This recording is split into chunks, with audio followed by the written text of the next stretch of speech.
case at Weber County, and it was an individual, a female, and she had a comment made to her. And the comment was, it was off color, I guess I'll tell you what it was. She had breast augmentation. Somebody mentioned to her something about boobies at Pine View, so it was offensive to her, certainly, but it wasn't something that was absolutely terrible. It was a one-off incident. She filed with UALD, which is the Utah Anti-Discrimination Labor Division, and that's where you file first before it goes to the EEOC. They come in and you typically do a mediation hearing. You try to come to some sort of settlement and see what the individual wants. It didn't work out in that settlement hearing. It did go to investigation. So at that point, UALD comes into your firm or your organization. They investigated the amount of hours that go into that between me and the attorney just to do that investigation and to respond. In addition to the mediation is just, I mean, the amount of money it takes just on that alone is crazy. And so after that, after we went to investigation, when Emily actually did the investigation, and at the end of it, when I read the investigative report, I thought that it was, like I said, off color definitely, but I didn't see sexual harassment because, in my opinion, it wasn't what we call severe or pervasive enough to constitute a sexual harassment claim, in my opinion. However, it came back from UALD as sexual harassment. Now, we still won the case, and the reason we won the case, and which is why this is so important for your training, is because we give the employees sexual harassment training. We make sure they take it every year. Anybody who doesn't, or if we have claims of sexual harassment in any given department, we have an in-person training as well as the online training. So we're super proactive in trying to prevent harassment. But not only that, even though I felt the comment didn't constitute sexual harassment, it was more off color, we still disciplined those employees. We did it quickly and we did it according to what that was. So based on those key things, we won that case, even though they found that it was sexual harassment. After that, the individual has the opportunity to appeal to the courts, and the EEOC takes the case and they look at it to see if they have the same finding as UALD. In this case, I just got the letter last week from the EEOC, and they found the same thing. Again, we only won that case. There was sexual harassment there in their opinion, but we only won that case because of the preventative measures we took and then quick action when we had a claim. But that's why the sexual harassment training is so important. And when we see it in the younger folks here or that need to take it, those individuals are probably the most at risk for something like that occurring. Now, you're liable for sexual harassment, whether it happens from an employee, from the public, from a vendor. It doesn't matter. You're liable for that person, and you're responsible for preventing it. So the key is, to anyone who works here, part-time, full-time, whoever it may be, what is sexual harassment? What do I do if it happens? How do I report it? They need to recognize it, know that it's inappropriate. Some people may not even know that in advance or something is inappropriate, or they may feel so pressured if it comes from someone higher up or a supervisor that they feel inclined to do it again, not knowing. So that gives them the tools to hopefully do something about it if it does happen. But more important, I shouldn't say more importantly, that's not more important, but also it gives you guys the tools to defend yourself if you do have a case that goes there. So, training. And like I said, with workers' comp, we stepped in and helped. That wasn't in the contract. We have Carrie Southwick, though, who is very in tune with workers' comp. They had reached out to her because we were doing HR, and so even though it wasn't part of this, she stepped in and did it because she was so experienced. It wasn't a big deal for her, and she wanted to help out. So she's been doing all of the workers' comp claims. She did the year-end workers' comp audit, and she did the OSHA compliance walk, which I don't think was being done before. So important. For all your open jobs, we did the Applicant Pro, so now you have an online system. Obviously much easier to go through applications. They're not paper anymore. And then we've been doing targeted selection for your jobs. Targeted selection we think is important to make sure somebody will actually do well in the position. It basically is a model that says, what's the situation, what did you do, what action did you take, and what was the result of that action when you ask people questions when they're interviewing for jobs. And that typically produces better results when you look at what someone's actually done rather than asking them what they would do in a given situation. We also set up drug testing. I think you guys are more aware of that. They'll start the random testing this quarter, and that was actually in Morgan County policy. It just wasn't being followed. So what we've done is basically took a look at a lot of the policies and then try to come into compliance with what those policies read. So we've done a lot. I shouldn't say Emily and Karen have done most of the work. I'm just here as the speaker, so I don't want to take any credit. We've also started creating job registers for your positions. Again, this is important because if you have applicants, you want to have a record in case somebody ever says you have discriminatory hiring practices. You need something to back that up and make sure that you can prove that you don't have discriminatory hiring practices. So we've instituted that. The onboarding, there was no consistency. So Emily's been working heavily on that, making sure we have I-9s for all the employees, which is federal law.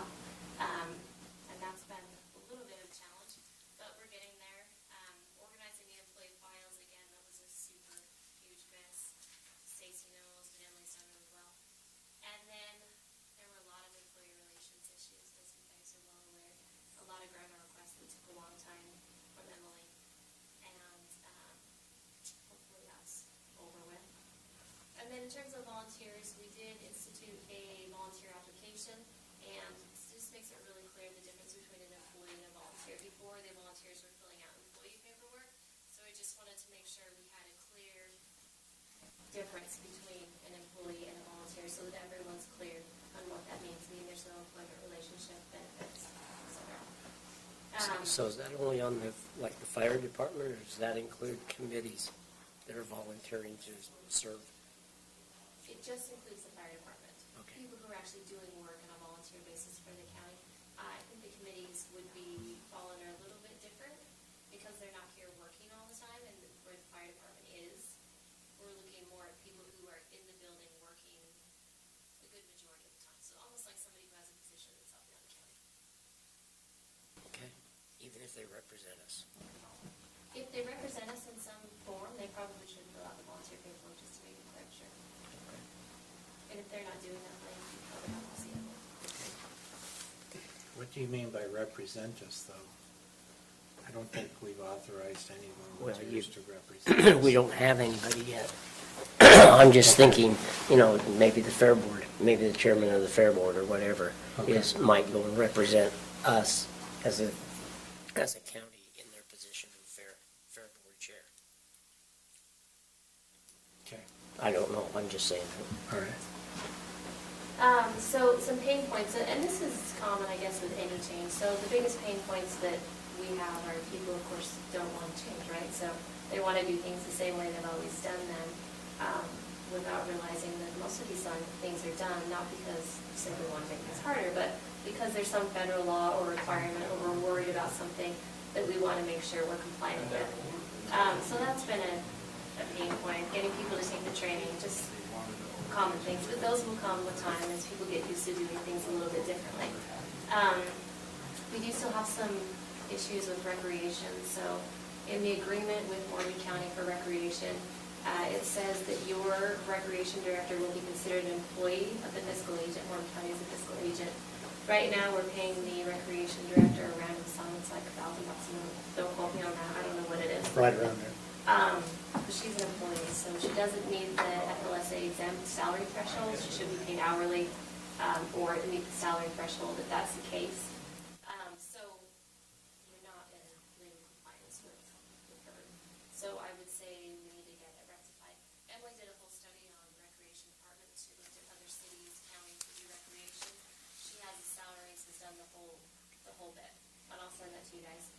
But definitely we need to get recreation director. She's got a couple of assistants. And then the pain points there, of course, are they were just kind of randomly saying like, oh, you be a rec and we'll pay you $500 or whatever it is. Again, they need to be paid hourly. They're employees of the county. We need to make sure we're accounting for their time so that if they do get overtime, that we're paying them and meeting all the FLSA requirements. That's probably the biggest one that needs to be taken care of. The other thing is training.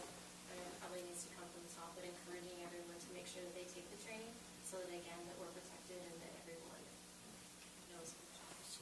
Sarah, I have a question on that training. I think with all the different places I've worked over the years, I think the best kind of training was one that, it's all required, but it was almost you can do it on your own time, but you can, review that training. You have to sign off on it. You have to do all the things, and then the HR is notified that the training was completed.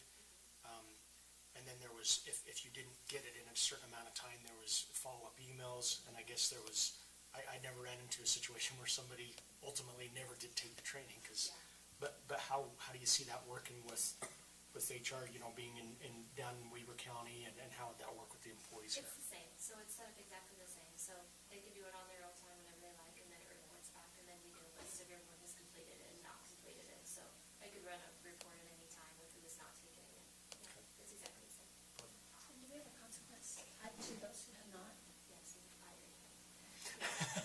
I have not. I'll be honest, I Bye, haven't bye, yet, Stacy. but- You know, I guess it could be, it's probably up to each department and elected official. I've never run into that problem. We hound people, and typically for us, they know how important it is, so they say you're taking training, get it taken care of, and then it's done. But it does take some time from that standpoint. Yeah. So are you sending, or is Emily sending that out for us to do, or was that through? Carrie Southwick is, so she's Okay. been monitoring it. She has the full list, and she'll send out emails as far as who has and has not taken it. But we'll make sure that you guys are aware of where, if there are any pain points, specific departments who are not taking care of it. I know there are a few, so I will get that and send it out to you guys. Okay. And I know there was a question come up, I think it was library, that somebody came up with, I know some of our refs in recreation, for example, they might be 12 years old or 13. And I don't know if the sexual harassment training is Well, they can't be under 14, because I think that's a lot, right? 14 then. I don't know if the sexual harassment training is geared for that at all, for that young of a person to be watching something like that, or, I mean, what do we do there? Well, that's kind of a bigger, I mean, should they be working then? Because if they can't take the training, I mean, if they're not aware of it. Like I said, I mean, if you look at like Epstein, his average age of his victim was like 15 years old. So, like I said, the people that's probably going, or who are going to be most impacted by that, or maybe the easiest to do that, are the young folks. So they're probably the most in need of the training. So I guess that's a decision. I mean, if anybody's working for the county, they should take the training. Because they need to know, and we need to protect them and protect ourselves, certainly. So I guess, I mean, if we don't feel like they're old enough or responsible enough to take the training, I took both. The supervisor is more detailed than me. Yeah, there's something in a firm. I mean, it's maybe uncomfortable for some people, but it's not offensive.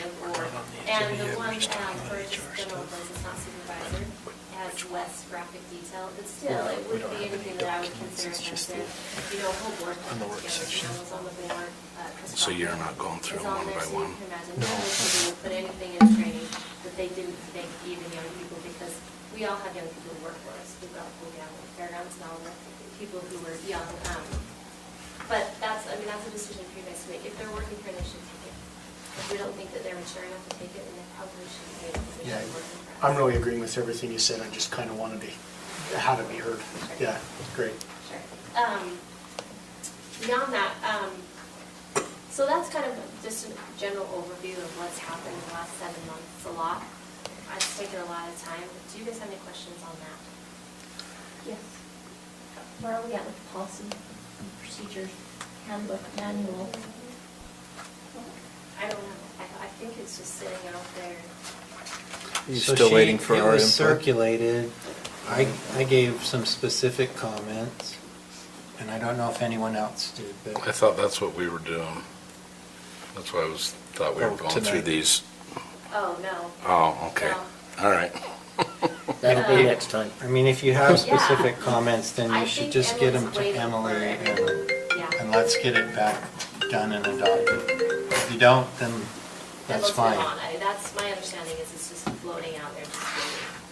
But I know, we do have your comments, so, but I don't believe anybody else has. Was yours just mostly grammatical? Wow, wow. I didn't make a lot of substantive comments. It's not an area in which I'm entirely familiar in terms of the law, so it was useful Just to the read Oxford through. comma. There were some inconsistent terms from my perspective. Sure. And that's what I And noticed. think that you had also pointed out some things that were pertinent to Weaver County that didn't apply to Morgan County, but just like some bonus. Yeah, bonus things for hiring. I mean, When I they did got mine hired, so plus many they- months ago, I don't even remember what I said. Yeah, so. I just remember the one that was they get hired, once they get hired, and after their probation, they get an automatic raise, and then it was a raise of 2% on top of that, and I just go, I gotta hear a little bit more about this. Yeah, it does, I mean, it doesn't say it's automatic, but it is, they are, people who kind of have the option to give their probation increase. Right, right. You have the budget. to That's just right. do something. So it would be good to finalize whatever we have and let's So get it what up here. I'll have Emily resend those out in case you guys. I have mine, I so have mine too. you don't need, so that's who we send it back to, is Emily? Yes. Okay. Okay. Any other questions, just in general, about general? Okay. So I wanted to get into a little bit, start early for budget. So typically, when I do budgets, I start with them now. I already met with the commissioners, tell them about our insurance increase, and get you guys prepped so that when we get to budget hearings, you're not surprised and you're not scrambling. You already know what to expect. So in terms of your health insurance, you don't have a final yet, but I have a pretty good estimate. I pushed them really hard to get me an estimate, and it's at about 7.3% increase for your renewal. Now, I did ask them to take that out to bid, just because I think it's healthy and just to make sure that we're always staying competitive. 7.3 is actually good for what your guys' claims look like, based on inflation, and you guys have about 7 claims over 100,000. We've had some people with some significant health issues, or that have had significant health issues in the last year. So the way you're operating right now, I think 7.3% is not unfair. But like I said, I asked them to take it out to the market, just so we can take a look at it and see. To give you a good comparison, Weaver County's renewal came in at 26%, so. And is that because of, 7.3 to 26. and is that because of claims, basically? Yes. Okay. Yes. Wow. So you're doing okay, you know. It's not bad. But that, like I said, that's not final. But Stacy, it's good if you want to plug in the 7.3 right now, and you can sit there, and if we can get that adjusted, or depending on what comes back when it goes out to bid, I'll definitely let you know. But that's where you're sitting right now. Now, in terms, you guys, when we talk about COLA, we didn't do one. We voted not to do one last year, of course, and I think that was understandable based on the situation. Things have changed significantly in the last year, as you know. Inflation is crazy. CPI last month was at 5.4. When I look at COLAs for Weaver County, we typically look at CPI first to see what we're doing. I'm not actually a huge fan of COLAs, but sometimes it's necessary with inflation. I like performance-based increases. But even then, we look at the CPI when we're adjusting our pay scales and things of that nature. The estimate for the cost of living for Social Security right now is at 6.2%. That's one of the highest ever, highest since 1983. So as of this month, it's still at 6.2. It's bad. So to say you guys could get away with not doing COLA would be irresponsible of me to say, because at some point, the folks here have to be paid. They're already on the low end of the pay scale. Now I took a look at. I thought we did 2 or 3% last year. Yeah, we did. We didn't do any? Zero. So now we're I already. thought we did an increase. I thought you did. Maybe 2 A years couple ago. people did an increase, and we did 2 years ago, but last year we didn't do anything. You were selected on who gave increases to. Yeah. Sorry. Okay. I'll take part of the blame for that. So what I'm saying, when Weaver County looks at what we're going to do for COLA, I don't know what it will be yet, but we'll probably be around 5% just for COLA, and then I'll do a 3% merit on top of that. Now, that'll be based on performance, and we'll probably do it as a one-time bonus rather than ongoing funds, because the ongoing to 5% will take up so much of ongoing, but we can find one-time money. It still rewards employees, they still get a merit, but to adjust for inflation, something has to happen. And I wanted to specifically touch on the sheriff's office, because we're seeing crazy numbers right now for the sheriff's office. So Salt Lake County just did a 30% increase for new officers. Weaver County has asked, Weaver County Sheriff's Office just gave me the numbers last week, and they're asking for a 16% increase across the board for the entire sheriff's office. It's millions of dollars. It's like 4.3 million or something. Now, And so whether it'll be. why are they asking for that? Because? Because nobody wants to be a cop anymore, right? It sucks, they can't get anybody. And all these other agencies, like Salt Lake, is 30%. So Summit County increased their starting wage for the first year to $24.37 an hour. Weaver County starts at $23.80, and if they jump that another 16%, I mean, it's just crazy. Your officers, I'll tell you where they start out. $20 an hour. 20-something. Deputy sheriff position starts at about $20 an hour, but I think it's definitely something you need to consider. Now, assuming that you adjust for inflation, you do some sort of COLA, and maybe that gets them up high enough, as long as you move the scale with the COLA, right? So if you're adjusting COLAs by 3% or 5% or whatever it is that you guys come up with at that time, as long as you adjust the scale, you're probably fine. But I wanted to specifically highlight on that because it's a big deal. If you guys lose officers to Summit County, which is super easy to go up there, obviously it's a big deal. And it's just getting crazy. We've seen some of the smaller counties, I mean really small counties, Duchesne and just giving crazy bonuses and just trying to get anybody to apply for those positions. Clearly in your police force, you don't want the bottom of the barrel, but if you don't pay them, that's what you're gonna get. It's just reality. I know in the past, we had people on council who would compare and say, well, you know, it's a privilege to work here, and certainly it is, and it's less, but it's not that much different in Weaver County. They're not policing Ogden City, they're policing unincorporated Ogden, or Weaver County, so they're in the valley and they're way out west. It's now the call volume's greater, sure, but so is the force. They've got triple the people that we have here. So, I mean, to say that it's a big difference, it's not. Summit County, same thing. I mean, if you're working in a Colville shift, it's no different than working in Morgan, but they're all paying significantly higher rates is my point. So if you don't address that, you'll lose those folks. And I don't know how you'll get new people because you're not. I didn't hear significant from the numbers you just said. What was With this? the increases, it would be significant. So Summit County's moving to $24.37 for starting wage. You're at $20 an hour. Weaver County is moving to about 24 as well. So you're still about $4 an hour behind from your two closest counties. So To we're me, we're yes, that's 20% lower. Yes. In addition to that, most of those places are doing sign-on bonuses. We're doing shift differentials. We give higher pay for people at night. We're giving language bonuses. So if you speak a different language, you get an extra whatever on your check every month. So we're doing all these things to entice people to come and work for. So when you do Weaver County. truth in taxation, how do you guys justify that to the public when there's lots of people saying, well, I own my own business, and I don't just get to say I get another 10%?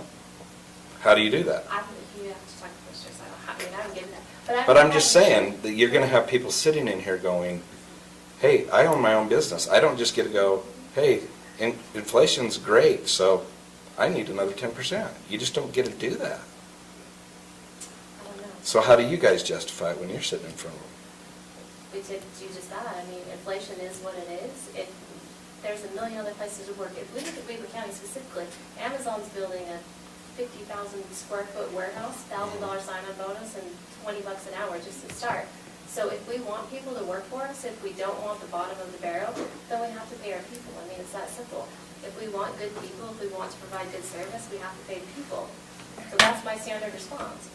Now, not everybody agrees with that. Not everybody agrees with public service making money, but at some point, I mean, you gotta. I'm just Thus saying, you gotta far, raise we've never had to make the justification. You gotta because we gotta haven't raise been their able to- taxes, and so they don't just get to raise their wages, but their taxes go up, and Now, to say Weaver County has not increased taxes because of wages.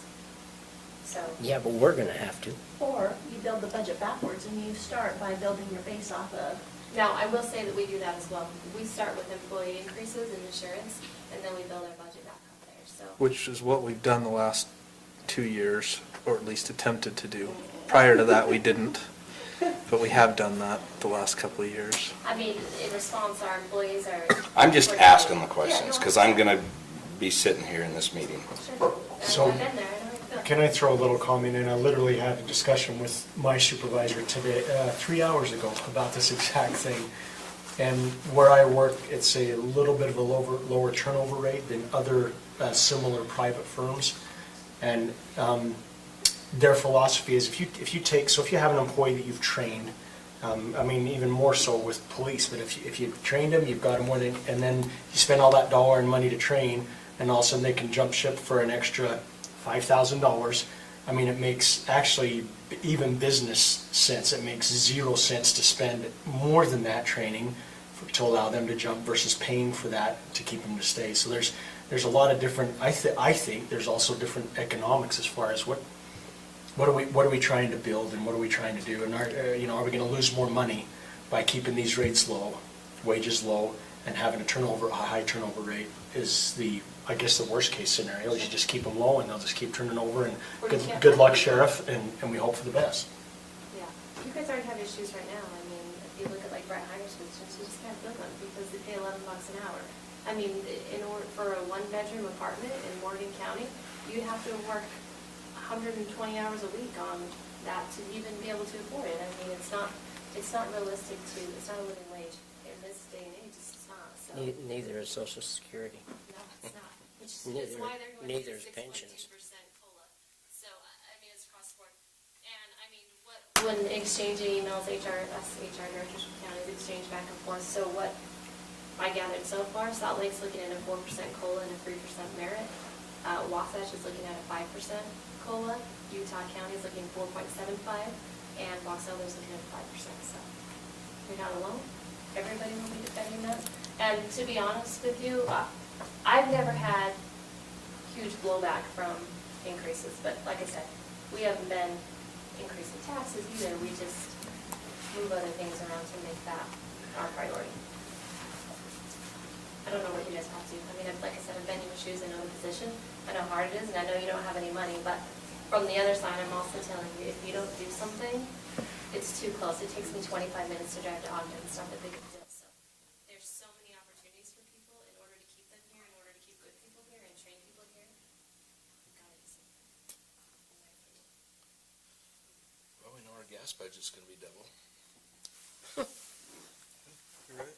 Yeah. And like I said, you can look at ways to be creative. I mean, in terms of COLA, like I said, you could try to do something. We'll do COLA, whatever it is, but we also want to give performance-based increases.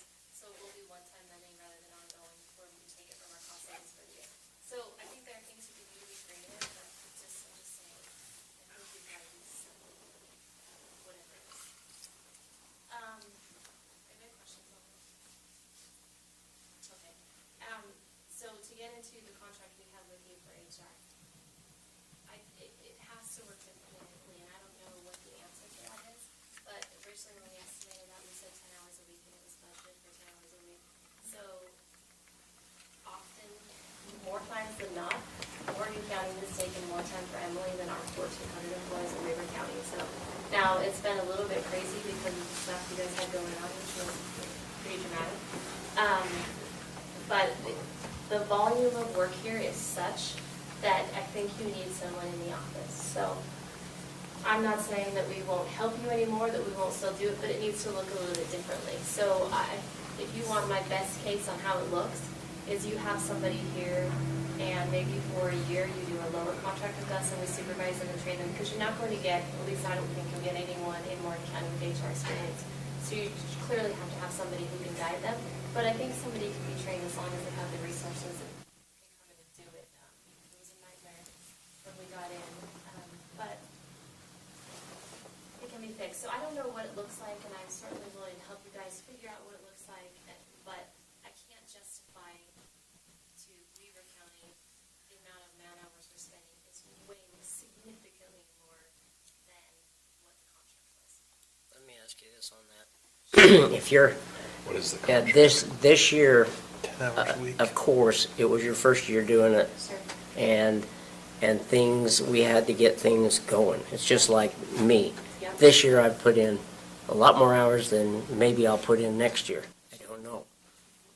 But what I'm saying is that a potential that this year is just extraordinary and next year is going to go back to 10 hours a week? That's a really good question, and some of it is that one, but the bigger issue, and I think why you need someone here, is the administrative aspect. It's not really the HR aspect.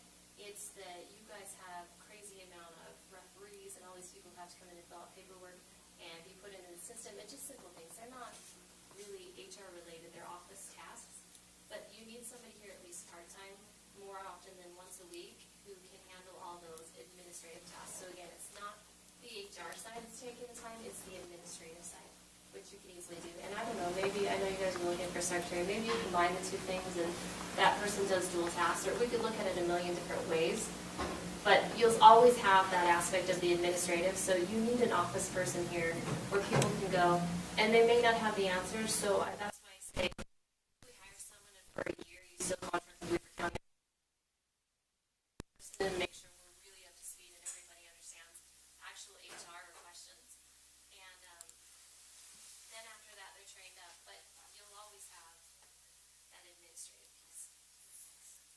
would you say she's been going over?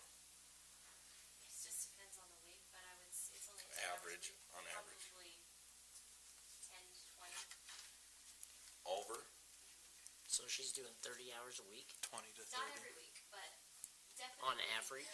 Definitely, yes. I mean, it's taking a crazy amount of, not only has it taken her time, but oftentimes it takes mine, and I have to start dealing with it because it becomes overly complicated.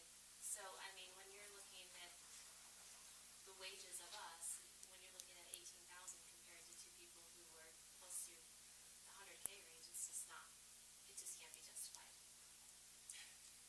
I know when I first saw that contract, that was one of the first ones I looked at. Yeah, I was appreciative, really, to have a group like that come in and say, hey, let's get these things in better line and go in a better direction. But yeah, I initially said, it's not going to be 10 Gary did hours. say that to me. He was like, Yeah, it's just going to take way too much time. Yeah, But and but with that said, we do appreciate the work that has been done, so. so we do. So do you think that if we did bring somebody in 20 hours a week would cut it, or do we need? Yeah, no, I think somebody at 30. totally fine. You don't need someone Okay. full time, but you do need someone in the office every day. So that as these people come in and they fill out paperwork and everything, that person is here. Again, your employees have somebody to go to all the time. It's really administrative, and that's why I think you could easily combine the two jobs too. If that's somewhere you want, if you had somebody who was interested and do both of those things, and honestly, if you had someone who you could get to be a long-term employee and stay here, even if we did something where we contract a lower rate to supervise that person and really train them for a year, as long as everyone is staying, I think they'd be fine. Because even past the year, if the contract terminates at the end of next year, we'll still help them. It's not like we're going to cut off. I mean, I've had smaller counties call me on daily. Hey, how much does this position pay? Hey, what do you do in this situation? Whatever it is. So I'm not saying even at the end of that, if that's the route you want to go, that it ends, we'll always be here to help. But on the level of providing the same level of service, again, I still have to go back and justify the cost, and I can't do it right now. So it wouldn't be fair for me to say that we can continue this level of service and keep the contract as it stands. So what are you looking at for the contract, if we do that? If we do hire a part-timer and you train them? If you hire a part-timer, we'll probably have to figure that out. But it would be significantly less than this now, because clearly if we're just training someone, we can easily do that in 10 hours a week or less.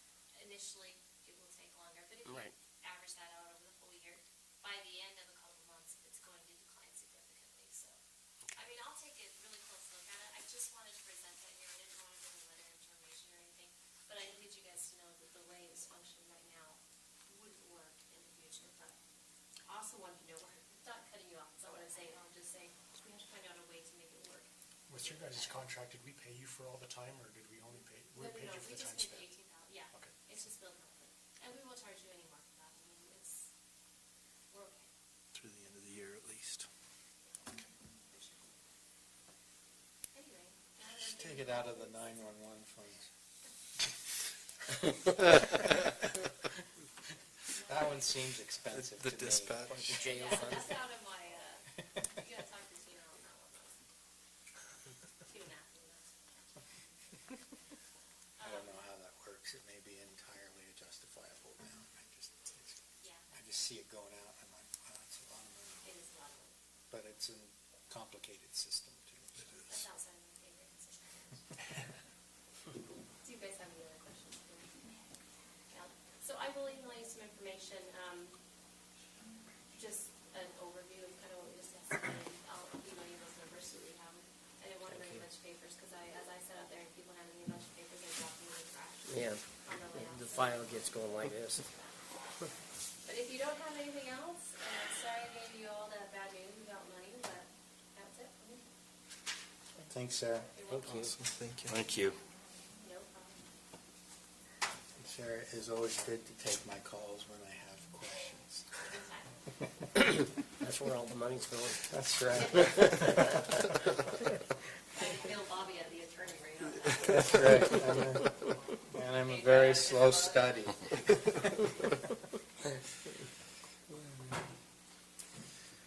All right. So speaking of budgeting, we talked about doing some budget sessions with our internal folks earlier. When can we start doing that? Can we start doing that in Next the next month. couple of weeks?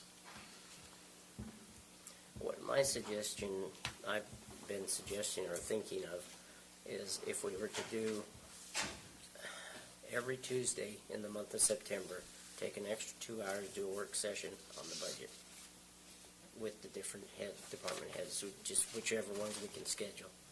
Versus the week of full holidays. Yeah, that's right. That's We'll right. still need a week of that, I think, or at Yeah, least but it a won't few be, days of it it. won't be 3 nights 5 or anyway. 6, Instead of 5. 5 or 6 hours each night. Yeah. So, did we schedule It's in our October. budget session for the, like, first week in October, or what did we? It's- I don't have it on my It's calendar. the I first don't week in think. October. So for our budget work session on your annual meeting schedule, you just wrote October. That's what I thought. But we only have one meeting in September, from what I just read, So- right? No, you've got September 7th and September. Oh, okay, all right. We do have an extra Tuesday in August. Are you saying, in other words, we'd have our regular meetings on the first and Right. third, and you're saying have additional meetings on the second and That's, fourth? that's correct. I'm up for that. Yeah. And if you guys can start at 4, it's easier for the department heads to come in. And we could just, I mean, What? That was Robert, not me. Is that what? Oh, that, in this instance, that I'll- was truly me. I'll make it So- work. But, I'm still blaming Stacy though. but She started that mess. And we can certainly start to meet with the department heads, if you, that'll give them, what, 2 weeks if you tell them that we're gonna do that to start getting ready, so that should be sufficient time. So September 7th, 14th, 21st, and 28th at 4. I can't do the 28th. 28th of Gone that September, week. or? Yep. Oh, But we could certainly do the other days, or you guys can meet with them. I just won't be able to attend on the 28th. But the other dates are fine. I've got a couple of dates that So, but I think, Do we want to meet on August 31st? Is that what you said? that's fine with me. I don't won't care. be here. Okay, So the 7th and the 21st are our regular meetings. right, We could do the 14th, the 28th, and then just, do what we need to finish up in October. yeah. I think 2 nights with the department heads would be sufficient, because that's all we're gonna dedicate it to, just I'm divide fine it in out. August, so Yeah. September's, I'm gone. September. You're gone in September? I'm just gone, the first week, and that might not even be a meeting anyway, so, First week of September, you're gone, or October? September. Yeah, it is, the first and third, huh? No, So, yeah, So you're gone the 7th. yeah. Labor Day, the Labor Day holiday. going to Alaska again? How? Oh, But we weren't going to meet on this, I mean, the 7th is our normal meeting, right? We wouldn't Yes. do Right. budget, we'd do it on the 14th. That's what you're saying. And then you're not here the 28th. I'm not here the 28th. Of August? Or September? I think we just Although, schedule, I could probably join virtually. Yeah, I would just schedule it, I'm who just can gonna be be- here, can be here. We're Yeah. gonna have a Yeah. quorum, I think. and- So we'll have our regular meetings the 7th and the 21st, and you want to get together the 14th and the 28th for budget. and can I request one thing within that, is each one of the departments come with not just what they are requesting, but what their vision is for Morgan County next year and the next year, 2 years, but just a budget for 1 year? That way we can get a perspective of what they're thinking as to why they're justifying or asking for this budget. so you mean their vision for their department? That's correct, for their department. Their goals for their department. Their goals, their department, what kind of eventual things they would like to come out of this budget this year and then the next year and so forth. They're not going to budget the next year, but just what their ideas are. I know the libraries mentioned things that they want to do. I know that I personally I've got items I wouldn't mind discussing in the budgeting process, but, when it comes down to money, I don't think we can afford anything. But we've got to talk about it. And I would like them to come in, not just with, I need this, I need 3 more employees, and they're going to do this, this, and this. I'd like to know, okay, if we do this, what is it going to be for us in Morgan County next year because of that? So just some goals, besides just the money. I mean, like Stacy, she may need another person, even though I don't know where she put them. But, you know, she wants to put them in the closet. And so that's just some of the things I'm trying to think of. Okay, what kind of real goals do we want to do? We don't just want to work. We want to get Morgan County working better. It may be helpful if what you decide is, like Sarah just said, plug in a 7.3% increase on the insurance, because she feels like that's probably going to be pretty close to it's going to be. And then if you could decide what it is that you want to do based off of that cost of living number that she gave you at 5.4, are you going to do a COLA? Are you going to do some sort of a merit increase or bonus? And base everything, set a base with the wages and the benefits before you build anything on top of it. Like for me as a department, if I were to come in and present to you a budget, I want to make sure my wages and my benefits are built in there first before I give you any kind of a fluff or a wish list. What I need set first are my wages and my benefits before I tell you that I need $10 for pencils. Right, and I I don't want agree. you to give me $10 for pencils and then tell me whatever's left over is what you're going to give me for wages. I need to know that my wages and my benefits are set first. And, you know, maybe that's something we could do is, we can still have our week-long adventure in October, but have maybe one of the sessions, maybe we could have 2 sessions with each department head. Come in first with a payroll idea, what you want to do with payroll, and then the next time just come in with your overall budget. I think payroll-wise, we should just make a decision in terms of, are we doing a COLA adjustment and what?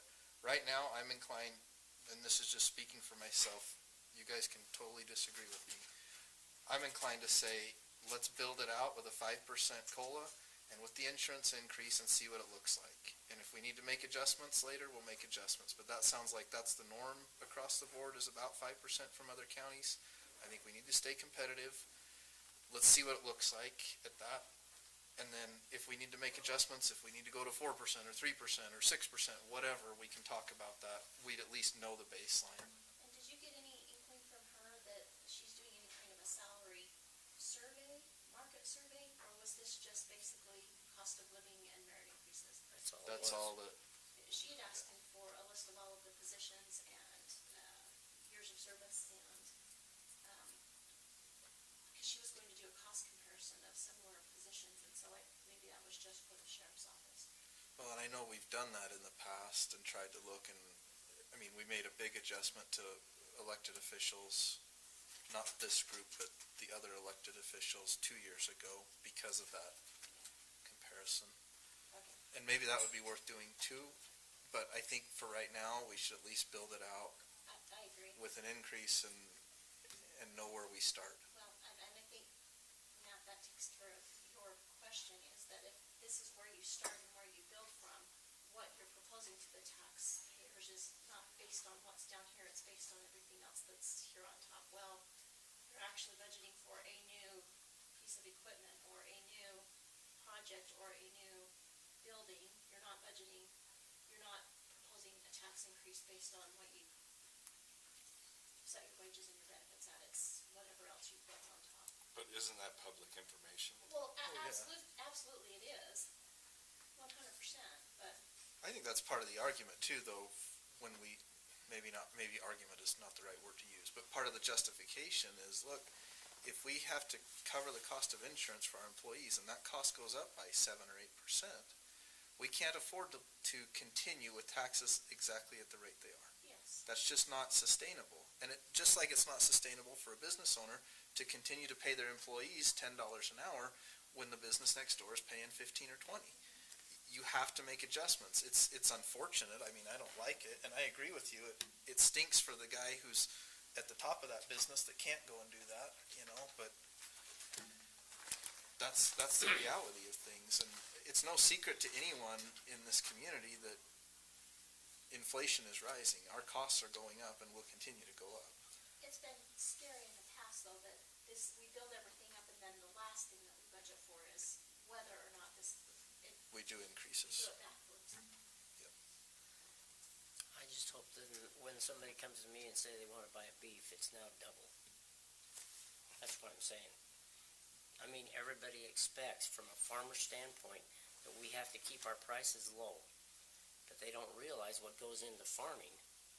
And I mean, I had somebody today mention to me that the cost, I don't know if he's in this room or not, but I was talking to somebody today that says airplanes is expensive to have, but I says horses are just as expensive.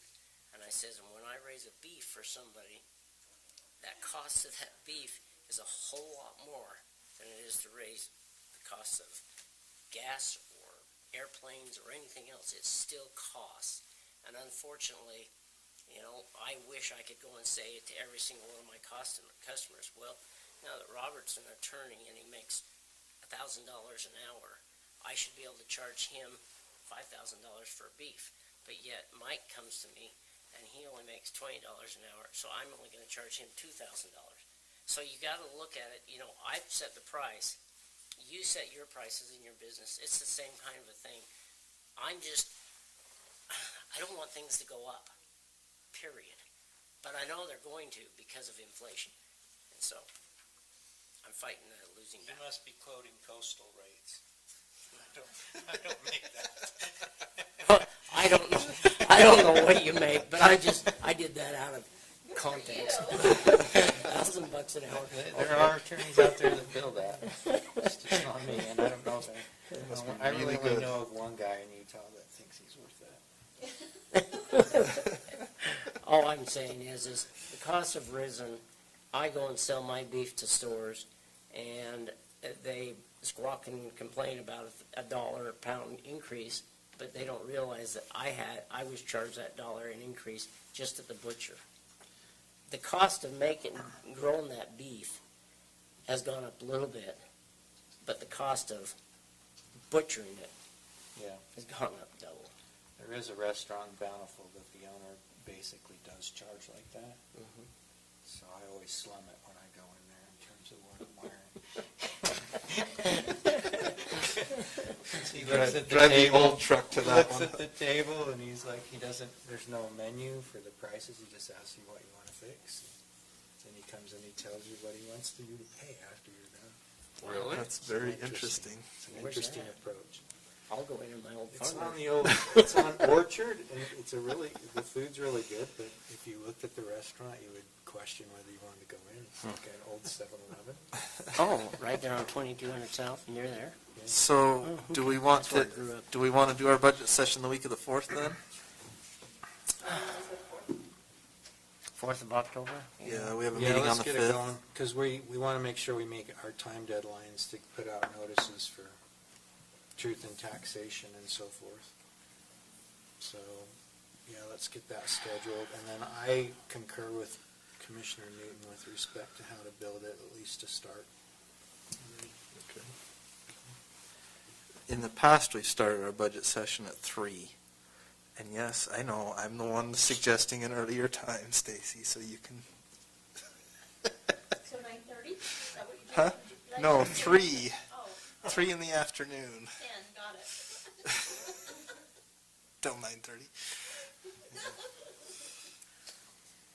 Is that too early to start for those sessions? I just want to get them knocked I out. just need to get it on the calendar, and then I can do it. That's kind of how I feel. So I've got September 7th, 14th, 21st, and 28th. The 7th and the 21st being our normal meetings, but the 14th and the 28th at 4. Then At the meeting- 4, not 3 o'clock? No, yeah, the 3 o'clock would be the, then The others, okay. Week of the 4th, starting at 3. Okay.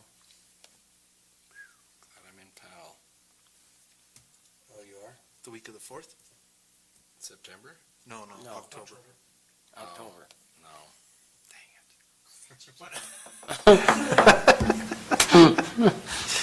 I just checked with your wife, Matt, you're here. You won't be, but So are we planning Monday, Wednesday, Thursday on that week? At 3? Of October 4th? Yeah, 4th, 6th, and 7th? No, 4, is- 5, 6, and 7? So on the 5th, are we just going to start at 3 and then go into a regular meeting? Great birthday. Yeah. So that's a Monday, right? Monday's the 4th, yeah.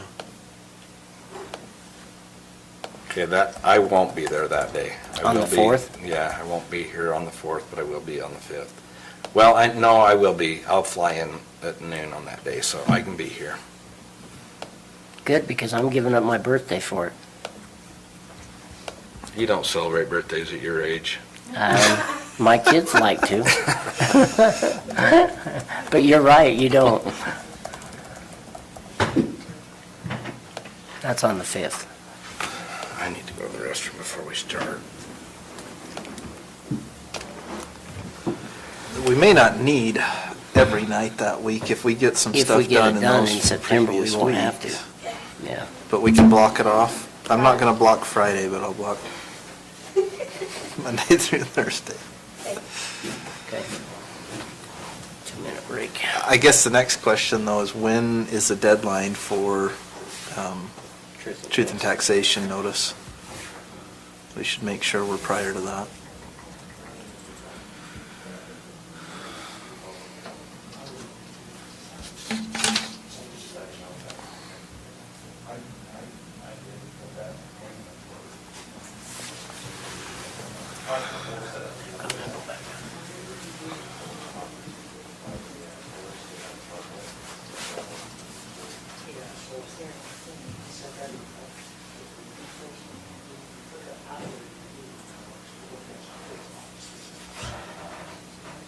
On or before October 1st, notify county legislative body of the date, time, and place of a public hearing where the budget will be discussed. By October 19th, in a public meeting, have a separate agenda item that states the intent of the property tax increase. So by the 19th, 19th of October, but we have to notice by the 19th, you say? by the 19th, have a separate agenda item stating the intent, the dollar amount, the purpose, and the approximate percentage of the increase. So by the 19th, if you are raising taxes, that's by the 19th. So we have a meeting on the 19th. Does that count as by the 19th, or does that have to be prior?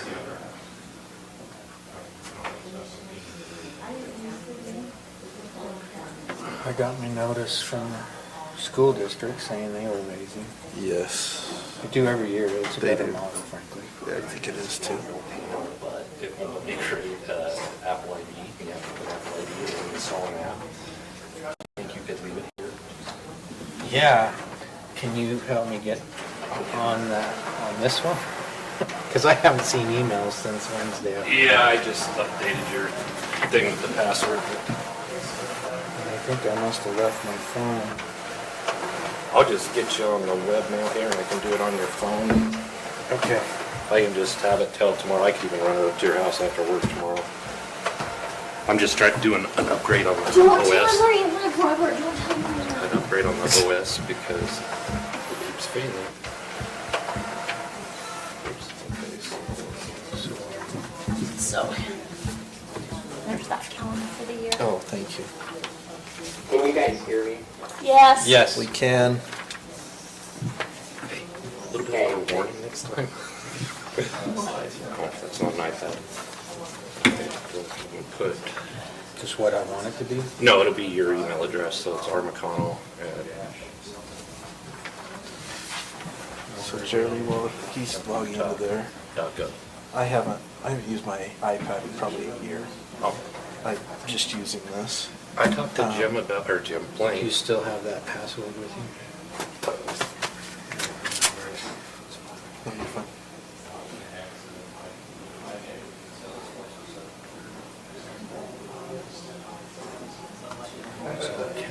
Donut, I think.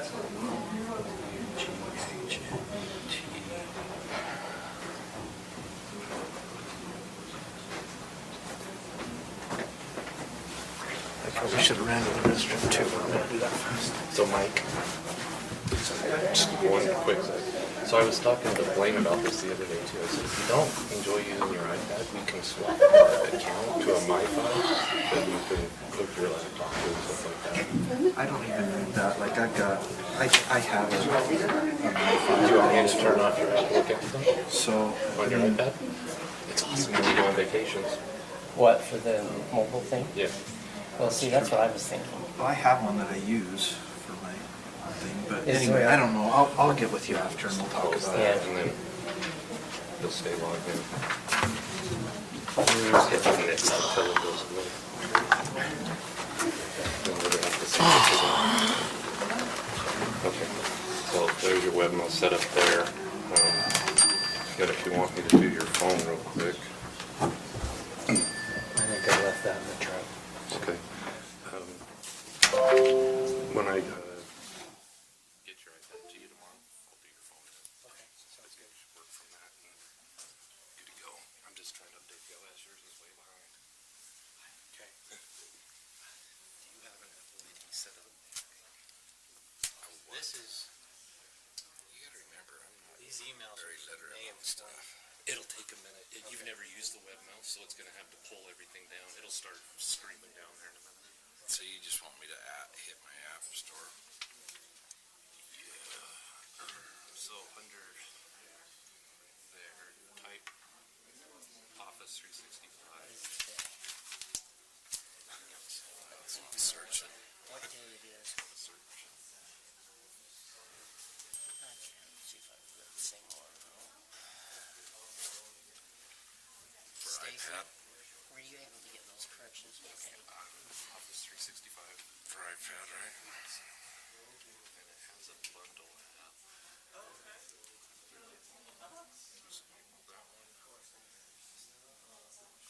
That's not the same one. This Oh, is my your Apple ID. ID. I have no idea what that is. That's what I ran into in Roberts. He doesn't have an Apple ID. It's fighting me. When you're done there, come in quick. I just hope I can remember mine. Hey, You got it. Okay, so it's gonna download that.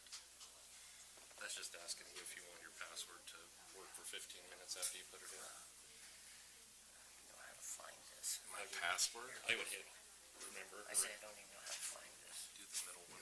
This is we're gonna get Find this. I to. Require app for 15 minutes? Yep. took it to Acrobat. Then Today's search or just agenda. clear out the search there This whole and thing. And I put it in here. Teams, Now I'm not TMS. finding it, and I saved it. So, no, this is what I just, Microsoft? no. Yeah, but I had put in there previously with notes on it. And it shouldn't ask you the password. It's just a 15-minute thing. It was in Acrobat. So I don't know how to get to it. So, I got it loaded in Outlook and everything, but it's not, like, nothing's coming in. Correct, because we haven't migrated yet. Oh, I made those passwords so that our server and their server would have the so same I should password. still be on Icework Correct. Correct. I need to go send that email again. It was That very makes detailed, but I sense think it now. confused people. Okay, so do we have a date for that, or we? I'm hoping Monday Okay, to switch sweet. over. Okay. Awesome, so we're good. Now, I'm just trying to make sure that I've got the one that I was using, that I made all my notes on. And, We haven't did anything with. oh, no, this is just the normal agenda for today. Oh, okay. With all the packet.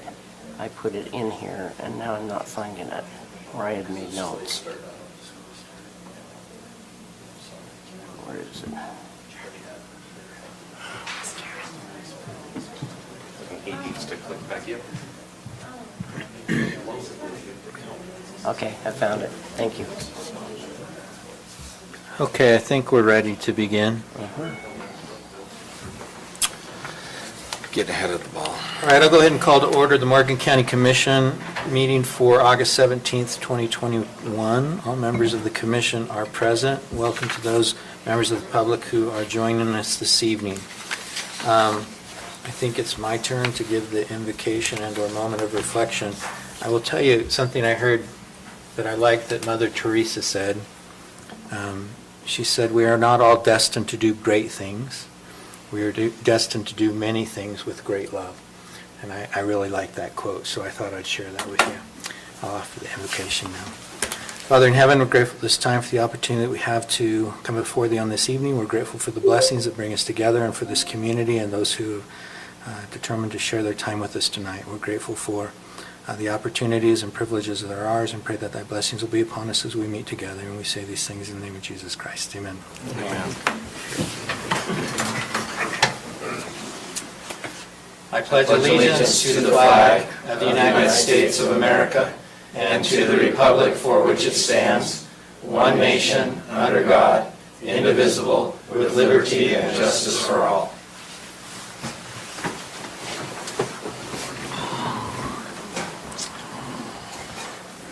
Okay. On our consent item, we just have approval of the August 3rd, 2021 meeting minutes. I just had a couple of comments. On item number 5, Niederhauser is spelled Niederhauser. Are you sure? Yeah, I looked it up. One more time, please. Niederhauser. Thank you. And then in the motion, it says Commissioner Newton moved to approve. Got that? Okay. And there's a lot more in there. There's a lot more you've already given her. Yeah, I've already given it to her, so. Okay. That's all I had, though. Thank you. Is there a motion to approve? Yeah, I'll do it. I move that we, what's the word for it?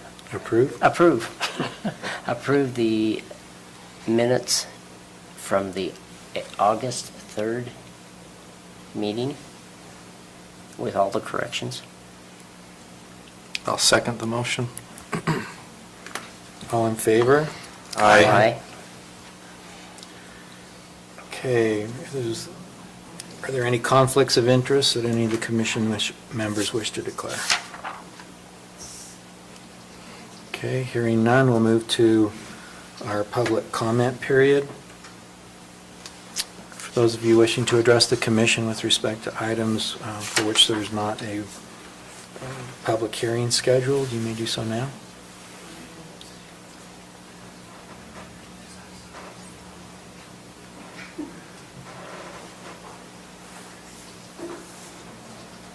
Ladies first.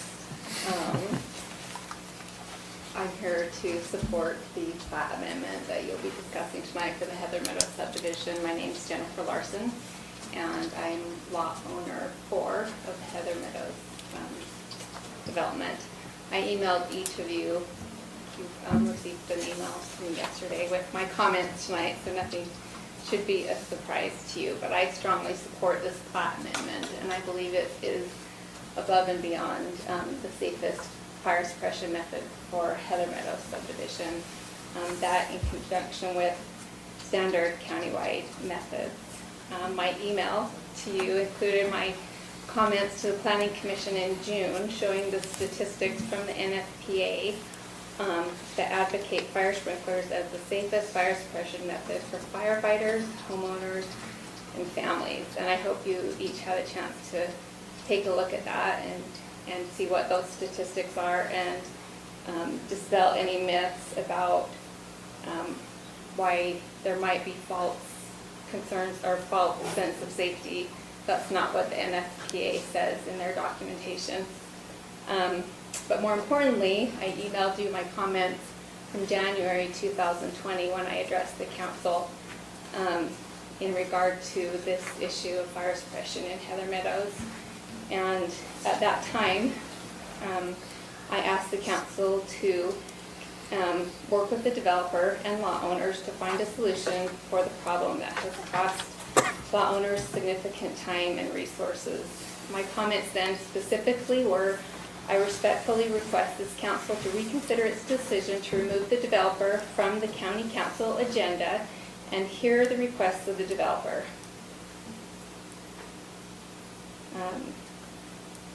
The county council has the ability to help resolve this issue.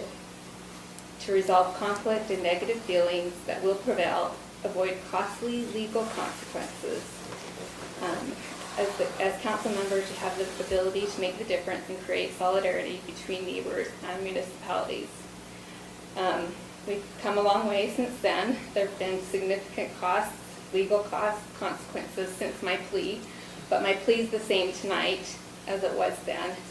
As the lot owner, we ask you to approve this plat amendment and allow Heather Meadows subdivision to move forward on the conditions of its approval with wells, standard countywide fire suppression, and in-house sprinklers that exceed the fire code and provide the safest method of fire protection possible. Thank you. Thank you.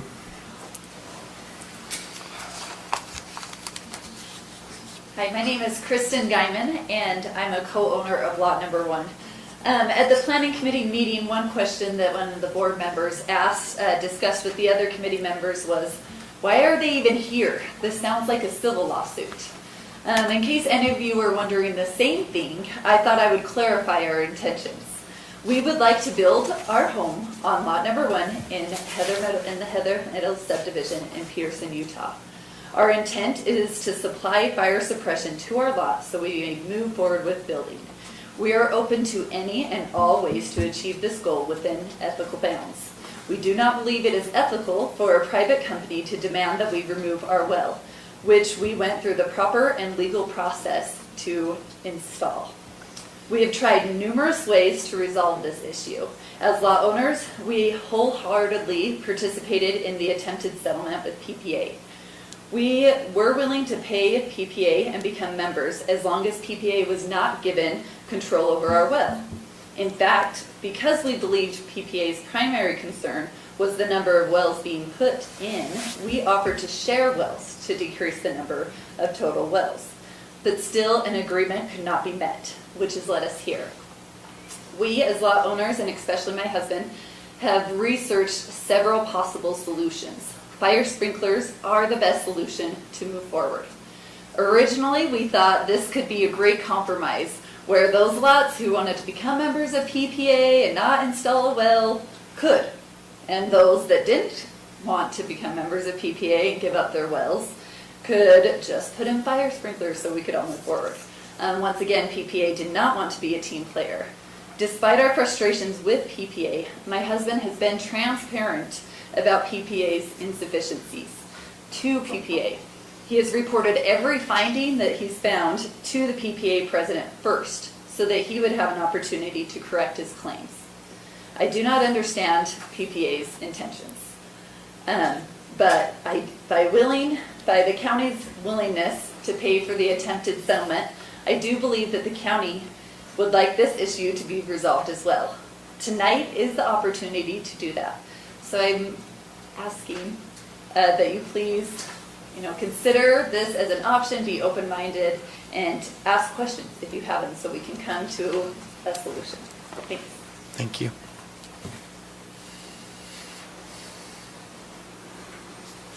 I'm Phil Larson, Jennifer Gorst half. Just my perspective on this is, imagine if this is a COVID situation and the government said you have to use Moderna vaccine and nothing else, and you went to find the data behind that. It doesn't matter what the data is, you got to use this. Or the Parleys Canyon fire, you got to use Acme Fire Department. That's just something where the government is mandating a particular entity. Seems to be a little bit of conflict to me. So we have tried, myself included, we've asked to try to understand the details behind the code and what's the rationale to get down to the engineering behind it, because I believe that's where the decisions should be based, what the decisions should be based on. And we haven't gotten good support from the functionals in Morgan County. The fire department hasn't answered. They've been respectful requests. I've done a legitimate engineering flow calculation that would give the appearance that maybe PPA can't provide these numbers. It's a calculation. We asked for data to refute my calculation. I'm saying, hey, show me where I'm wrong. And crickets. Code compliance, again, we've asked the fire department. Code says private water companies have to have yearly tests. hey, has that been done? And we're just getting brushed off. And so, you know, we attended again the mediation. I think we put forth a good faith effort in that. And again, with the functional stuff, we're having trouble, so I guess it's just bubbling up to the county council level. So I respect the code. I believe in following the code. I also believe in following the engineering that's behind the code when there are those gray areas. So I would just ask that the county council consider that. And if what's presented tonight, which I do support, isn't the exact answer, tell the functionals, hey, let's work with the law. Maybe we can find something, but we're not getting that support. And that's what I'd like to conclude with. Thank you. Thank you. Anyone else that is seeking to, go ahead. He's already on Is it the okay if agenda. I hand you some packets? No, this, aren't you, you're here for the, For Young's, do you want me to present now? no, Oh, no. that's on the That's agenda. later, Okay. yeah.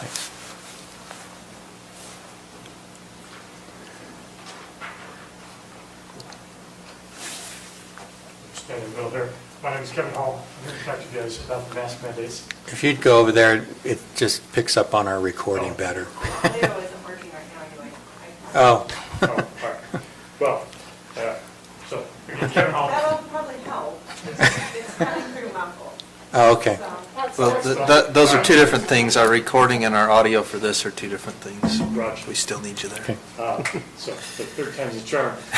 My name is Kevin Hall. I've lived in Morgan here for 7 years, and I want to talk briefly about masks.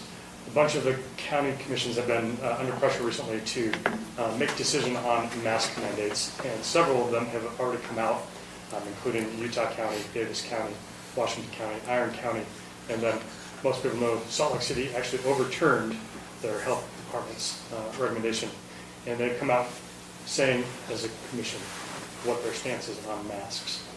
So I would like to ask the commission where you guys stand on mask mandates going forward. And going back, actually I spoke with the school board when they got rid of the mask mandates as well. And one of the things that I talked to them about, and I find myself talking a lot recently, is the proper role of government. And I just want to go hit on the basics of that. For anybody who hasn't in a while, I love Ezra Taft Benson, The Proper Role of Government, and Frederick Bastiat, The Law.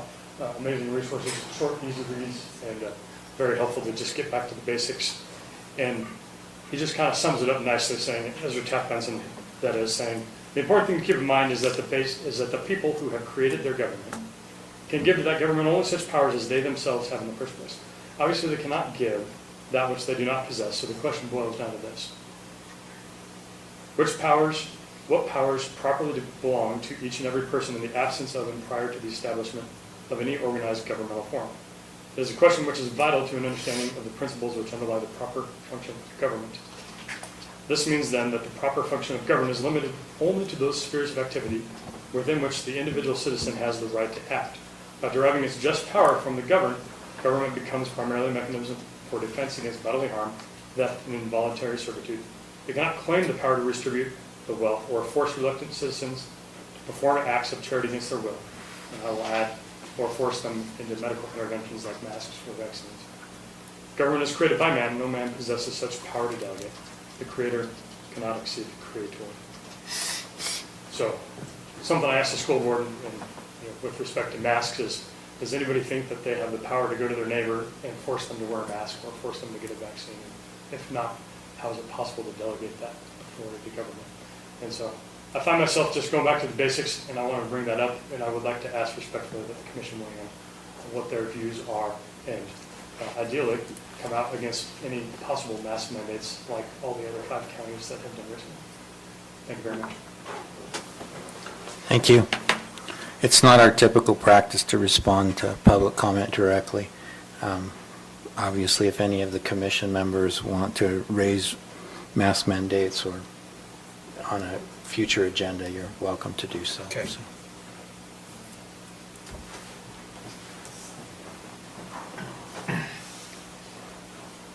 Hi there, Alan McCain. I was hoping to have more interaction, but if you can't answer questions, I'll refrain. Yeah. So anyway, I come on behalf of a concerned citizen in our community. Obviously, we're all aware of the extreme drought we're going through right now and the lack of secondary water. We've been asked to reduce our water personally, and other, I guess, what I should say is that we've been asked to reduce water for our irrigation and outside uses, and then we look around us and there's development still moving forward. And so I work pretty closely with secondary water companies in Davis County. And I was wondering if there's any protocol for the county to check capacities, check on master plans of secondary water for developers. I guess my biggest fear is that our secondary water company right now is telling us to reduce, yet there's still building going on. And so if we have another year like this year, next year, our water resource has been depleted, let's just say, and then there's new houses being built, which making the water source spread even thinner. And so I was hoping to find some sort of master plans that developers should be sharing with the county or something like that, and the only information that I could find was that developers have to share a will serve letter.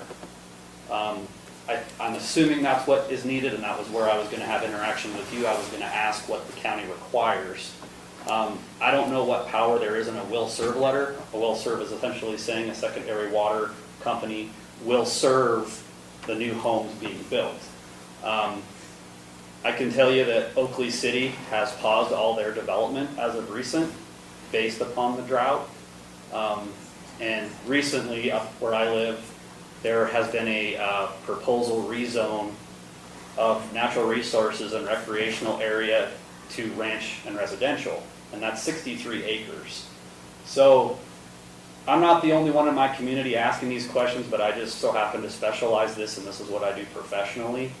So I guess to me it's just a little bit concerning that development's continuing, and I personally would like to see a master plan and understand capacities and demand of our water systems. But there's very little information because the secondary water company that I go through, I'm pretty sure is privately held, and there's not a lot of information regarding what's going on. So I guess I just wanted to bring that to your attention. Like I said, it would have been nice to have a little bit more interaction, but you guys don't do that, so that's fine. But to me, that's just concerning, and I would want to know a little bit more information about what we have where I live versus how much water is being used, and then watching homes being developed rapidly. It just raises eyebrows. I know that where I work, we ask all developers to bring in capacities, volumes, how much will be used for each house type of thing. So I don't know if my time is up. But What community do you live in? I live up in the Cottonwoods in Mountain Green. What was your name again? My name is Alan McCain. You work for Weaver Basin? No, I work very closely with them. I work for Layton City, Layton City. where I work really closely with Weaver Basin, with Case Creek, Davis Weaver Canal Companies. So they're all being asked to reduce. I'm sure you're all aware that at this point, people are being cut off pretty quickly. So just something that I've noticed, and it's a little bit alarming to myself and a few others. Thank you. Thank you. I'll just make a quick comment, Alan. Our planning department director, who's sitting up here, Mr. Lance Evans, would be a great resource to talk to about that. And as you're aware, Weaver Basin Conservancy oversees all water usage within this area, so they're of course a resource as well, but I'd recommend you reach out to the planning department. At least, yeah. Is there, sorry, 3 minutes, I apologize. Is there a water board of some sort? Someone told me there's a water board in Morgan County that addresses some of these things. Is that correct or is that not correct? No. Well, I'll state for me, there are individual water boards from each individual water company. And there's different ones, like there's South Morgan Ditch Company, but they're the ones that handle secondary water. And then there's Musser Irrigation Company, there's West Porterville Company, there's East Porterville Company, Sure. there's there's Line Creek, there's a bunch of different ones. There's the Cottonwoods, Right. there's Smiths, and there's others. Sure. And each one of them have their own board, but we do not have a countywide one. Right. Okay, thank you. I just thought I heard that somewhere. Someone said something about that, and that was the first I've heard of it. Yeah. Thank you. There is a water master over all of this area for secondary water, but he works for Weaver Basin. What's his name? Aaron Waldron. Aaron Waldron? Waldron. Okay. Anyone else? Oh, go ahead.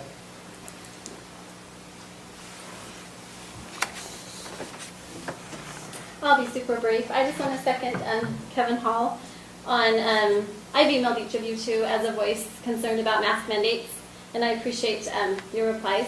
And Can you state your name for the record? oh, I'm so sorry, Katie Tilby. Okay. This is new for me, but it's good.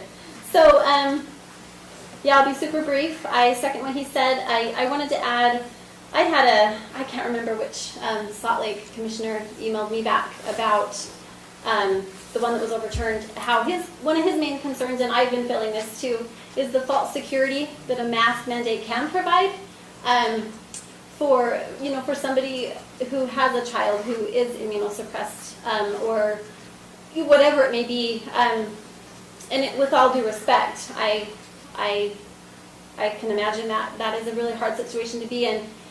But when I've been at the school, I've seen all the things. These kids don't wear them properly. So if those parents are sending their child thinking they're very, very safe because there's a mask mandate, there could very well be a huge false security going on there. So just something to think about, and I really liked his take on that.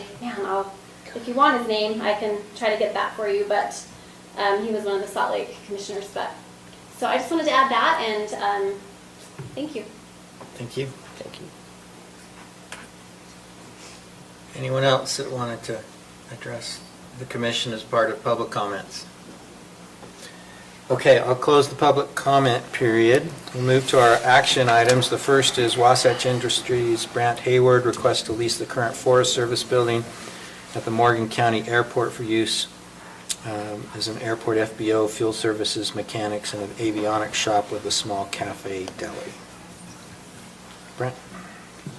Hello, I'm Brad Hayward. I think you guys all have my packet in there. Correct? We do. Yep. We do. I guess, are there any questions that you guys have for me on it? So, the one question I had, your proposal didn't include an annual increase. We would typically contemplate that in a lease agreement, and I guess we can, if we decided to move forward, we'd have to negotiate the actual lease form.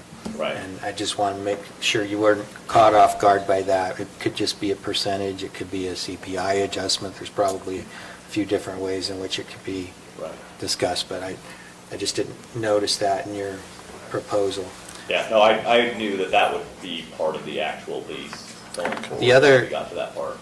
the other thing that I'm heard at the Airport Advisory Board that was probably, you probably put this in before, was that the Forest Service has at least informally reached out to the airport, to Joe, to talk about renewing their lease agreement for that building for 3 years? 3 years.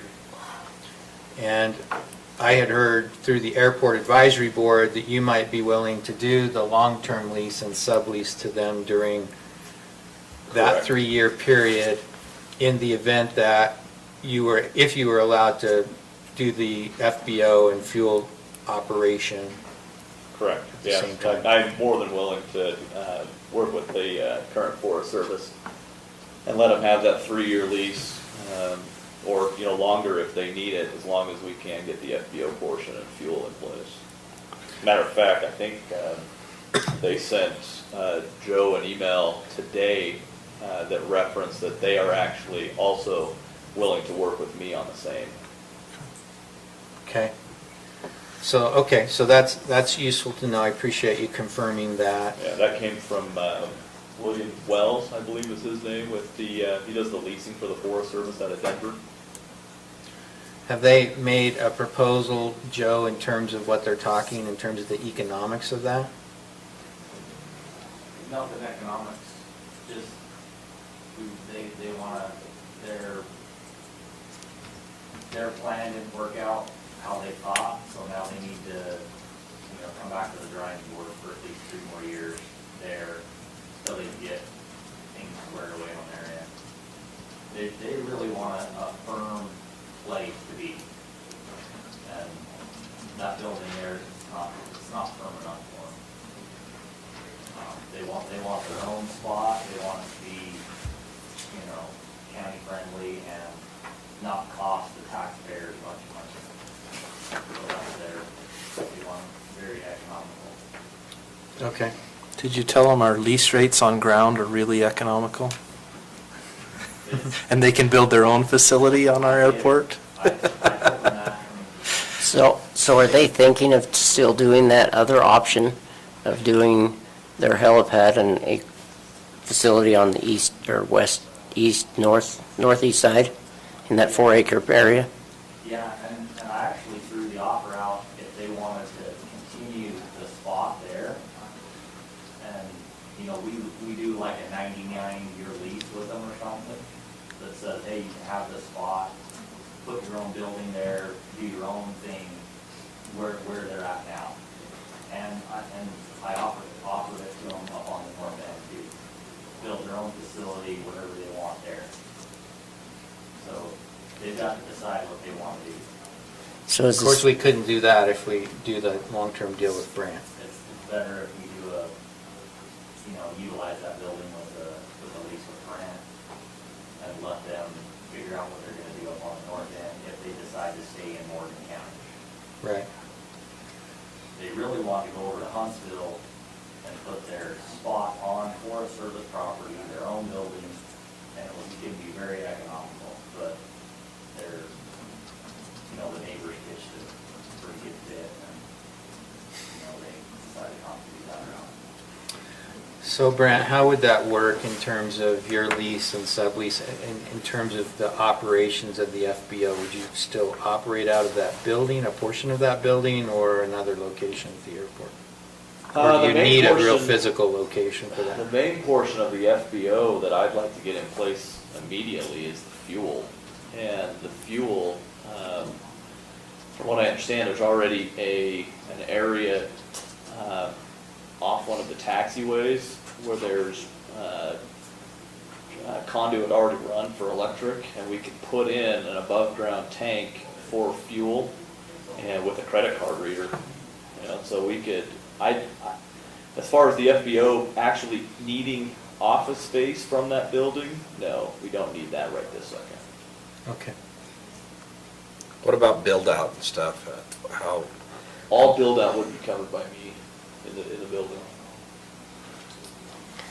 In your proposal, you have a cafe, deli, ice cream shop, whatever.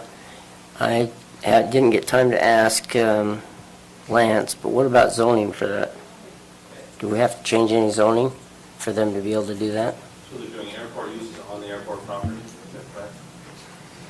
Airport, it's open to the public to be able to come and have sandwiches, ice cream, that kind of thing. It's an actual cafe, restaurant that they want to do. Okay. I think all of the other uses are airport related, but we should check on that. Okay. And then I've already talked to you about all those other questions that I had. Did you want me to explain the fuel part too? Yeah, would you please? Yeah, how I had that in there, there's 120 planes. 120 planes with an average use of 10 gallons per plane. Per week is what it says. Per week, yes. Okay. So 10 gallons per week is 520 gallons per year per plane, times 120 planes is 62,400, whatever that number is. That's how I came up with that number. That's pretty conservative, isn't it, Joe? Yeah, I was gonna say, that's A little bit. I mean, the thing is, 50, Some people fly 50 hours a year, some people fly 250. yeah. So if you average that out between the low flyers and the high flyers, you're right there. And the guys that want to go get some good fuel for their lawnmower, you can have a little bit of that too. Well, matter of fact, some of those airplanes run on non-ethanol, to hydrate ethanol. So, I mean, that would be, one of the tanks that I'd probably be looking at putting in also. The non-ethanol. So, along with plain fuel, 100 low lead. So I think that the question is, do we want to move forward essentially with the negotiations of the proposal as generally outlined? As I mentioned earlier, we'd have to work with the county attorney to get a form of lease agreement and work through it, make sure we get terms that are comfortable. Then it would have to come back to the commission for approval of the specific terms of the lease and so forth. But if it's something that you want us to move forward on, then I think that's the direction that Mr. Hayward's looking for tonight. The lease, by the way, on the Forest Service ends February 28, 22. So that means none of his plan can even get started then until February of 2022. You can put in the fuel stuff. He can put that in still, yet we're not charging him. Is this, well, we could do that on an interim basis and have the lease premises expand to include the FBO. Okay. Or the building later. And I think there's a way to work through that. Exactly how it will play out, I'm not sure, but. You've got two things here. One's FBO and the other one's lease or the Forest Service. Combine them at the same time. The other area of inquiry, at least, is how that works in terms of the insurance. That the county maintains insurance with respect to the airport, and I would need to make sure that we I'd have to have my own insurance. covered our bases in terms of the way they work. Yeah. Everything, correct. The issue in the past has always been that, if I understand it correctly, that there was a concern about how operating fuel supply would affect the county's insurance. But if you come in and are operating that separately and insuring the risks associated with that, then that would probably not be as big a concern for the county. So. I have a concern that I already brought up to Brant, and this is for the commission.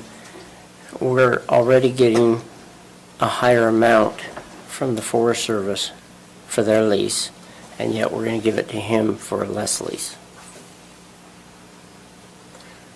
Well, he's making a proposal.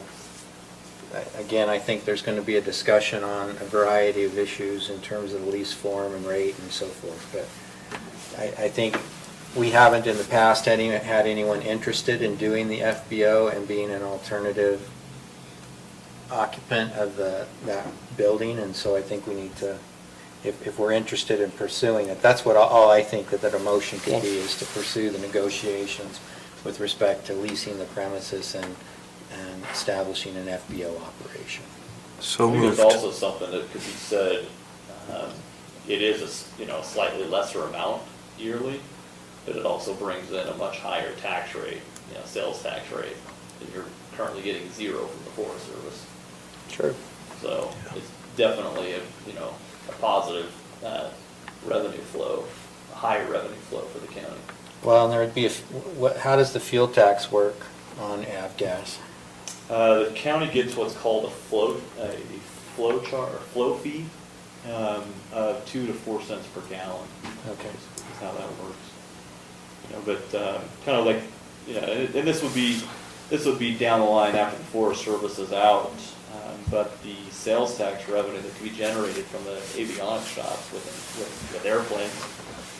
And airplane avionics, a cheap or an average, I'd say, average avionics upgrade in an airplane is $30,000. $30,000 at 6%.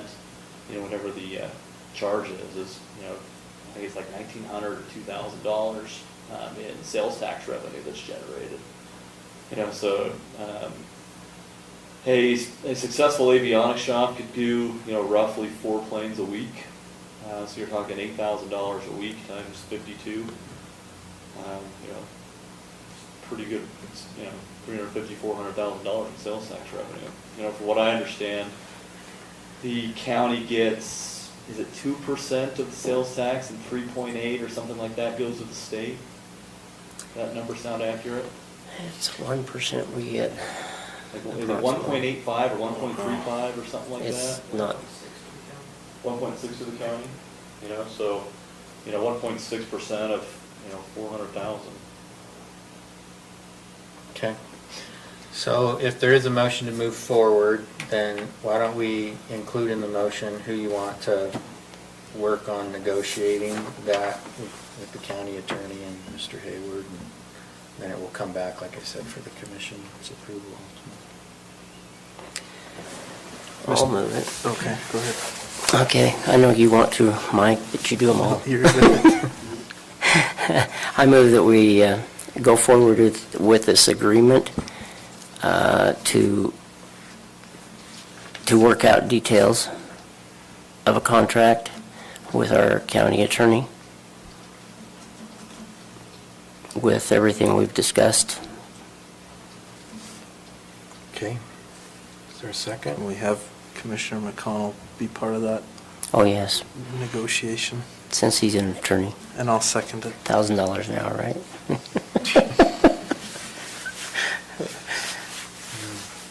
Okay. So there's a motion by Commissioner Fackrell, seconded by Commissioner Newton, to authorize the further negotiation of a lease for the current Forest Service building at the airport, and including an airport FBO, field service mechanics and avionics shop, with the request that I work with the county attorney as part of that negotiation. Any questions of the motion, on the motion? All in favor? Aye. Any opposed? Okay. See, we can make about any motion we want, you'll make it sound good. Because I didn't hear Blaine say that. That's exactly right. That's what he meant. I was just restating it as best I could. Yeah, since we don't know all the verbiage and stuff for it, it's best for you to do it. Okay. Thank you. All right, thanks, gentlemen. Thank you. I know Garrett is out of town this week on a family Is he the new vacation. Yeah. Okay.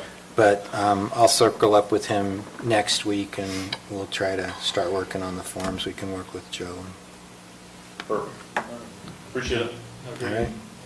Thank you. Thanks, Brant.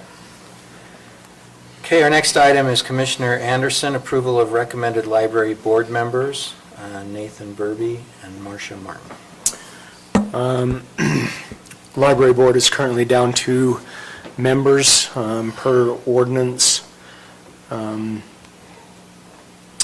The Library Board submits names to the County Commission for approval per the ordinance. So these are the, I believe, the only 2 people they had that were interested in the position. I know Commissioner Fackrell asked a question a little bit earlier. For full disclosure, Nathan Burby is Aaron Botts, who's the library director, her brother. So Aaron did say in an email, I've checked with Garrett, who's our county attorney, to see if this is a potential conflict. He did not find anything in the ordinance that would preclude it, since the library board does not influence my salary or position. Okay. Great. That's all I got. Any questions? Is there a motion? I'll make a motion that we approve the 2 proposed library board members, Nathan Burby and Marcia Martin, to the library board. Second. I'll go with a motion by Commissioner Anderson, seconded by Commissioner Wilson, to approve Nathan Burby and Marcia Martin as members of the library board. Any questions on the motion? All in favor? Aye. Any opposed? Okay, Commissioner Anderson, back to you on a discussion and approval of a local transportation funding local option sales tax. As you all know, we've had various conversations about this local transportation funding sales tax. We had WFRC come and present to us, I believe, twice concerning this and discussed it with us and what it includes and what it entails. We did go and talked with the Young dealership, have had 2 different meetings with them, and we actually have a representative from Young dealership that I believe, I don't know if you want to present today, make a presentation and talk to us about your thoughts on that, or any others that might want to discuss this. So we've got that open for discussion. Okay. Let's go ahead and start with you then. Okay. There may be questions for the commission. Mind if I hand you a packet real quick? Sure. You've got 2 of the pages in there that I emailed you guys earlier last week. My name's Jacob Sobers. I'm the general manager at the Dodge dealership for Morgan. And so I just want to go over a few things that we've talked about. We have met and talked with various individuals on the tax proposal going up on 0.25, so 1/4%. I do want to rescind my comment earlier. 1.6 is not the county tax. 1.35. Morgan has 0.25. So I apologize on that. On the airport, it's not the whole county. It's 1.6. So as you're looking on this first page, it has the sum of net sales tax that we had paid in 2020. All of my numbers that you're going to look over and review tonight will be based off of 2020 and some hypotheticals on there, solely for the fact that 2021 is not over, so I can't obviously predict exactly what's going to happen, but we have a pretty good idea on it. So you can see on taxable sales for 2020, this is between the Dodge store and Ford store, was $48,728 and $432 on it. The next page that you have is our Young Caring for Our Young contributions, and I'll talk a little bit more about that in a second. But the next page is just kind of the breakdown of how the math works, and I want to make sure that I was able to go through this with you guys and make sure if there was any questions that I could answer. So when we sell a car at Young Automotive Group in Morgan, our hook to get people to drive to Morgan, because everybody thinks that we're Evanston, nobody realizes that we're just up the canyon, is our sales tax savings. So as we talk to people, if you call the dealership and say, well, why should I come buy from Morgan when they've got a similar car down at LHM Riverdale, LHM Bountiful? Our sales guys are trained to state, well, we have the lowest sales tax in the state, and we're able to save you several $100s. At this moment, depending on what vehicle, you could be at $320 all the way up to $900, depending on the vehicle. The cost of good for average, I've put as $67,762.50. That's the average cost between a Jeep Renegade and the most expensive heavy duty that you can get. So currently, we're at a 1.6 sales tax as a county and city. The proposal is to raise that for 0.25 for fixing the roadways. Now, as Young Automotive Group, we understand more than anybody that we have to have good roads to drive on. I mean, we're an auto dealership. We understand that's a thing, right? We're the ones that supply the vehicles for it. But as our advertising goes and as our hook goes to have that lowest sales tax come purchase from us, I don't want to necessarily just focus on the 0.25, which is $169 roughly on the average cost of good. That seems such a small, minute number to it, right? What I want to talk about is our business plan that we have for that and going forward with it. So that has been our business plan. In 2017, if you're looking at some of the numbers on the front couple pages, you'll see in 2017 that we started to have an uptick in car sales. And that was because we decided to go from advertising that, hey, come up to Morgan. It was the Sasquatch. I don't know if you guys remember that. but we were saying, hey, come to Morgan, come see the Sasquatch, come out into a rural area, right? We're not the city. Well, that wasn't really working for us. So when my predecessor came up, he started hitting the sales tax savings. And you'll see in 2017 to 2018, all of a sudden our revenue started going up. I should say our car sales started going up. As that car sales started going up, we understood that we needed to press this message for the lowest sales tax to give back into the community. Well, if we decide to go and start getting a little bit higher on sales tax, which Ty Bailey stated in the June 23rd council meeting of 2020 that we were 1/3, Young Automotive Group is 1/3 of the sales tax revenue. And that being said, we're a pretty big player when it comes to contributing back in sales tax revenue, right? And so he said, well, if we raise it 1/4%, no big deal, no harm or foul. You're still 1% lower than LHM Riverdale, or Riverdale sales tax, which he stated in there, and it's in the notes. However, now we're here a year later, and we're saying let's raise sales tax another 1/4%, right? And I know that there's a lot more that just goes into raising sales tax, and there's other means, and nobody wants to use the word property tax, and I understand that. That's not what I'm asking anybody to do. But what I'm saying is realizing that we sell cars and have had an uptick in car sales because of our message of sales tax savings. That's the only thing that we changed. If you look back in that, we were still doing the advertising, we were still putting money, the $35,000 a month in advertising, and kept going over and over and over again. But what changed was that message. So if we decide to go back and not do that message anymore and have to do it, we're going to have to get people to come from outside of Morgan County to the car dealerships, because only 8% of our car sales come from Morgan County. 92% come outside of the dealership, or outside of Morgan County. So how are we going to get those people up here? Well, it's easy. We just need to do a lease message, right?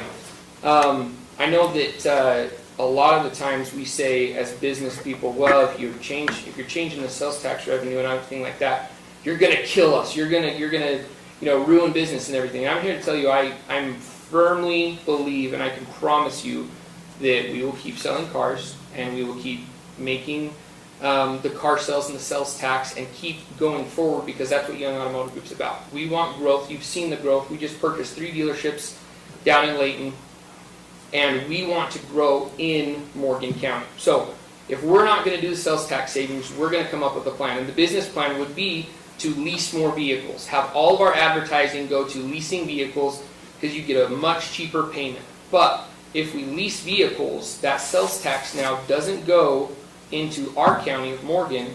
We now go to whatever county that vehicle is housed in. Whatever the residency is, wherever that garage is that they're parking it, that's now where the sales tax goes to. So this is where this breaks down. So currently, Morgan County on new car leases is doing 104. Last year, they did 104 out of the 994 new car sales that we did, which is a 10.4% lease penetration.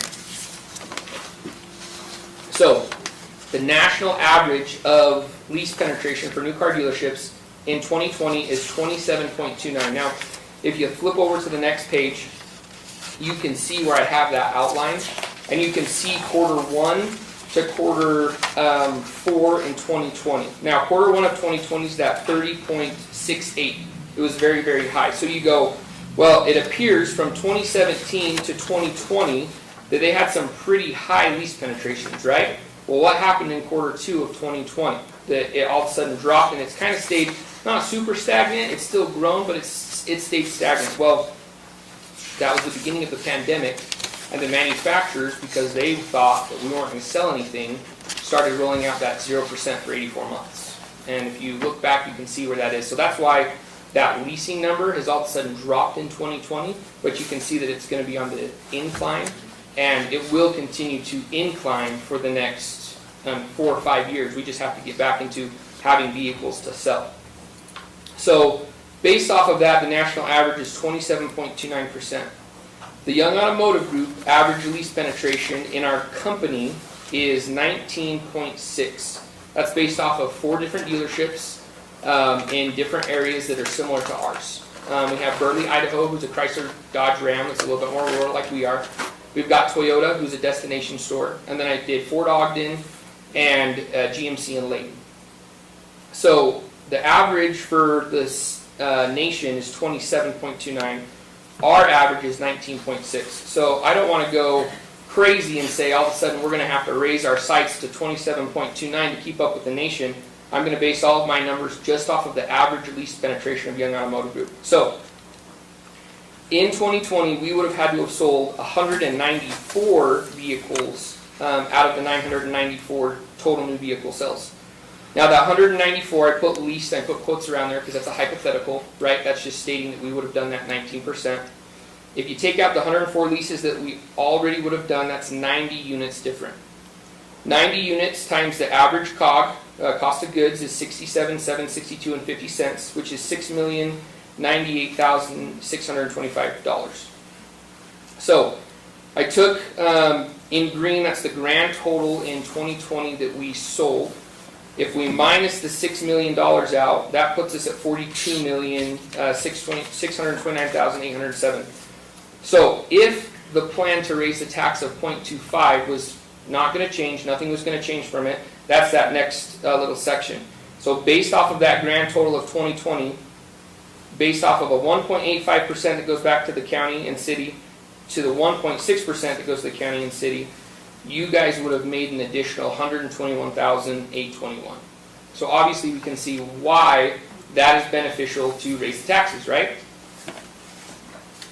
Well, if you look at that next little section, that shows if we were to raise the taxes and then we had to change our business platform to go to more lease penetration and just get it to that 19.6%, that would now be at $42,629,000, which we've done the math there.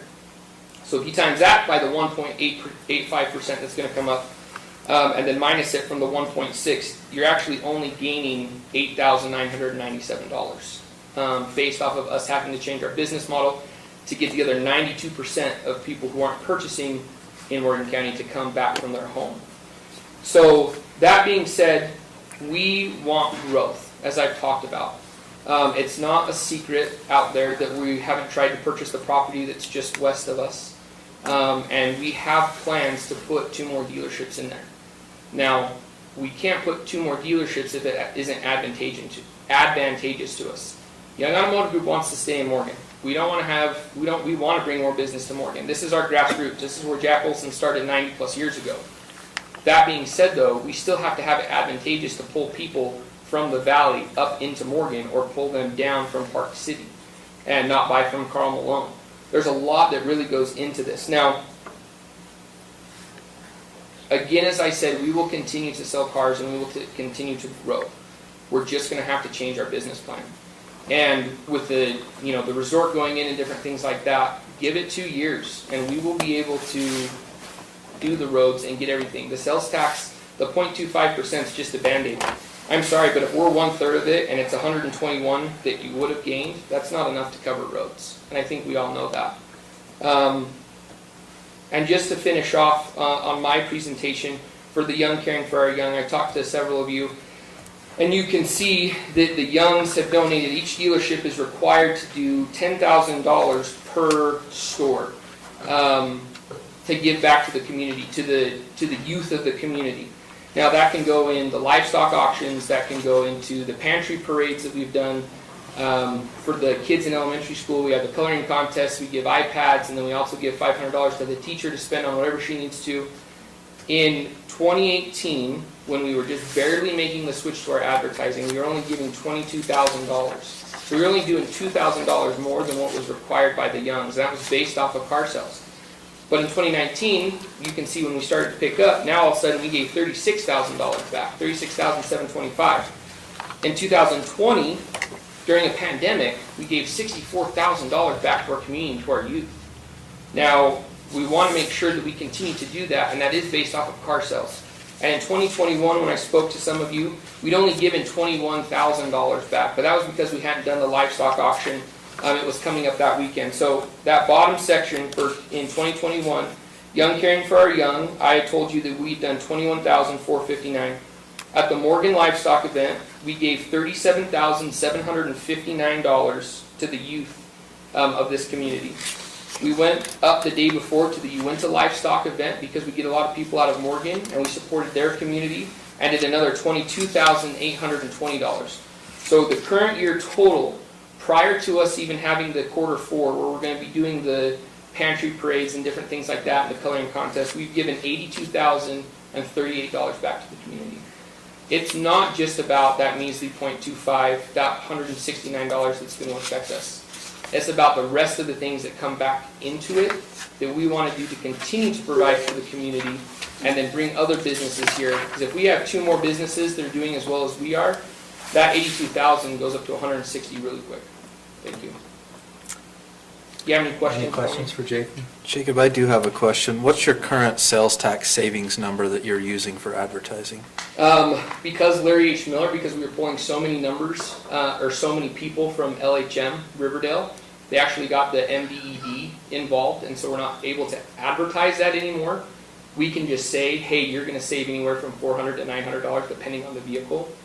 And I have to be careful with that because the MBED is enforcing that, because we were pulling so much business from the valley that they were upset. They've actually tried to get a statewide sales tax for auto dealerships, and the Youngs have put a stop to that because it doesn't do a competitive advantage to anybody on the rural community. I have a question, a few of them. Why, I'm trying to phrase this in the best way possible so that I don't offend you, because I might. You won't offend me, I promise. Why is it that you have to switch your business model when we're still going to be less than anybody else? So John Barber, and I don't know if you remember. I know John Barber. No, I know you know.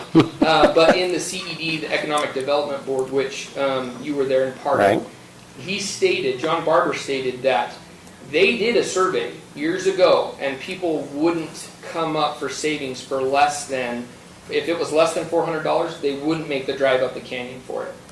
And so we have to switch our business model because it's going to become less than $400.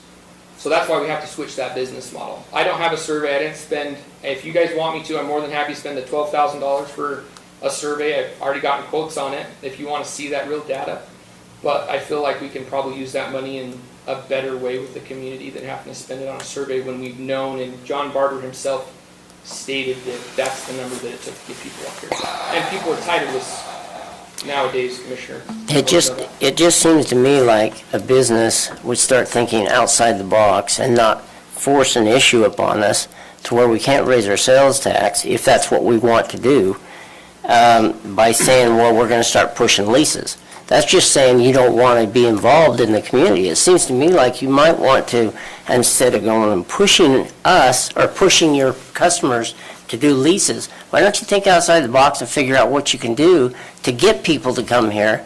And if sales tax, we're already lower than anybody else in sales tax, why not figure out something else instead of that? If you want to keep that same kind of model, figure out what it is you can do. Sure. Take $100 less on your car. I don't know. Sure, and I can respect your position on that. The hard part I would say to you, Commissioner, is that, and no disrespect to you either, but we have a very hard stigmatism as a car dealership that we've tried to break, and Young's have tried to break for years. And people who go, well, you can say just flip your business model, and just discount your car $100.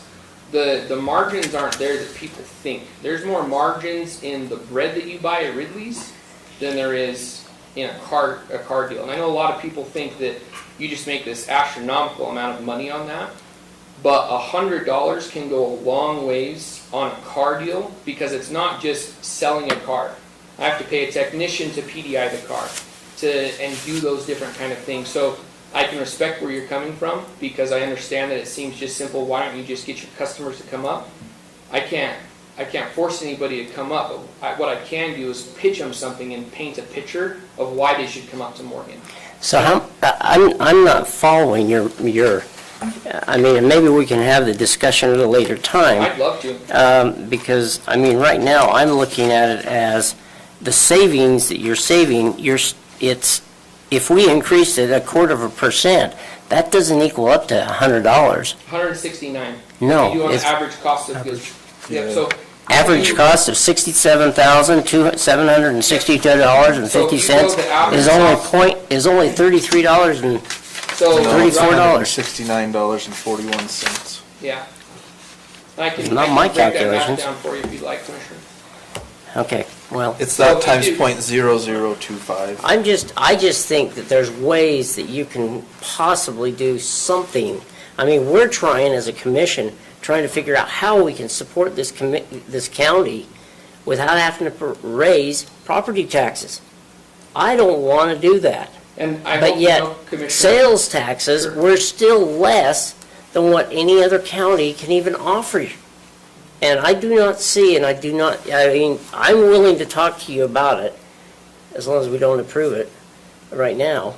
But I want to I want to have a discussion because there's got to be a way. And I understand that, Commissioner, and I think that it's just too frame of mind. Because we can stay in Morgan County and just be closer to Mountain Green. I mean, that's not a problem. I mean, that really keeps it right, keeps it out of Morgan. And I'm not saying that we're not going to, and I hope that I've made that very clear, that we will continue to sell vehicles here and support the community. I'm showing how much Young's does support the community, and just saying that the sales tax is what's going to go down. I'm still going to donate money because it's still my car sales are still going to rise. I mean, I just got put into this position less than a month ago, and if I don't have a 10% increase next year, you're probably not going to see me here. Right. So I understand already that I've got to come up with a way to do that. I'm trying to show you that we will continue to support the community. We're already at $80,000 plus supporting the community, and it's the sales tax revenue that we are going to change. It's plain and simple. We'll have to change our business model, and it's going to be a little flat. Yeah, you're going to make a few extra bucks here and there, but I just feel like we can do different things. And I'm not saying property taxes. That's a word that I'd probably be shot if I said it out there, right? I'm a homeowner as well. But what I'm saying is I think that we're looking short-sighted at a very small percentage when we are going to have additional property tax revenue that's going to be coming in the next couple of years. So Jacob, I have a question for you. Yes, As you're aware, a little over a year ago, the city came to the county and asked us to implement one of these that we're considering tonight. At the time, we had discussions with the dealership, with others, and your predecessor told us, look, if you do this, it's going to kill our business model, the same thing you're telling us tonight. His solution at the time was he was going to just move and sell more fleet, which doesn't generate any tax revenue, sales tax revenue.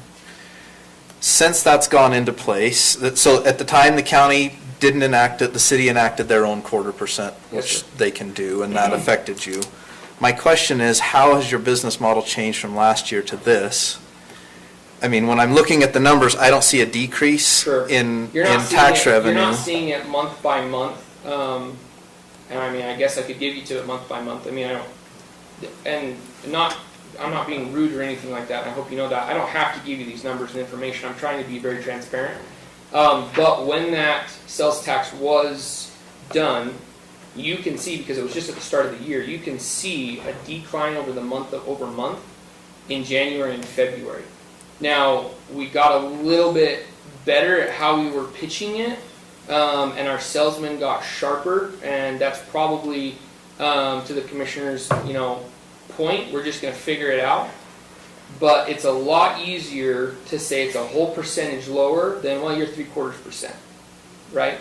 I am not my predecessor, and that's tough because Corey and I go way, way, way, way back. And Corey does have a little shorter of a fuse. And, sometimes he throws some numbers out that he's not 100% sure at backing. And that's one reason why I wanted this very, very clear, so that you could see the math that it backs into. I've spent countless of hours making sure that every single little thing's done, even to the point when somebody, says that just doesn't make sense. I can back into that number with you. So are we going to sell more fleet? Well, of course, right? Am I going to take that away? No. That's just, we're one of the largest fleet operations. Now, Is some of that probably gonna go down to our Layton store now that we bought the Layton Hills Chrysler drop Jeep? Yeah, probably. Right there, I've gotta get creative in some of the ways that I run the building due to the fact that we're gonna lose some revenue just because now we have a store in Layton, right? So now I have to get creative on how to pull people from Park City and to pull people from Layton. The worst person to compete against is yourself. And I can tell you that our Ford dealerships have felt that. Once we bought that Ford in Ogden from Westland, it was tough for our Brigham and Morgan store, and they had to come do it. And I can tell you that it is the hardest competition is yourself. And so I'm going to be competing to pull people from Layton to come up there. Now, we've done it over the last couple of weeks. We've found ways to say, hey, we're saving you on sales tax, right? And they hate it. Really, they're probably saying, gosh, I hope they pass that, right? Because that just makes it that much easier for them to not pull that. But we are going to have to get a little bit creative on how we do that. I hope that answered your question. Yeah, I appreciate it. And appreciate the numbers. I thank you for putting that together. I have just a couple comments, and then I also had basically the same question that Commissioner Newton had of, with the 0.25% that the city passed, it seemed like you guys got through that increase well. It seemed like it anyways. Sure. But just a couple points of clarification. This isn't just 1 quarter. It's actually could be as high as a half. Yes, I have seen that. I didn't run those numbers because I didn't want to that's fine. make you scared too. And just for the record, the code section 59-12-2217 is up to 2.5. So we could do under that all the way up to 0.25. The code section 59-12-2219 is 0.25, for clarification. 0.25. And then I did want to make sure we understood also, we got another, and this is from Wasatch Front Regional Council, the presentation they did.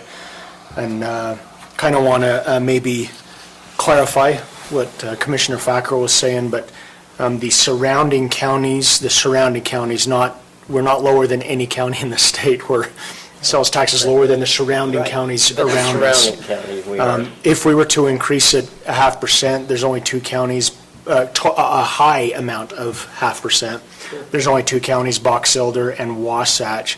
But again, that's counties, that is not cities, so that doesn't include Brigham City, and if they did theirs, or Park City, if they did theirs. So even if we were to go 0.5%, we would still be lower than the majority of the surrounding counties. So I just want to make sure that's understood. And that's almost by a whole percent, well, it'd be a It's little not. less. No, it's not, we'd be a close. 0.6. We would be within a quarter of Yeah, most we'd of them. be within a quarter, and I think that that's the biggest thing that maybe I haven't done a good job saying out loud, or maybe I just need to say it again.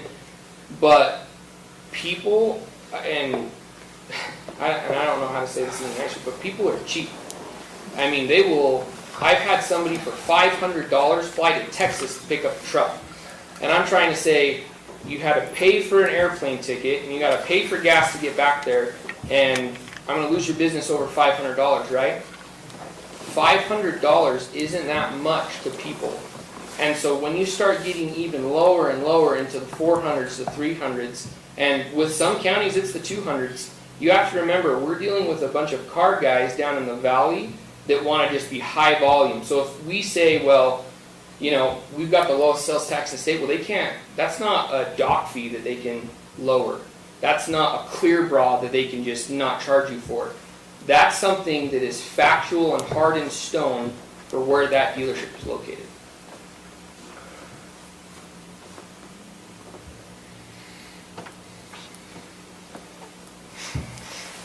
Any further questions for Jacob? No, not for him. Okay. Not for us. Thank you very much. So, discussion, comments? I just want to say, I don't think today is the day to do it. We need to do some more research. And then maybe after we've figured out our budget for this next year, then we can at least consider it further. That's my opinion is all. I mean, I personally would rather have us have a 10% tax and drop our property tax. just me. I don't like property tax. I'd like to reduce my federal taxes and give it back to the community, but that's not going to happen either. That's not gonna happen. None of it is. So I will say, I didn't vote in favor of this tax increase a year ago, and I'm likely not to vote in favor at this time. I do want to increase the sales tax revenue for the county, but my view is that we need to focus on increasing the number of transactions on which we're collecting tax more than adjusting the rate. That's my general view with respect to this. I could, I guess, be persuaded otherwise. But, and I think that this commission's focused on trying to do that, and making opportunities for, and doing what we can to at least promote opportunities for more commercial business to come in and expand the transactional dollar volume as opposed to the rate. I understand the need for it. I think that in terms of property tax increases, or more specifically budget increases, that over the past number of years we've failed to increase property taxes, and so it's hard when we do that.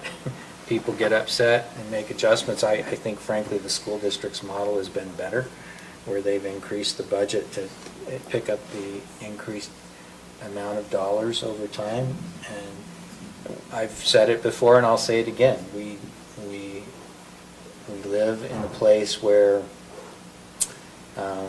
we are not doing what we need to fund some of the basic costs. I am not looking to build a new building. I'm not looking to put in county recreation programs. I'm not looking to do anything like that. I'm simply looking to pay the people who work here fairly. I'm looking to, I would like to move towards a full-time fire department sooner rather than later from my perspective.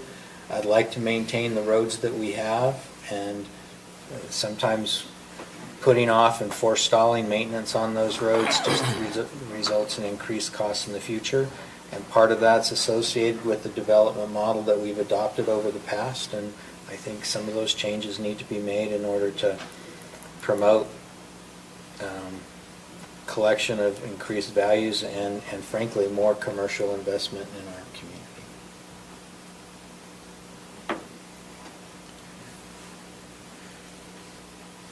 Commissioner Anderson. Do you want me to go? No, I was just going to ask you a question. Yes. Can you remind me, on the adoption of a sales tax increase, doesn't it go into effect on the first of the following quarter?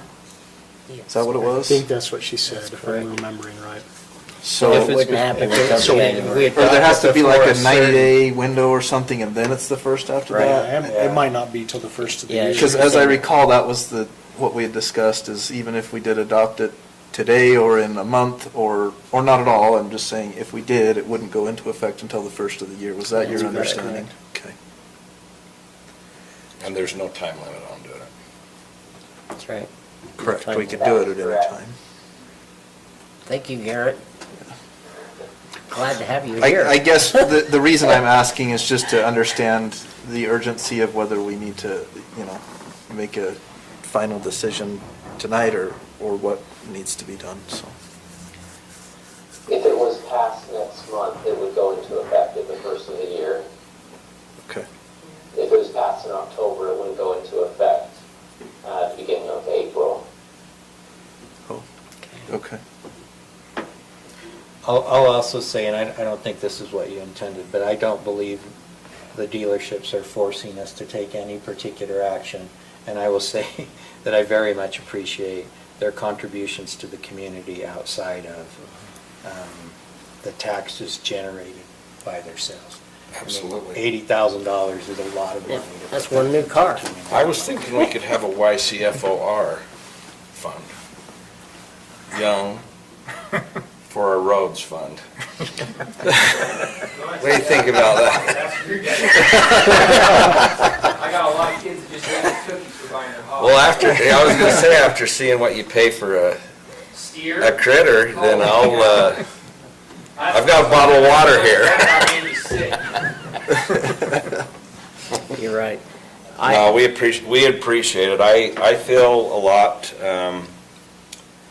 like Commissioner McConnell, I don't feel like right now's the time to do this. I think we have a lot of pressures on us as people and a community and businesses right now. And we don't even know what that's going to look like by the time we get our next tax bills. And so I think we need to be careful about the amount of dollars we trip over to save, you know. And so I just think we have to be wise in the decisions we make and how we treat our businesses, because I think potentially youngs are growing and they want to grow, and if they want to grow in our community, I want them to grow in our community. That's my personal feeling. I'd love to see them get more ground and grow larger and have more things that they can sell and create a tax base. They just don't take up that much room, and they don't take from our community, they give to our community. So I appreciate Young's. When you were stating, well, we can move to Mountain Green, I didn't understand your comment. And when we start pushing leases, I mean, that almost sounded like threats to me. And so a salesman that comes up to me and starts telling me that, I tell him goodbye. So It's a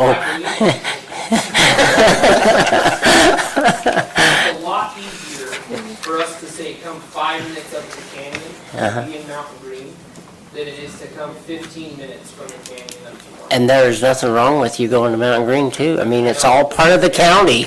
I mean, hey, I'm all for Mountain Green too, just as I am for Morgan. By the way, In Morgan, we'd like to stay there. I like to lease cars, I just don't do it up here because I can't stay within my mileage allotments. Yeah. And I understand that up here too, so. But no, I appreciate what you've done for the community and what you still continue to do for the Economic Board and everything else. I appreciate all that you're doing. And I just want us to work together. And I prefer to bring in more sales, because the more sales, the more taxes we receive. Sounds like we're not changing the tax base though. Right now, I have a problem, because I know we need something like that, but I don't want to raise any taxes. I'm glad I'm not you guys. You weren't here at the very beginning of our meeting when we had a work session, but we were given some bad news about our insurance rates for our employees going up 7%, and cost of living for most counties are going up 5%.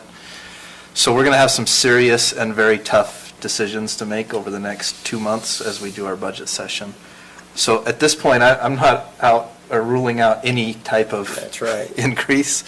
That still may happen, but I definitely want to see where our budget lands, and I want to have some discussion about it before we do make a decision. At least that's my personal thought. So is there a motion to? Well, let me give you my thoughts real quick. Yeah, You better hurry it up. I wanted to make sure this was brought before this commission. I know, I want to say it was the year 2017 where this was proposed for vote to the residents. Every one of these was for vote. And the residents voted no in Morgan County. So I think we got to keep that in mind as we're thinking about this. All the residents said, nope, we don't want to do it. My background is engineering and public works. The counties I've worked for, they will never have enough money to keep their roads drivable, I mean, without potholes, without issues. There's just not enough money out there. So even if this were passed at 0.5%, I think the estimate early on was 318,000. It might be a little bit more now. It still wouldn't be enough to fix the roads like we need to fix them. So I want to make sure we're keeping that in mind.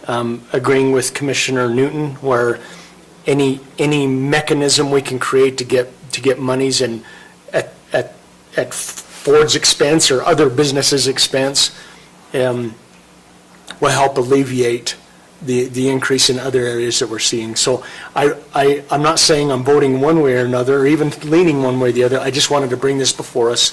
We had city members, we had COG members, I had residents say, hey, why don't you at least bring this before the commission and see what you guys decide. So I'm agreeing with I believe the rest of you might have all said, I think we need to keep this in discussion and make sure we make the best decision possible with what we got in front of us. So that's my thoughts. Thank you. Anyone else? Okay, is there a motion now? I try to decide what the motion should be. I'd move to postpone, but I don't want this to automatically kick on to a future agenda. But postponing indefinitely kills it, so I don't want to do that either. So Yes, that's right. I'm just going to move to postpone this to a future date. I'll second it. And of course, that would be advertised if it does come back on the agenda, and we'd make the public aware, but.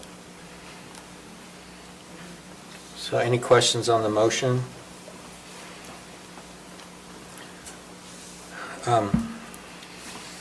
Would you want to, this is my question, would you want to postpone it until our November meeting, or is there any time frame in connection with the budget discussions that you would want to bring it up? Yeah, or maybe will we that's just a do that informally? maybe that's a good point. Agreed. Let's postpone until our second meeting in October. That way, we will have had our budget discussions and can then have the discussion again.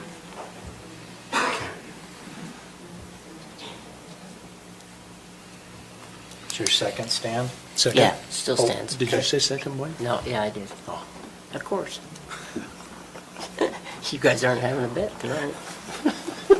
Okay, we have a motion by Commissioner Newton, seconded by Commissioner Fackrell, to postpone the discussion of the approval of a local transportation funding local option sales tax until our second meeting in October. Any questions on the motion? All in favor? Aye. Okay, our next, Can I make a motion, we have a little break? okay, we'll take about a 5-minute break. Try to be back at 6:35. Next two could go long. I gotta have a nickname for that. Oh, I just. The next one should not go long. No, but she needs Where's to. our funding for that? It's a grant. Oh. We matched with work performed. Perfect. Wonderful.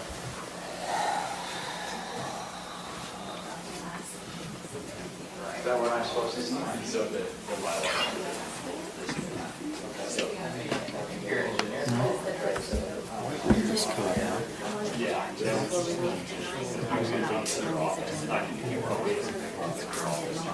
Please call me and I try to.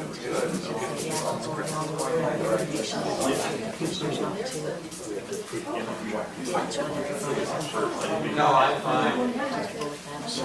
I asked the same question. I was like, where's the funding for that coming from? We don't have any money. Thank you. Appreciate it. Thanks for letting us be hard on you. Hey, absolutely. We need to talk. Jacob? Yes, sir. We need to talk. So I'll come over. Yeah, come over. Let me know what else. I mean, I'm not for, I'd like to keep our taxes, I'd like to actually reduce taxes completely. Hey, you can see on the side. But what I'm saying is, I mean, I'd love to have people come here because our taxes are only 2%. Right. I'd love people to do that because then guess what? That just doesn't boom the economy. Yeah, and I think that's something that I didn't really touch on huge.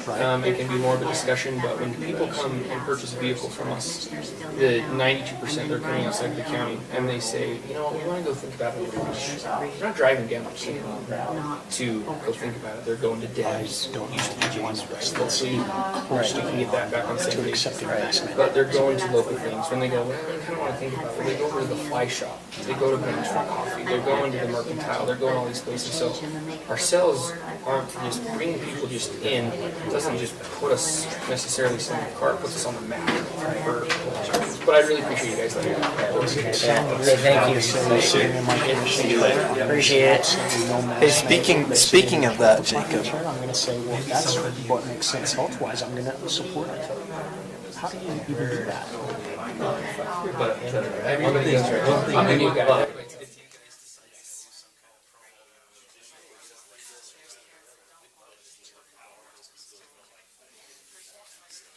So I've been trying, and I probably need to push a little bit harder. I've been trying to get in touch with, I have to look at my notes. The guy named Brown, the kids can stay and do some promos. Parents want the kids to promos a long time ago with Tony Vino. But they've got the plan, so they can do stuff like that. And that's the hard thing too, is that we've got to come up, maybe I need to work with closer like Greece here, just because, quite frankly, like, all of our swag, we own it as one thing, that's the end thing. But we go through, print, just a t-shirt, shirt, yeah, we do everything through them, so we're trying to kind of do the business as well. And so maybe we need to look at, really like Snapchat. Currently, he said my recommendation would be to Morgan County, the no mask man, because the numbers are too high. He said if they get higher levels of gauging, right, something, and I think that's a really good point. That's what he said. If I were you, I'd buy $50,000 of SOS passes. Really? You think so? Yeah. Well, and that's what we want to do with ground, is we want to do it so you buy a truck, and you can get ground and shop.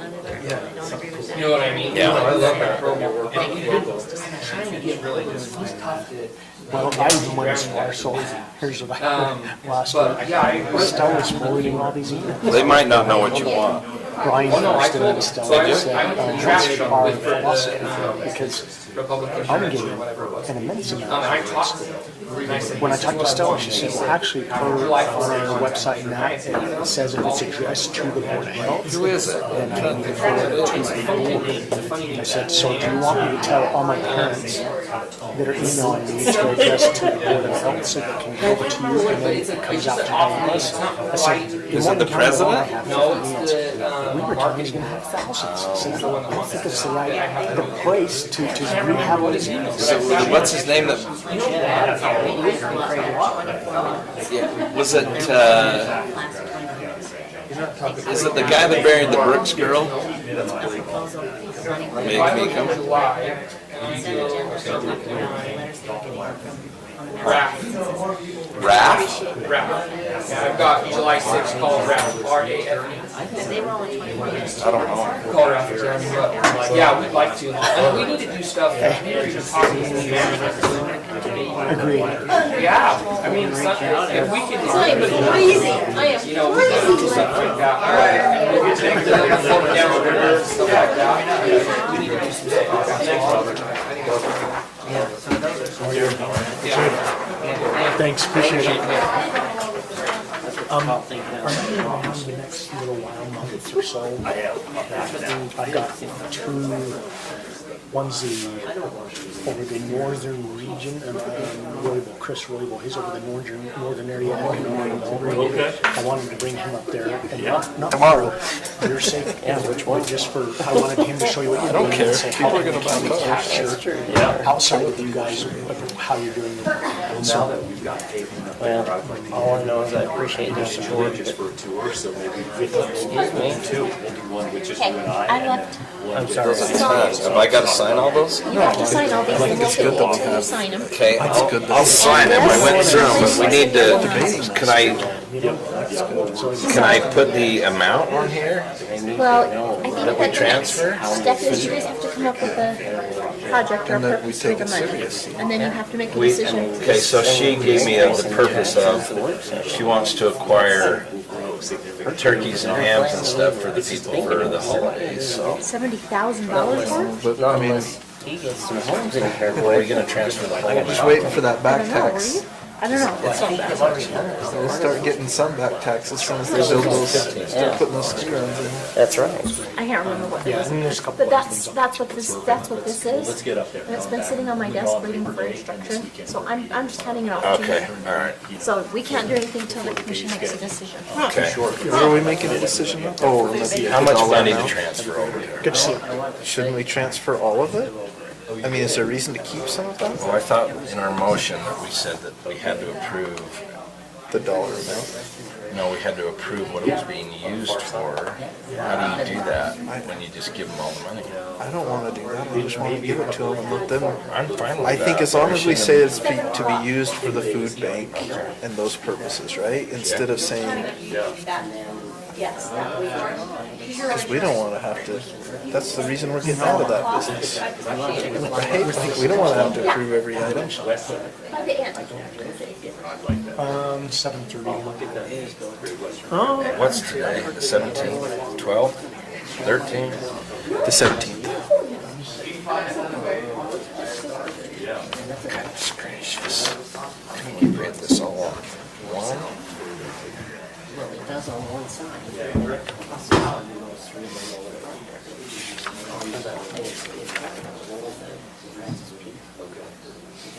There's an area right there, Francis Peace, Thurston Peak.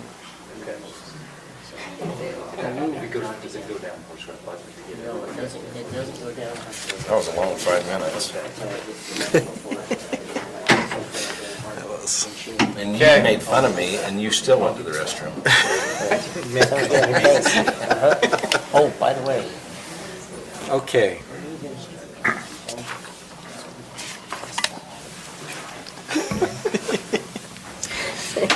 All right. Our next item is the Airport Advisory Board, consideration of proposed notice of award and contract agreement with Morgan Pavement Maintenance in the amount of $94,652.60. George, do you want to just give us the background on this?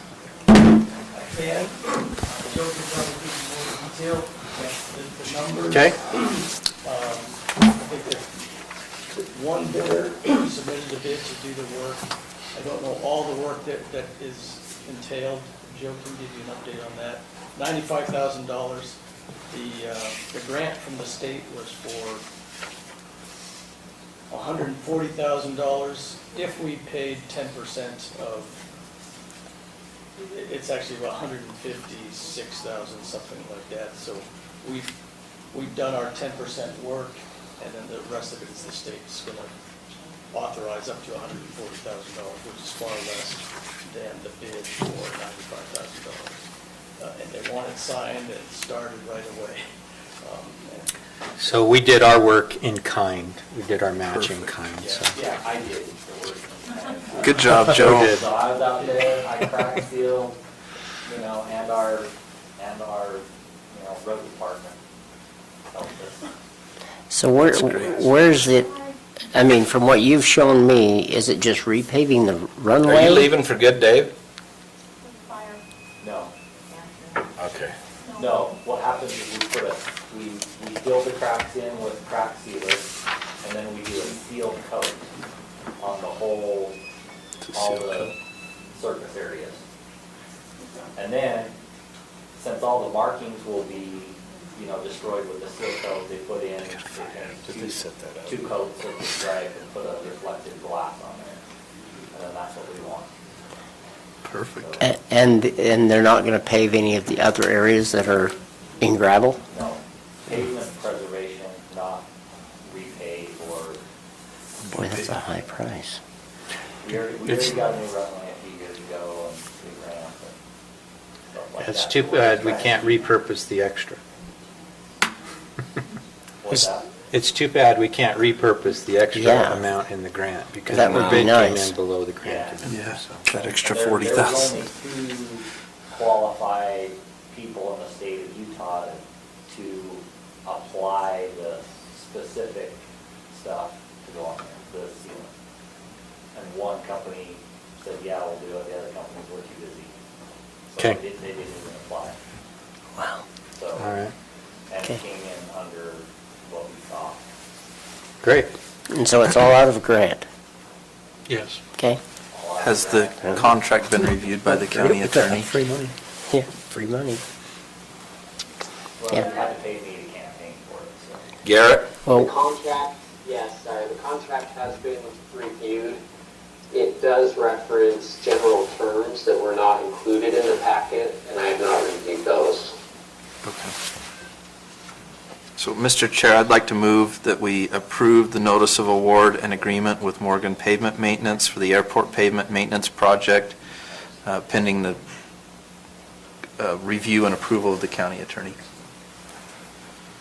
I'll second it.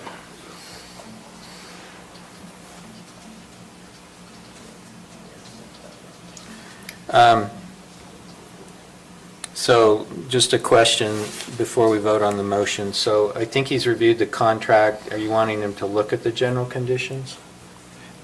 Yes, just look at the general conditions, make sure he doesn't have any concerns, as long as he's comfortable with the contract and conditions.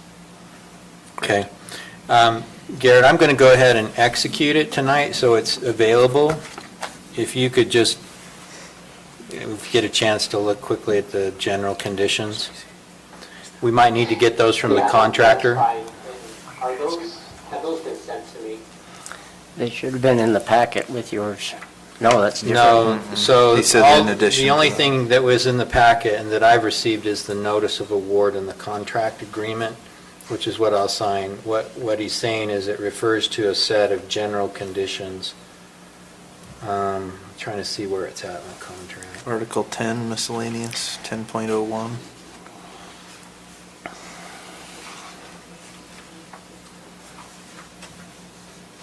Is that what he's talking about? Standard general conditions of the construction contract? So this is from the Engineers Joint Contract Documents Committee, Standard General Conditions of the Construction Contract. Are you familiar with those? Yeah.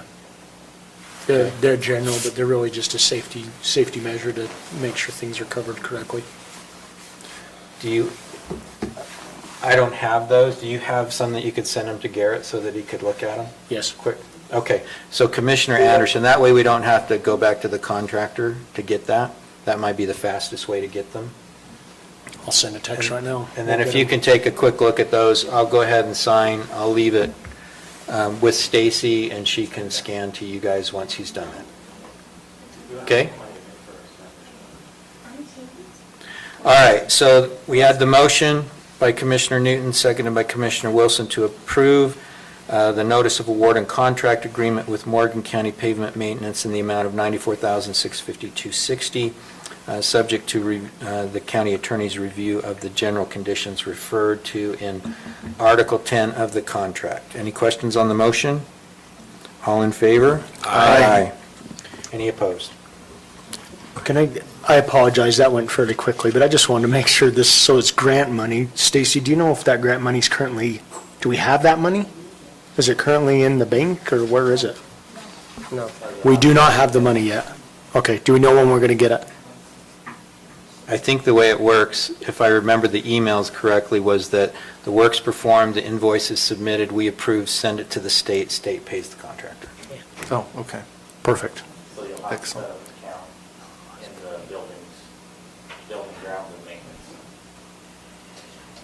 We should. Well, we just already send have their it. invoice to the state, right? Yeah. If that's the case, yeah. So we're not making the payments on the invoices, the state will be, Directly to Morgan. to the contractor. On behalf of Okay. Morgan.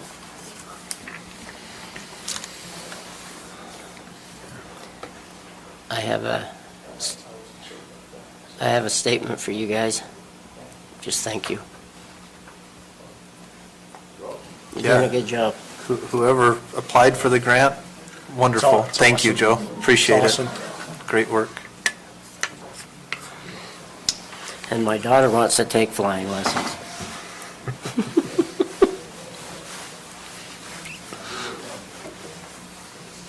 So do I.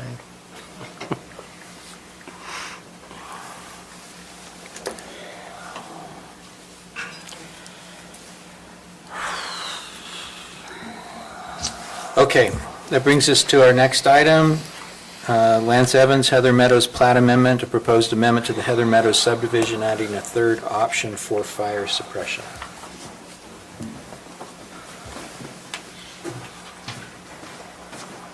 Good evening, I'm Lance Evans, Warren County Planning Director. You're all very familiar with the Heather Meadows subdivision. The application before us is to modify the Heather Meadows subdivision plat notes by adding a third option for fire suppression, by amending the improvement drawing note. It would change and The proposed change would add that residential sprinklers per NFPA 13D may be installed as an alternative to an NOA well. The Planning Commission held a meeting regarding this item on June 24th, 2021. The meeting, they voted unanimously to recommend denial to you, to the Martin County Commission, based on the findings that the proposed change to allow residential sprinklers does not meet the adequate supply required by the International Fire Code, and that the proposal is detrimental to the health, safety, and welfare of the public. There are several people who spoke at the Planning Commission meeting and expressed their concerns. We're all aware of the difficult situation that this is, and I don't think anybody's happy about it. Obviously, no one as much as the lot owners. But the county code is that the International Fire Code has to be met. 13D sprinklers can lower the standard for water in the hydrants, but there's still water required in the hydrants. That's the interpretation of the Warren County Fire Chief and his memo that's in the packet. They just got called out on a grass fire apparently, so they were here until just a few minutes ago. I can go into a lot more detail and answer any questions you have, but essentially it comes down to those are the issues that the change has to meet the Morgan County Code. There's a water district or a private water company area that is actually the water lines connected to that pipeline, which is not paid for. So that is a viable option, and Morgan County Code requires that happen. The Heather Meadows Plat Amendment also allows the neighborhood, a 40 neighborhood association well to be in place. Is it a viable option, Lance? What? Is it a viable option? Is what? PPA. Doesn't seem to be a viable option. We've gone this circle after circle after circle. Doesn't seem to be a viable option for these folks. Well, I guess viable, I would say, I'm referring to the fact that every subdivision we have in Mountain Green that is in the Mountain Green Fire District has fire hydrants. That's what they do. Outside of water districts, when they are not available, we have some alternative systems. But inside a private water company or water district where there is a water line that is there that the developer can connect to, that is a viable option and certainly can be done quite easily. But it could be done other than they get held hostage by other mistakes that have been made when they were, I mean, there's a lot of mistakes that have gone on in this whole thing, you know.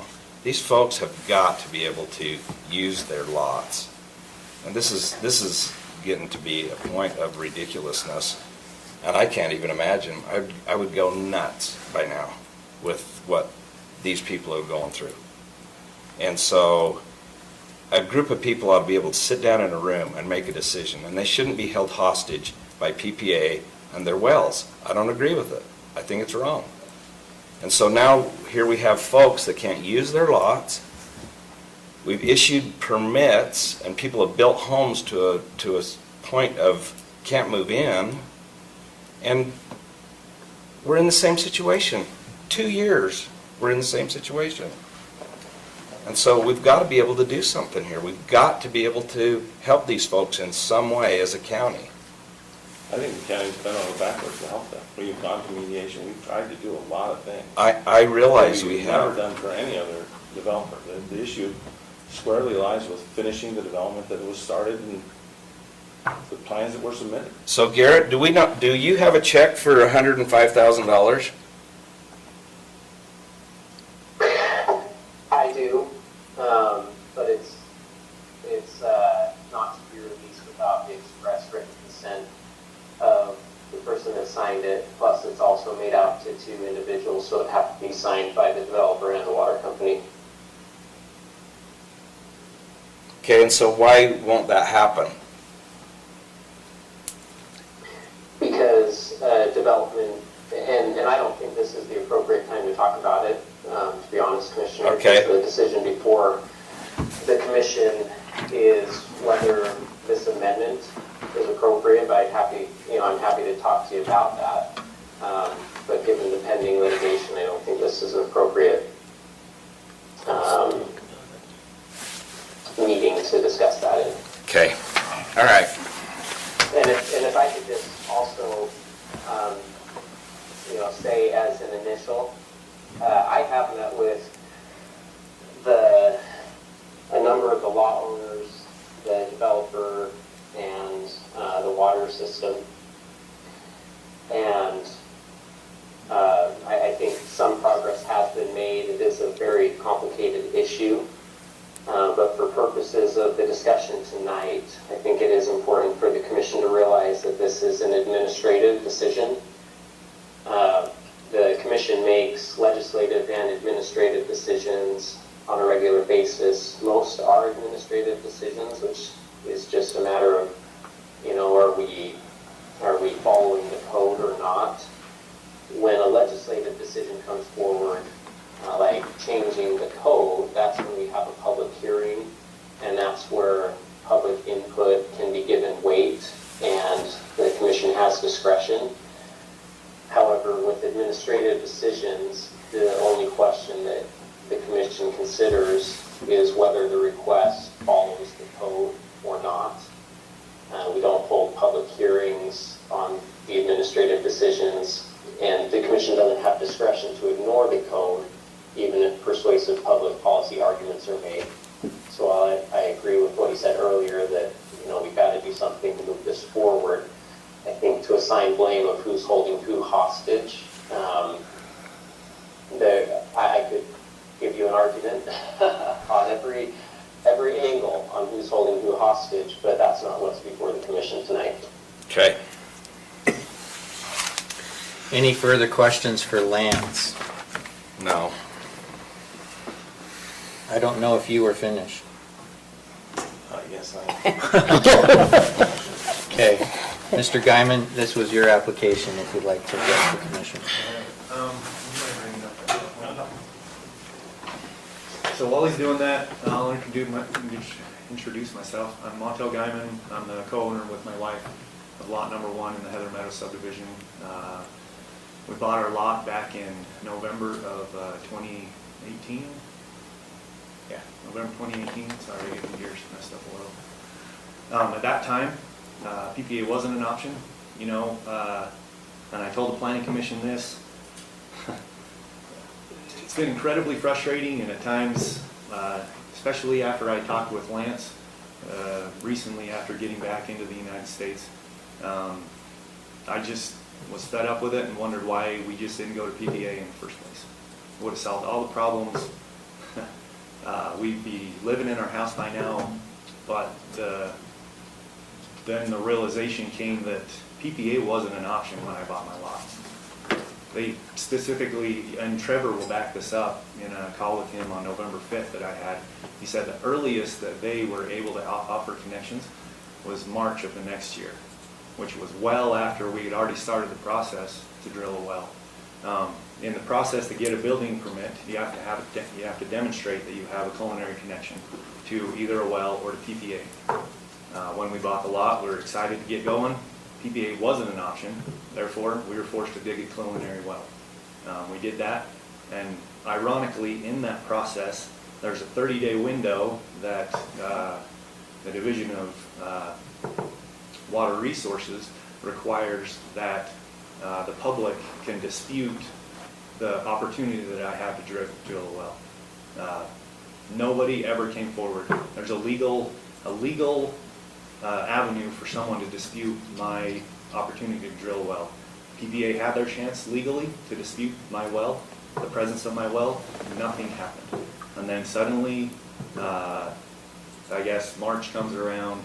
The earliest email I have that was forwarded to me by the developer, David Pitcher, is from June 10th. That didn't come till after the whole debacle came forward. Ultimately, what it comes down to is I didn't even know that this was a problem until September of 2019, when Mr. Guffey was in a meeting and this came up, and he came back to us and said, hey, you got a problem, you need pressure lance. Unfortunately, there were a ridiculous amount of hilarious events that are, yeah, you just can't help but laugh at somebody parking their truck over the mouth, expecting that to actually stand. But regardless, there were a lot of conflicts, a lot of egos came into play, and nothing was happening. I was sent overseas due to a lack of communication assets. My ability to change anything virtually came to a stop. I was able to participate in the mediation for a temporary for a little bit of the time that they were online, but ultimately I came home a year and a half after this issue was a problem, came up, and absolutely nothing had been done. I hate being the victim. I hate standing by and saying you should have done this and you shouldn't have done that. So my plan was to go to talk to Lance. When I talked to Lance, he told me about the code, which is referenced in the planning department review, which we'll get to in a minute. And I saw an opportunity, so I took it to propose this amendment. I just want to stress this amendment is an NOA well has already been approved because PPA was unable to give a will serve. That's the whole reason that we're in this debacle, is because PPA was unable to give a will serve, so they had to do an NOA well. My amendment is to allow an option to that NOA well, which is already currently allowed, which was allowed per code at the time of recording. I'm going to ask Lance, not yet. You made a comment in the Planning Commission. I just want to make sure everybody understands. Commissioner or Member Hale asked you if there was a will serve from PPA at the time of recording. He said, I don't believe so, or I do believe so. Do you stand by that comment? The same thing that I asked you in the grammar. From, what was the question again? Member Hale asked you a question. Was there a will serve from PPA at the time of recording? At the time of recording, they had an agreement. That's not what your grammar request said. I don't know why you asked. Because I want you to rescind your I believe so. There has never been a will serve from PPA to give this. That's okay. That's correct. Agreed? The county never got a will serve from PPA. Okay, thank you. And the reason I do that is because I feel like that's a vital piece of information that was unclear in the last and not pursued to ground like I think it should have been, as well as a couple other things. Regardless, I've got a couple things. I've been through the history of this. You guys probably are far more knowledgeable about the background workings of this since I've been gone for 14 months and just barely getting back into it. You've seen a lot more of the details. I appreciate the intent of the mediation. I feel like certain parties are being bullheaded, and it's throughout this my informational speech or sharing with you. It's going to sound like I'm attacking PPA, and in a sense I am. I have sent every one of my findings to them in a request for them to give me more information so I understand where they're coming from, and it's been crickets. The latest mediation resolution, I sent them my statements and my issues with that I thought it was a trap, which I stand by. It is 100% a trap. Throughout this entire process, they've been after my well. That mediation, that land use agreement is undeniably to me a trap so that they can steal my well through backdoor channels.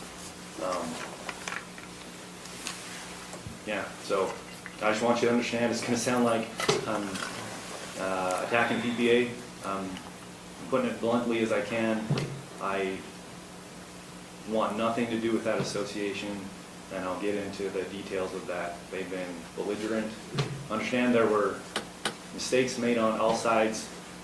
understand there are a lot of egos and just events that just make you angry. You can definitely clap that how dumb it is, but really the intent of this is look past the ego, look past what hasn't been done. This is an opportunity to be done with this issue, set it to bed. People who want to join PPA will be allowed to join PPA. People who want to put in residential sprinklers will be allowed. So, yeah. The joke's getting old, but set Heather Meadows free.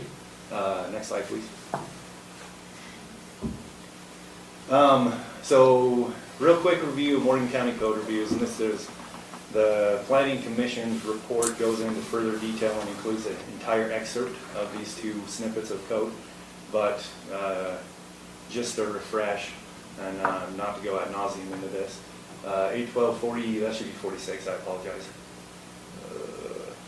Anyway, it says 81246, paragraph C, no use shall be permitted unless it is shown that there is an adequate supply as per IFC of an immediate access to water for fire protection as determined by the fire marshal for the jurisdiction of the subdivision.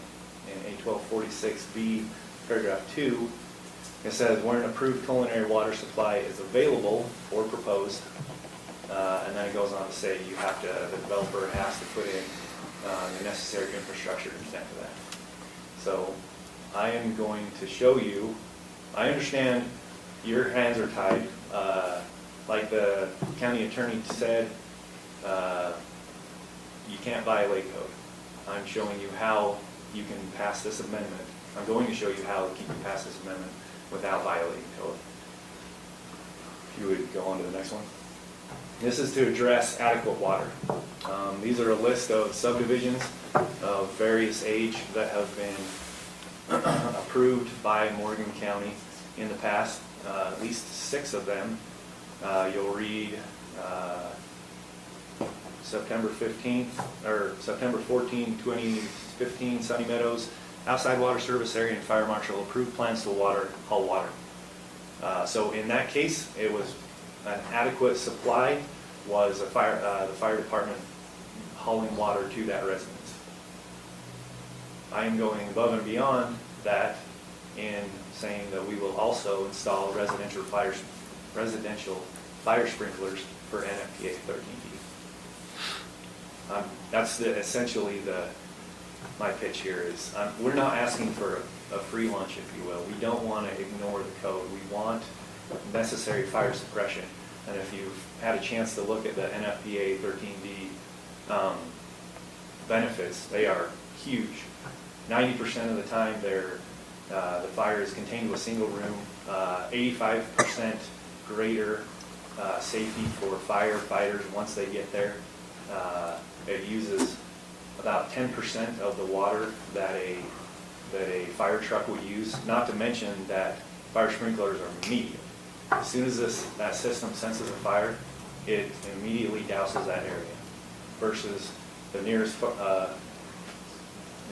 fire department that would be responding to a fire at our location in Heather Meadows would come from Morgan County. It takes about 7 minutes to get there, and in that time the fire would have consumed the entire house, versus residential fire sprinklers, immediate response. Okay, next slide, please. So the biggest, I think the adequate water, that's easy for the fire official to write off. He's done it in plenty of other places inside of Morgan County. Where it gets really nitty gritty is the availability of PPA. And what I'm going to show you is that PPA doesn't have the storage capacity to meet Morgan County Code 81247B2 alpha. Division of Drinking Water is currently investigating this. When I brought this up at the end of the Planning Commission, essentially I sent a code compliance complaint to Lance, the planning department, to evaluate PPA to that portion of code.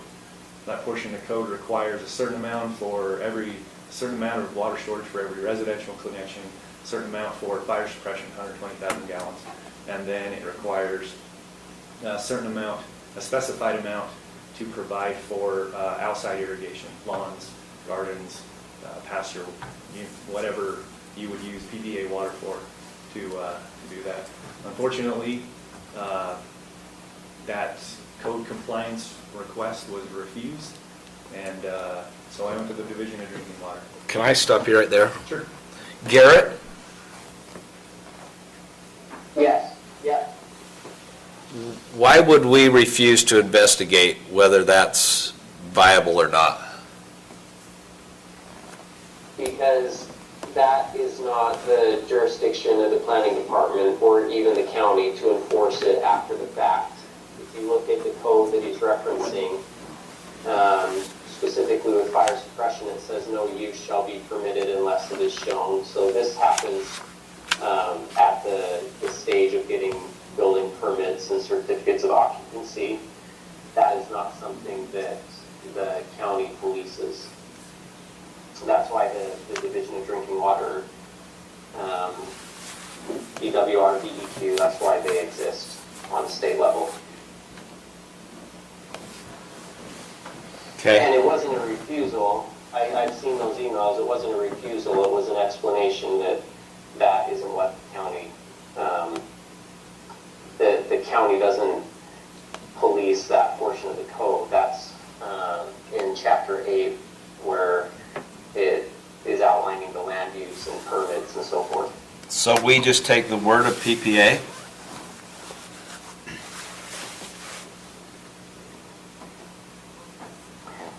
For as far as future, like after. We just take their word that they say that they can, that they have the capacity, and we just take their word for it? Well, they're monitored. They do every 3 years. They have a site visit, and they're monitored by the state agency. So yes, we do take the word, but it's also based on reports that are monitored by the Division of Drinking Water.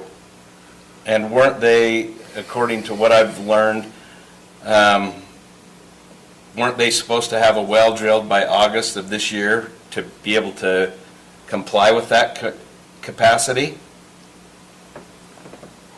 So there are enforcement mechanisms that can be put in place. I'm not familiar with exactly when that has to be done, but I think we're departing from the point. Like, I understand what. Well, I'm trying to figure out if I'm trying to figure out whether if it does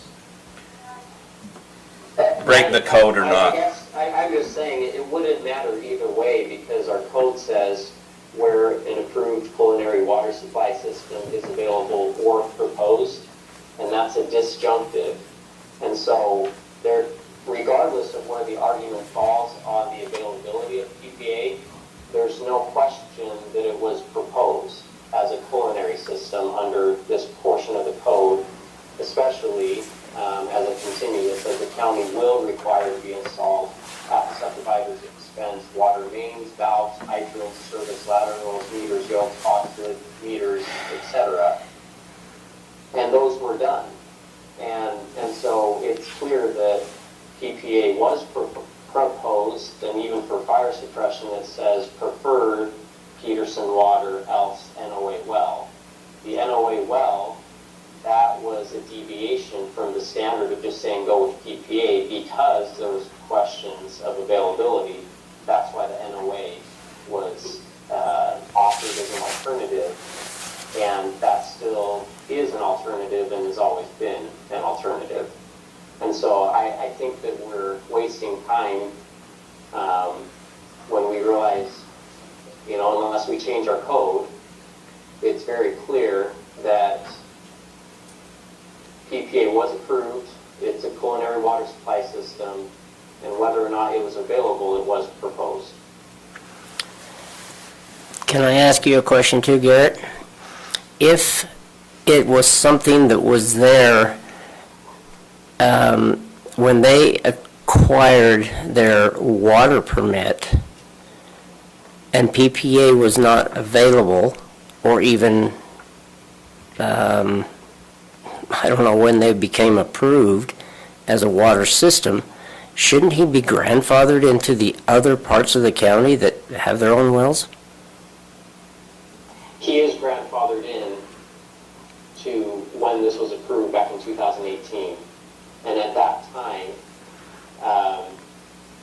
it was the fire suppression is either PPA or an NOA well.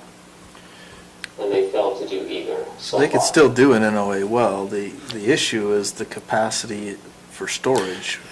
Can I ask you a question? Is it Montel? Montel, thank you, sorry. Tells easier to scream. Apologize. I have a lot of very similar feelings with everything that's happened with this, but I really want to focus on just the basis of what's before us.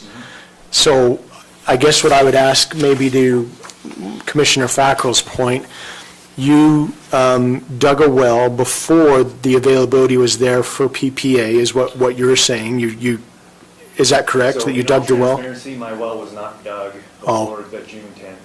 Okay. That was the process. We had already paid, and understand, I didn't even find out that they were available until afterwards, when the whole fire suppression came up. But in all transparency, my well was in process. We were getting the well permit. It actually got dug and approved it was tested the 1st of August. I think it was dug in September. But we'd already paid about $1,000 to get the well, the water share transferred to a well, and the well permit began, the process was in place. So at that time, how are you planning on complying with the note of 1,000 gallons per minute for 2 hours? So that, in my opinion, is a developer problem. He should have already had planned on that. And county, without a will serve from PPA, should have required that to be in the planning construction drawings. Okay. Well.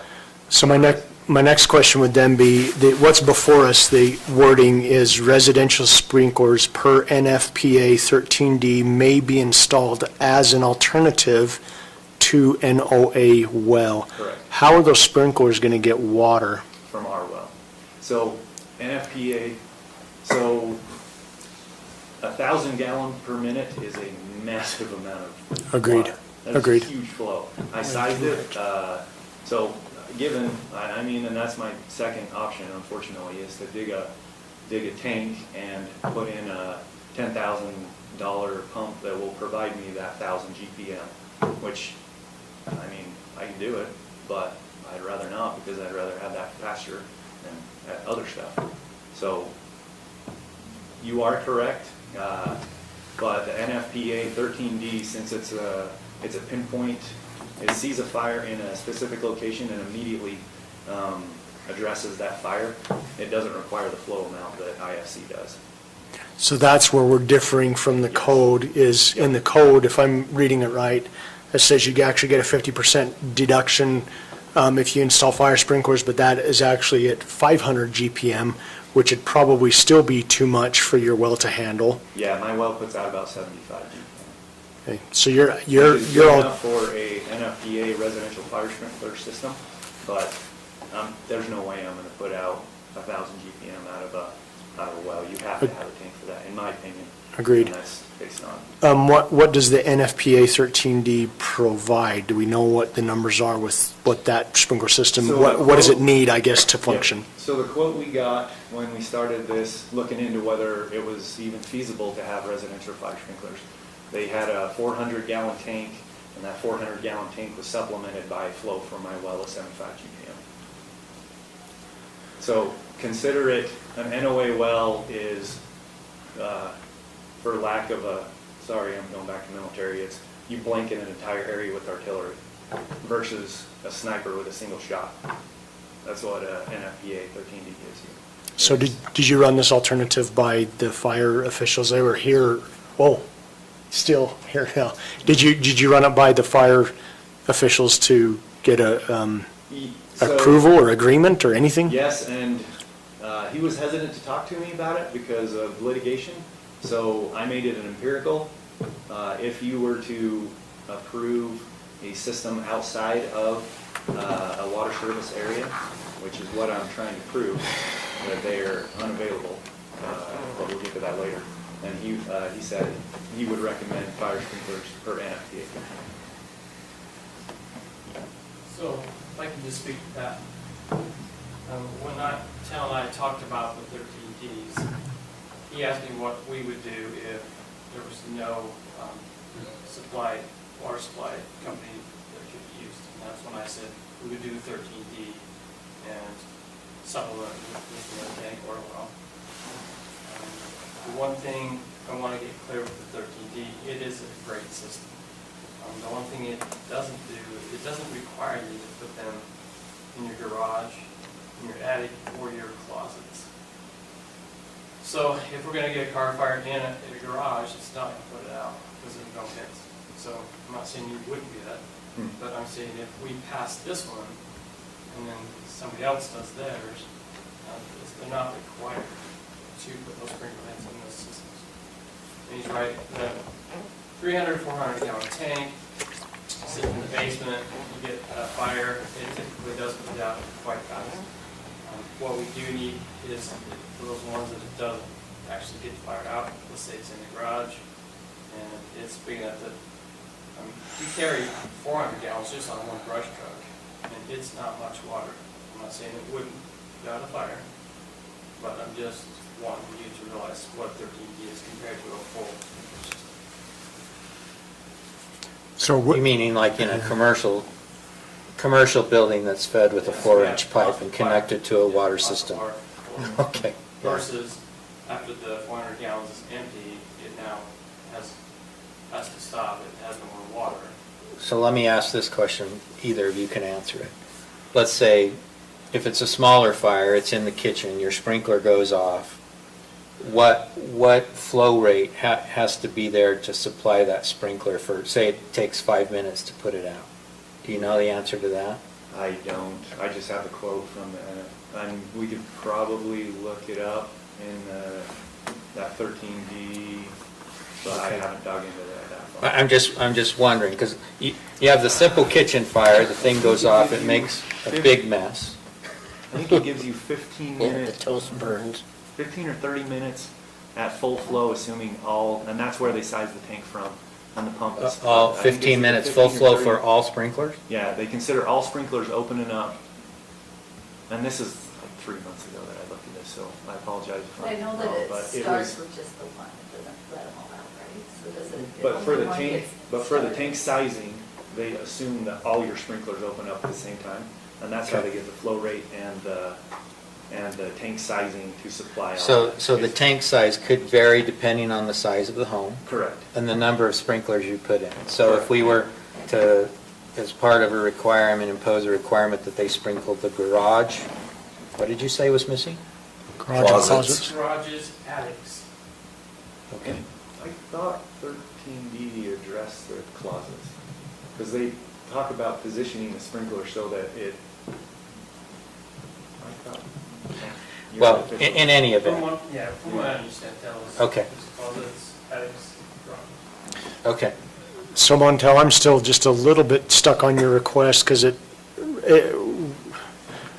would say residential sprinklers per NFPA 13D may be installed versus, it says as an alternate to the well, but you would actually be using the well as a supplement and the tank, I correct? would not be using an NOA well, though.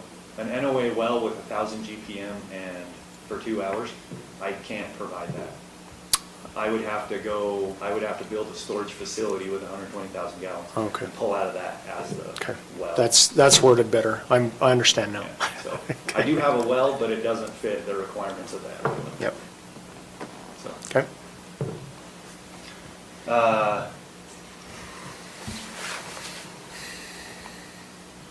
Okay, so the attorney, Mr. Smith, did say something that I would like to, I guess, get your input. Here's my opinion on it. Available, I looked it up. Really, that's the crux of what this is about, is PPA available. So according to Merriam-Webster, available means present or ready for immediate use. In another definition, they say qualified to do something or to assume a responsibility. If they don't meet Morgan County code for the storage requirements, I don't think they're available. So, can we go to the next one, please? Doesn't the code say that if the culinary system is available or proposed, the county will require to be installed at the subdivider's expense?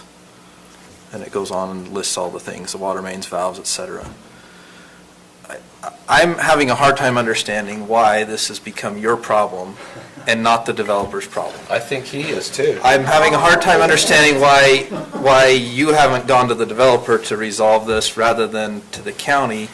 And maybe you have, you likely have, and probably more than once. The developer made agreements. I assume that he agreed and told you that you had water.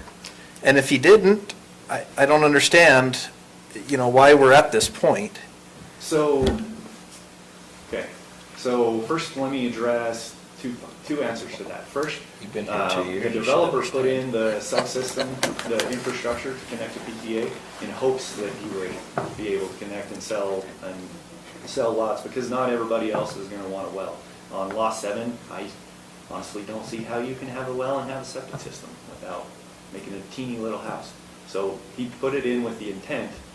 It was not my understanding from him or the county that they forced him to put in that infrastructure.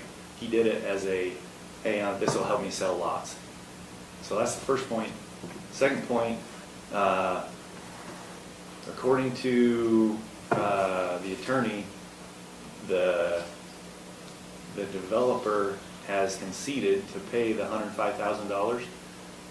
However, the sticking point, and this is what killed the mediation as well, the sticking point is a land use agreement that PPA demands that we sign, which gives a bunch of very vague and incredible self-serving stipulations at which any point is I have to abandon my well, which essentially makes my well priceless, because I'm never going to get it back if I sign a land use agreement. And he sets up a bunch of legal stipulations that piggyback on each other. That is it's a trap, 100%. So the developer has refused to sign that because he hid this. It's in it. His house is owned by a trust, so he controls it, but he doesn't own it. I don't know, you'd have to go through it. And Mr. Smith could probably do better at that. I'm not a good lawyer. So the developer didn't tell you how you would get water when you bought the lot from him? He did. He said I had to do a well unless PPA was able to come online and give it to us later. But at that time when I bought my lot, PPA wasn't an option. Do you mind if I share the statement from the disclosure?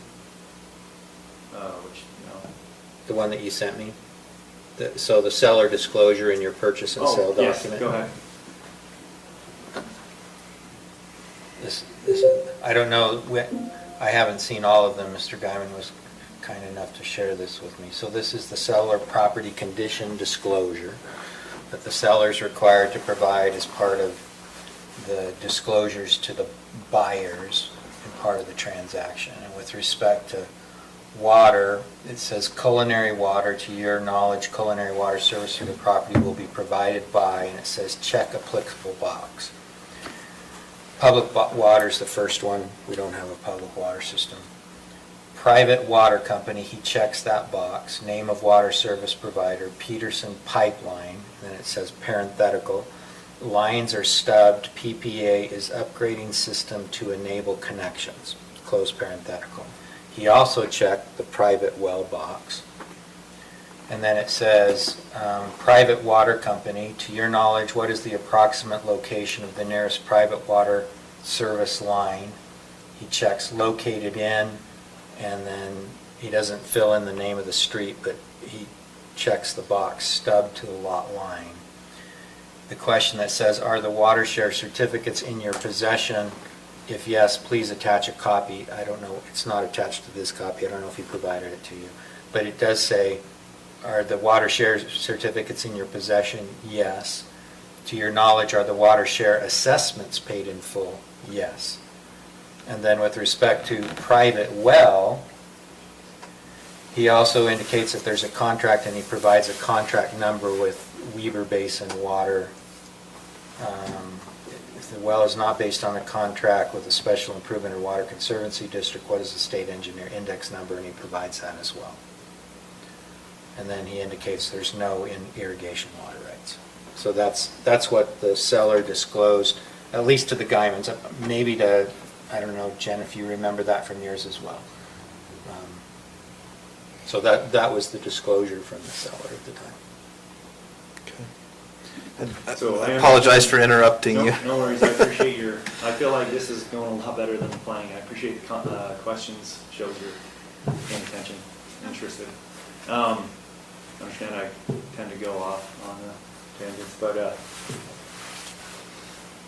yeah. So back to this, ultimately the question is the availability of PPA. So this is, Division of Drinking Water has a spreadsheet. They evaluate private service providers about every 3 years. You'll see this one is from 2017. I'm assuming that one's from 2020. The representative at the Division of Drinking Water didn't know exactly when it was, and there's no date on it. But based on the 3-year cycle and the timing, she assumed it was from 2020 as well. And the reason I present these is little background. Division of Drinking Water has this spreadsheet. They tell the service, the private water company, to go in and fill it out themselves. The service provider reports their own connection number. They report the number of commercial connections. They report the number of connections who use irrigation. They report an assumed size of irrigation outside. All of these things come together to calculate a needed capability of the pump to produce water and storage capacity. And the reason I point these out is to substantiate the latest. So are you telling me they don't verify those numbers? They just Division of Drinking Water. They just take it relies for on the provider to not not manipulate these numbers to get what they want. So you can see average irrigated acreage for residential connection in 2017 they said 0.01.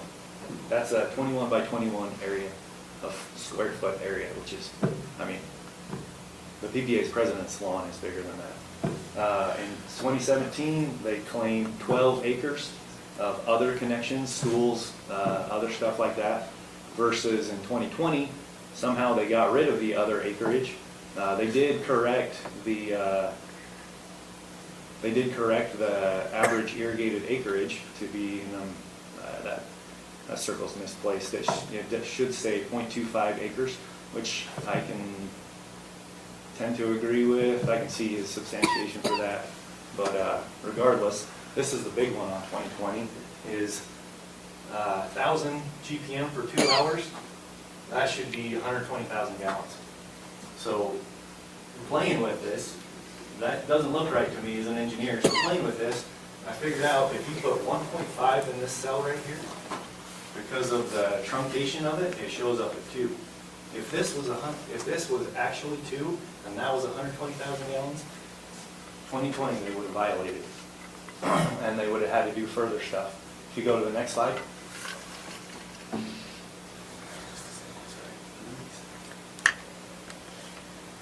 So 2020 again on the right, 2021 on the left, and this is the one that when I went to the Division of Drinking Water, they went out to PPA and asked them to do an analysis on their own. So this is all PPA's numbers. And what they did do, they corrected this. They updated their number of connections to 220, but they changed their number of residential connections actually irrigating, using PPA water to irrigate their yards and such, to 60. That is 27% of their, I don't know how you... And before it was 140? A year prior it was 140. They dropped the number. Information in 2021 is incorrect. It's 152 connections that's there. The Division of Drinking Water has incorrect information.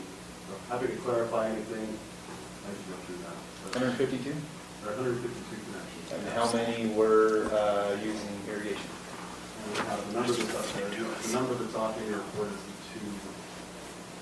What are the 200 or 220 is? Okay, I'll play that game.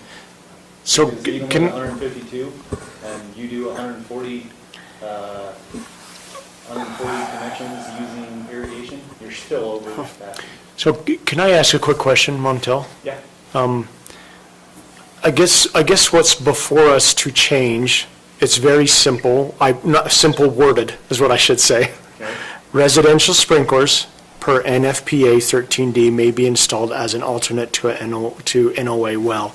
Right. So that's the decision we have to make. Correct. I engineer by trade, and I could probably look at almost any report that's been submitted to the state and find discrepancies.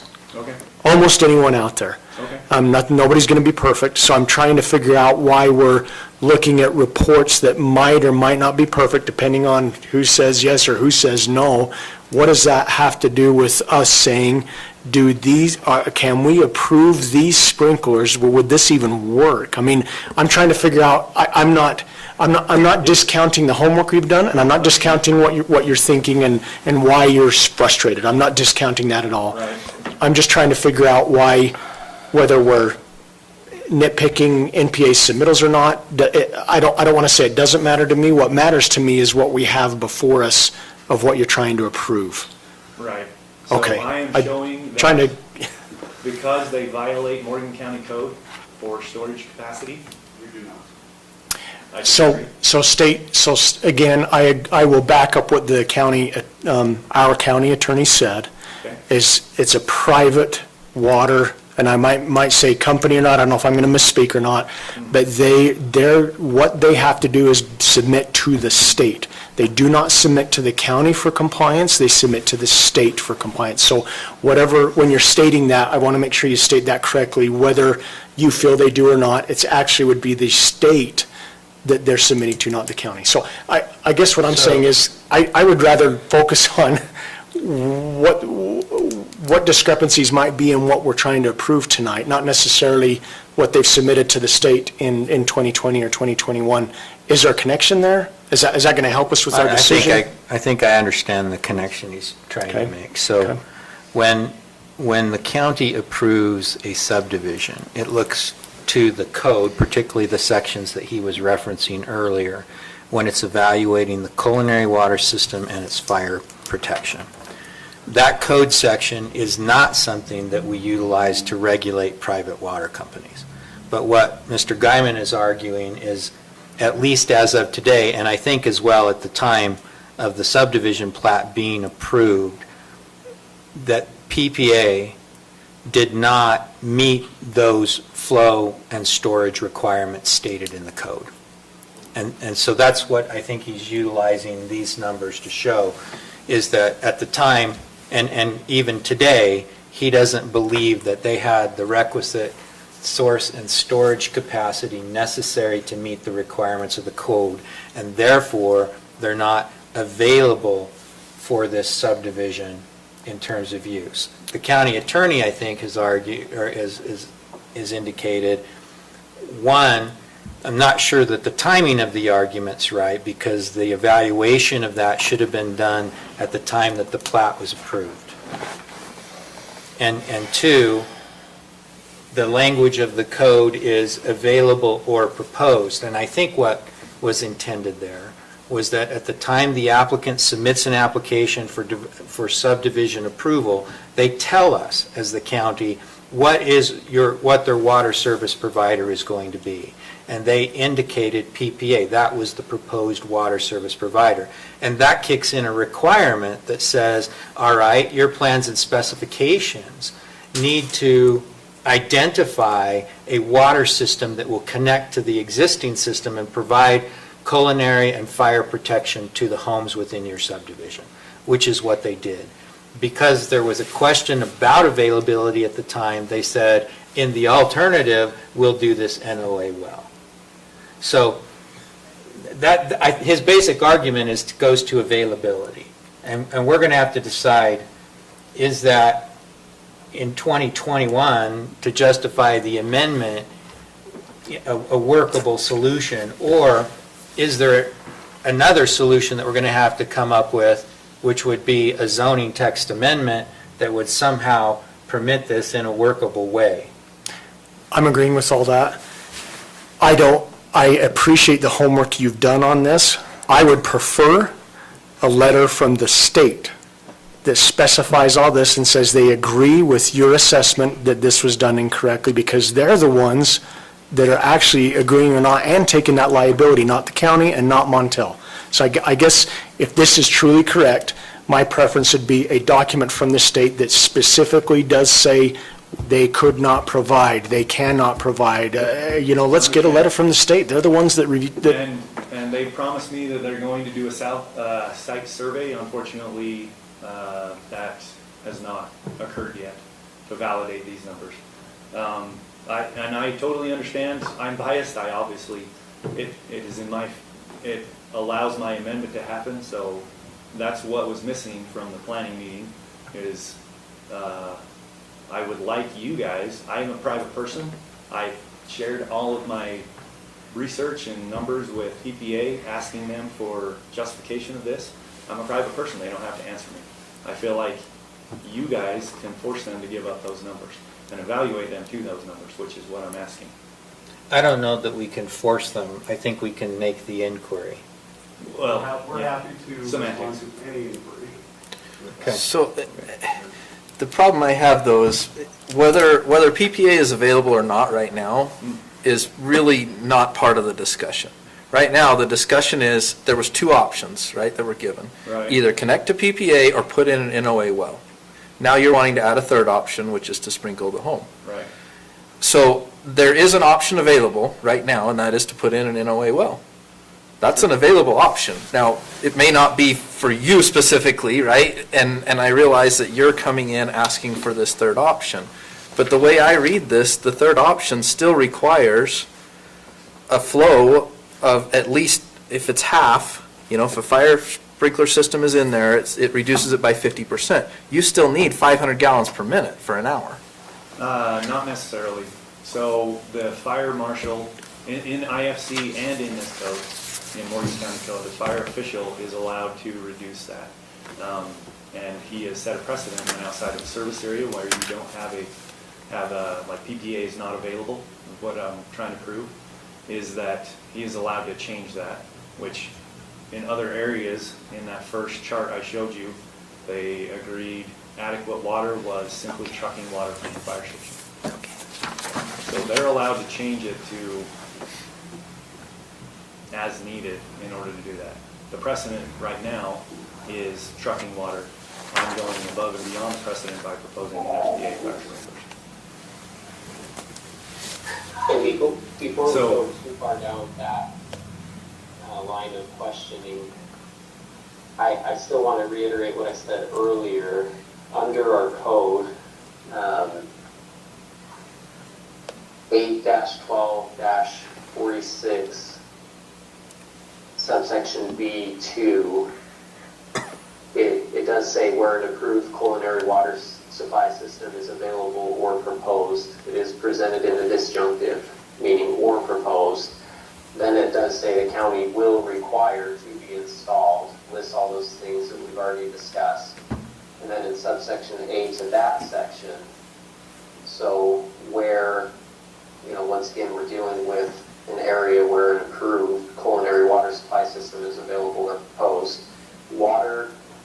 required water storage shall be calculated by the cumulative requirements of culinary irrigation and fire suppression requirements, but once again, shall be no less than 120,000 gallons for fire suppression. So the IFC Appendix B does give discretion to the fire code official to make modifications from the flows that are suggested in the IFC, but we also have in our own code that it shall be no less than that 120,000 gallons where there is an approved culinary water supply system available or proposed. And I get argument here is that it wasn't available and or it isn't available. But regardless of whether that's true or not, it was proposed. And as far as the disjunctive is concerned, that either or, it doesn't matter, there's still these requirements. And so, as far as approving the sprinklers, there would have to be a code amendment similar to what we did before with the cul-de-sac, where we said, okay, we don't know why this requirement's in there. A code amendment would have to go through public hearing, and we'd have to hear arguments of why we should or shouldn't keep this in our code. But as the code stands right now, it doesn't matter, you know, whether PPA is available. Perhaps the only thing that would change it under the current reading is that it's no longer an approved culinary water supply system, because then we wouldn't have to worry about it being available or proposed. It would just no longer be approved, and we aren't bound by those requirements. And would that not come from the state? That would come from the state. Does the fire marshal supersede code? Not if it's. The fire marshal may not supersede code. Well, he could, and then he put back in place, but, you know, it would put the county at risk, basically. So how have these other, We could approve this today, but it puts the county at risk for not following their code, because, once again, as an administrative decision, the question is, did we follow our code? Not, you know, for legislative decisions, did we act with reasonable prudence, whatever that means. so we could look at changing the whole ordinance, is that what you're saying? Absolutely. As long as it also doesn't go less than the fire code. So by state statute, we cannot go less than what the fire code says. But under the fire code appendix B, it does allow for exceptions and modifications. So as long as we still follow the standards in the wildland and urban interface code, you know, in areas where an approved system or a water system isn't available, there's that option. Or even where a system is available but it's impractical, then we can, or the fire code official can make modifications, increase or decrease. So, I'm sorry, you say it doesn't matter if they were available, but that's the whole reason that the NOA well was approved in the first place, is because they were not available. Therefore, they had to go to a separate fire suppression source. We were So- available about the timing. There were questions about how soon they would be available, and so that's why that was allowed.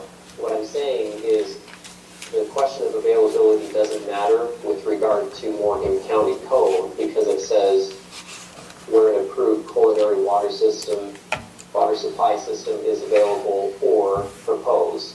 And PPA was proposed, and it was an approved culinary water system. And so even if they weren't available, if they were proposed, then these counties shall do these, X, Y, Z kicks in. So I swore I saw an email, Garrett, that said that PPA said that they could not provide a will serve. Am I incorrect in that? So that was back in 2017. They said that at this time, all of our shares are tied up in the Whittier estates. That may change in October, so this was earlier in 2017. At the time the subdivision was approved, there was still not a current will serve letter, and that's why they added the NOA well as an option for fire suppression. And what has changed? Become available, which they did in March of 2019. It was communicated by phone that month, emailed the next, to the developer. Developer said we're going a different direction. I assume because he forgot about the fire suppression requirements, but I could be wrong. So maybe what changed that it wasn't available to being available? Was another well drilled? So Okay. Yeah, let me propose something. I couldn't explain that. So Garrett thinks, let me propose something. Mr. Guyman, will you finish up your presentation, and then Mr. Kobe, if you're willing to come up and answer that question, then I think that would be okay. The best way to move forward. Because we can't discriminate between whose hydrant it is, because if you say you don't meet code based on hydrant location, most of the subdivision actually does meet code based on subdivision location. The code does not discriminate whose hydrant is whose. So if we're talking about code, you can interpret code any way you want. But keep in mind, there's a river that intersects the subdivision, and there's hydrants behind it that do meet code. Okay. So, understand what attorney is saying. Let me, before I keep going, let me just say one thing. The way you're going to decline this amendment is based on the availability of PPA. But you're saying you can't evaluate them to this Morgan County code. So that doesn't make sense to me, but I'll let the powers that be determine that. Anyway, yeah, essentially they've claimed that only 27%, and Trevor can go through this and explain it. He refused to do it to me via email, but I'd love to hear him explain it to you guys. I just ask, for instance, I took a bike ride around PPA, and I stopped counting when I got over 100. So that 60, I'm highly skeptical that is correct, along with all the other obvious things that they've manipulated on the spreadsheet. If you could go to the next one. We've already talked about this. This is just planning director's deferral to the Division of Drinking Water to evaluate them. In my opinion, if it's in your code, you have the jurisdiction obligation to evaluate them if it's shown to you that someone does not meet that code. So I think this is the last slide. Yep. So understand your frustration. I hope you'll understand mine. This is a way for us to put this matter to bed and move forward. So I appreciate your questions. I feel like the discussion has been a lot more in-depth than what happened during the Planning Commission. I appreciate your interest, appreciate your time, and I'll let you guys move on. Any further questions for Mr. Guyman at this point? Oh. Okay. Yeah, I do, but I'm trying to remember what it was. Okay. I had it just there for a second, and now it disappeared. In the interim, let's have Mr. Kobe come up and answer some questions. Oh, yeah, I know what it was. That one. Trevor Kobe, President of Peterson Pipeline, happy to answer any questions and share information I've got with you. Can you go through any of those numbers that he had on there? I can bring them back up, which... Any of them. I can't see them from here anyway. Yeah. They're too small, and it's not in my packet, so. Yeah. So the state asks to know the number of residential connections. They want to understand how many residents use the culinary system for irrigation. They have a few other numbers on here with respect to fire flow requirements that come from the jurisdiction that you live in. And they use that document to determine the capacity and storage requirements for a water system. And when the Heather Meadows was approved, we had the capacity and storage meeting county code and state code. The state recently, as property owners have reached out, asked us to update. The one on the left, I have not seen. We did not submit anything in 2020. We're not asked to or required to. The state recently asked us to provide updated numbers for that. This one looks like they actually wound up with the 220 connections is too high. That was a scenario analysis that we did to understand at one point we would start to exceed capacity. So the correct version of actuals has 152 total connections. I think the 220 is 149 plus the 3 is 152. But I've got an email from the state. I asked them specifically, do we have the storage and capacity requirements? They said you meet all the storage and capacity requirements for state code. I agree. If you have questions, I would reach out to the state. They've been very good to work with on this. We're an approved water system. We don't have any, anything that makes us non-approved water system. Can you explain the deficiencies that you've been cited for? We have a letter Yeah. that says you don't have capacity and drinking water quality So- you've been cited for. So I do have those two official letters. So there's not a capacity. We've never been cited for not having capacity, at least in the time that I've been involved with this. In terms of any water system, if you do a test and you get an E. coli test in the water, you report that to the state. So with any water system, you go back and see over time if somebody's faucet had something in it. So I'd have to see those exactly what you're referring to. But what's on the... It was the secondary well. Yeah.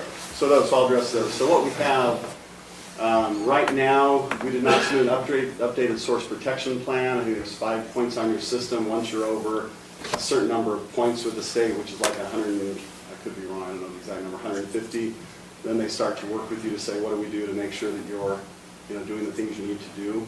The state has asked us to get a second well in place, and so that's one of the notes that was on there. It was not a deficiency. So what the state will do, they'll say, we notice you don't have this. We'd like to get a plan in place, and they'll set a deadline for that. And so you'll see that on the water system report. The other second deficiency... Was that this month? What's that? Was that this month, your deadline? So there was a deadline in August. As we've worked with the state on phone calls, they've specifically said, look, we understand before the pandemic, the timeline the state gives you to put in a well is not sufficient. So we worked with you on that. So right now they've extended the deadline on that for us. And we're in the process of putting in the second well. So there's no issue with that right now with the state. So what did they extend your deadline to? Let's see. So they've extended November? what it is. We're working on getting in place the appropriate documentation that we're working on the well. So we have, I think, until November. I can look up the exact email if you want me to. Just 1 minute. November probably works. So how long has it been ongoing? So again, I don't. So it's not cited for not having a secondary well. I'd have to go back and see when they put that on the list. What it is, the state says, we'd like you to start working toward getting that. And so they put it on there. It's not, there are no points assigned for it. It's, we want you to have a secondary well in place. In fact, that's kind of what started the conversation with developers. When we had 3 developers approach us back before Heather Meadows was started and said, we'd like to come in and develop in Peterson. Will you sell memberships? And we said, until we acquire land for a second well, we're not going to sell more memberships because land is owned by the developers, and if we don't work with the developer to secure land, then we're not able to ever acquire that land for that. So we made a decision ourselves to say, we're not going to sell a membership until we acquire a second well site. There was an email, I shared it with Garrett Smith. I'm sure he's happy to share my information with any of you. We talked about doing a development agreement with 3 of the developers so that we could acquire the land and be able to move forward. At the time, David Pitcher said, thanks, but I'm going to move forward in a different direction. And we said, great. He then worked with the county and said, look, my plan is to join Peterson Pipeline. I know they're working with the other developer, which is Blair Gardner with Whittier Estates and their development. I know that they're going to acquire land there, but I want to sell lots to people. And until I can have a water plan that's approved with my development, I can't move forward. So in working with the county, he said, look, I'm going to put on there PPA preferred, else wells or an NOA well for fire protection is there, knowing we're in the process of securing this land. He then reached out to us and said, look, you guys are there, you're available, I want to put in the infrastructure and connect to your system. Great, connect to the system. So today, their water lines connected to Peterson Pipeline, the valves are off, the water lines run through the entire subdivision, connected to fire hydrants right in front of the homes in the subdivision. And today, if the 7 lot owners wanted to join Peterson Pipeline and sign the same membership agreement that everybody signed for the last few years, they could join and become members of Peterson Pipeline. I thought there were stipulations to that though, right? With what? What are the stipulations to that? Because you said it's the exact same, but it sounds like you had stipulations with that. So we've actually made exception to that, trying to work with the members of Heather Meadows. So our current membership agreement for anybody, so their neighbors who live just down the road past that little church in Peterson, they've signed the same membership agreement. The Lot 4 Whittier Estate homeowners that are building the very, very nice homes. But they don't have anything to give up, right? What's that? They don't have a well to give up, the other people. Correct. So that's easy for them to sign Exactly. it. So what we did then is we said, look, we're fine with you keeping a well. It is not in the best health, safety, and welfare of the Peterson community. So let's put in place, and this is working through mediation, and many people in this room were there when we went through that. We said for us, what are the key things? We want to make sure that it's protected. So you should be following Weber Morgan Health Department's requirements or recommendations for testing your well. We would like you to agree that you share those annual tests with Peterson Pipeline. We then talked about saying, if your well ever contaminates the groundwater and impacts the community system, that they would agree to shut down the well. In discussions with that, the discussion was, And that's determined by? well, initially The health department? Initially, we said it would be determined by a licensed professional. At the end, as the attorneys were involved, they said, you know what, the best thing to do is make it go before a court. So if there's an actual issue, both sides can present with their experts and the health department and say, here's the issue. And if a court of competent jurisdiction, which any of you who have been involved with courts, it takes quite a bit of resources and determination to go there. If a court determined that their individual wells were contaminating and impacting the community water supply, that they would agree to shut them down and just use the water they're already paying for from the community well. So there were certain stipulations that we went through in that to say, look, this is an exception. All your other neighbors who are building have agreed not to put a well. We understand you're in a unique position. Here are the things we would like to protect against. But because, and I can completely understand, the emotions are high. Part of the reason I have been careful about responding to emails. In emails, I've been called a communist. I've been compared to the Taliban stealing property rights. I've been told that I'm the dregs of the barrel. And then I've been told that we're going to sue. So any of you have been involved in that, at some point when people are that emotional about it and threatening suing, you need to be careful how you interact with that. I have told the law owners, anytime I welcome you, I will sit down, you can come sit at my kitchen table, I'll come sit at your kitchen table, and happy to discuss what is it we can do to be able to move forward. They have not taken me up on the offer to be able to sit down and talk through that. So when I look at it, the land use agreement that we're talking about is not taking a well. The land use agreement, the last one proposed, was not, we're going to take the well and get the well. It was, we need protections in place because you need to minimize the number of straws that are in the aquifer. And that's in the best health, safety, and welfare of the community. So to get fire protection, they would be full-fledged members of Peterson Pipeline. So if there ever was this issue, we've said, then you agree. The likelihood of that is probably non-existent. Though with the wildfires in California, maybe sometimes something happens and something's contaminated, and then they would agree to say, we're going to shut down our well, and we're going to just connect up and use your system not just for fire protection, but for also culinary water. So today, if people were willing to pay the fee, talk through, how do we get this agreement in place, we could turn on the valves, test the system, and people could be building in in probably a few days to a week to make sure that, things are tested and cleared. So nobody's trying to hold up anything. I do believe because of all the different parties involved, emotions are running very high, and I think they're honest. I think people out there honestly feel, well, we can't trust anybody, and we certainly don't trust you. And I get that, but at some point, if this is a pathway, you have to sit down and be willing to say, let's talk about it. Let's understand where it's at. We're an approved water system with the state. So the information here that's been shared, and I agree, Jared, if we need to know, let's go. If you need something from the state, great, we can get that from the state. We work with the state on all these issues. That's not a question. And we're willing to sit down. I will sit down tonight and stay till 4 in the morning with any of you and the law owners talking about the specifics of it.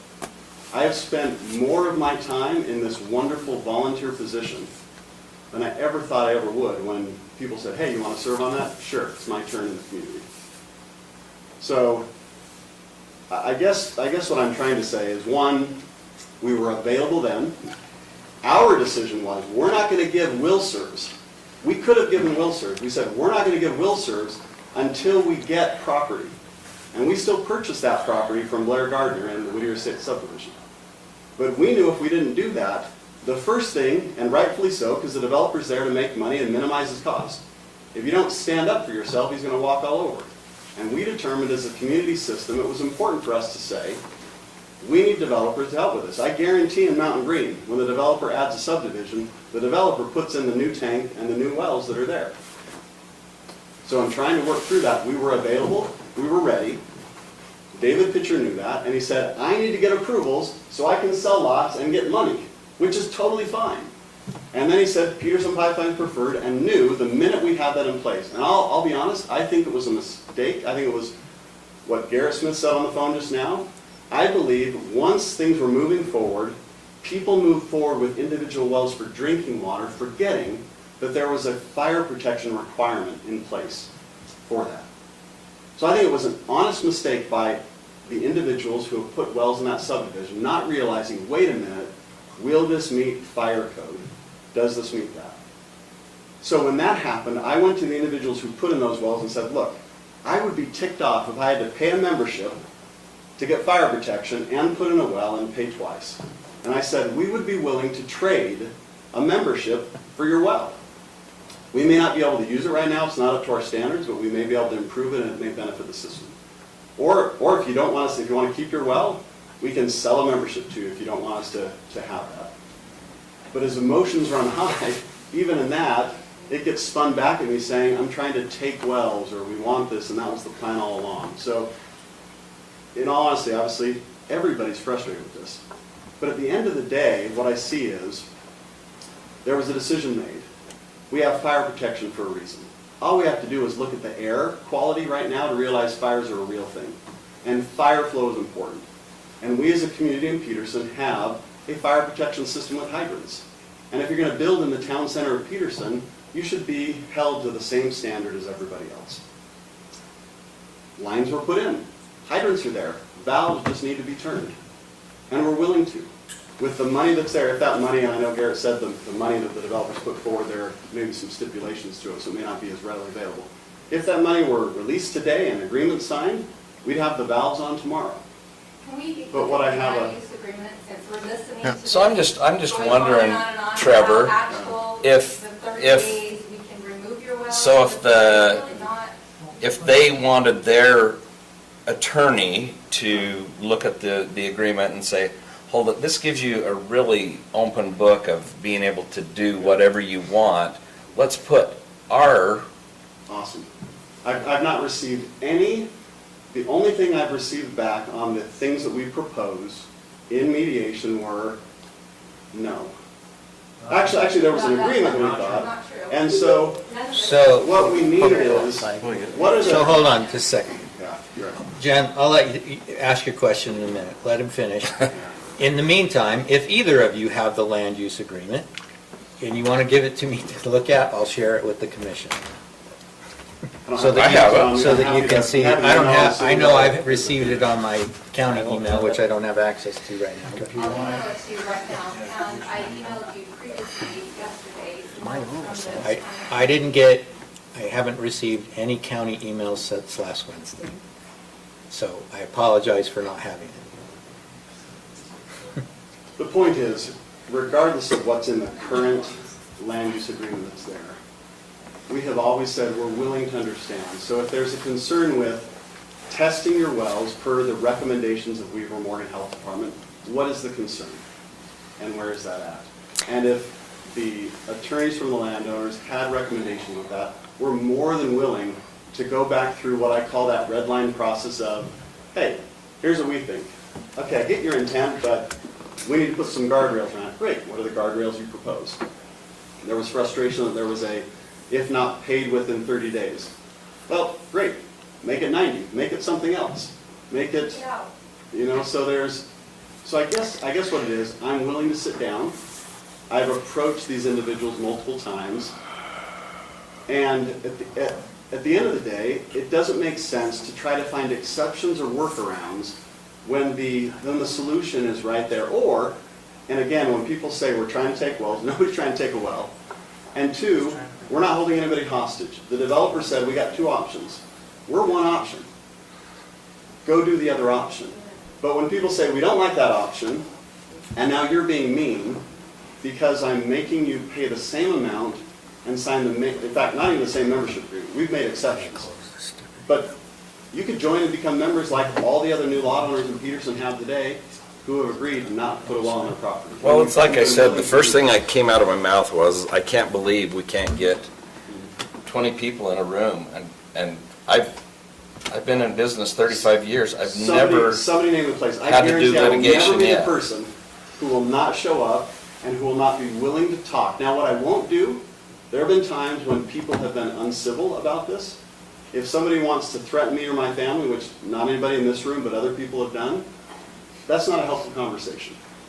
But if we want to have a civil discourse about this, more than willing.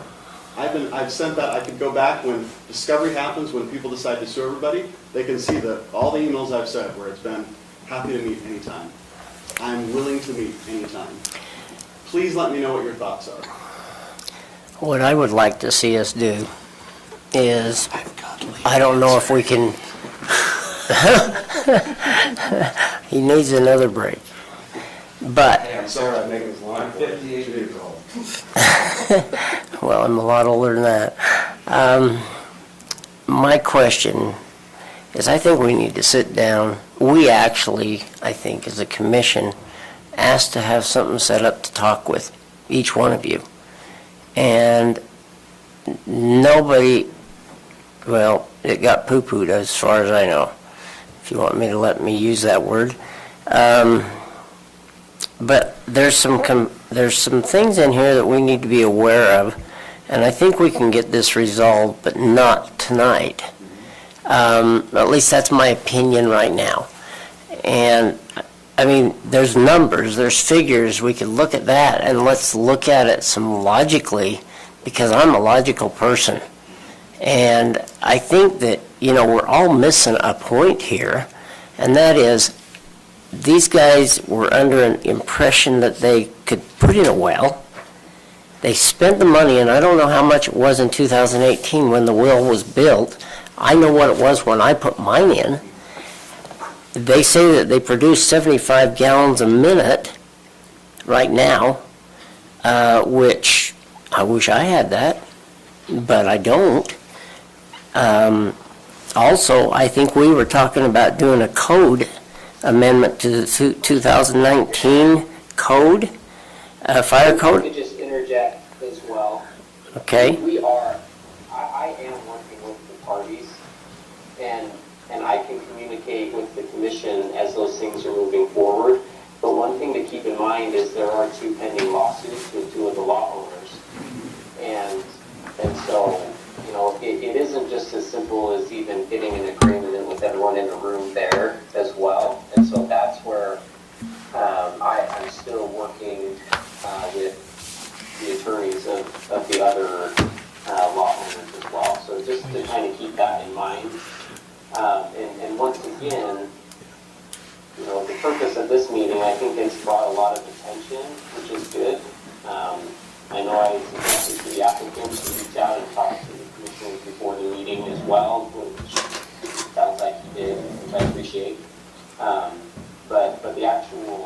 motion is an administrative decision of whether the sprinklers can be added as a third option and still fall within the code.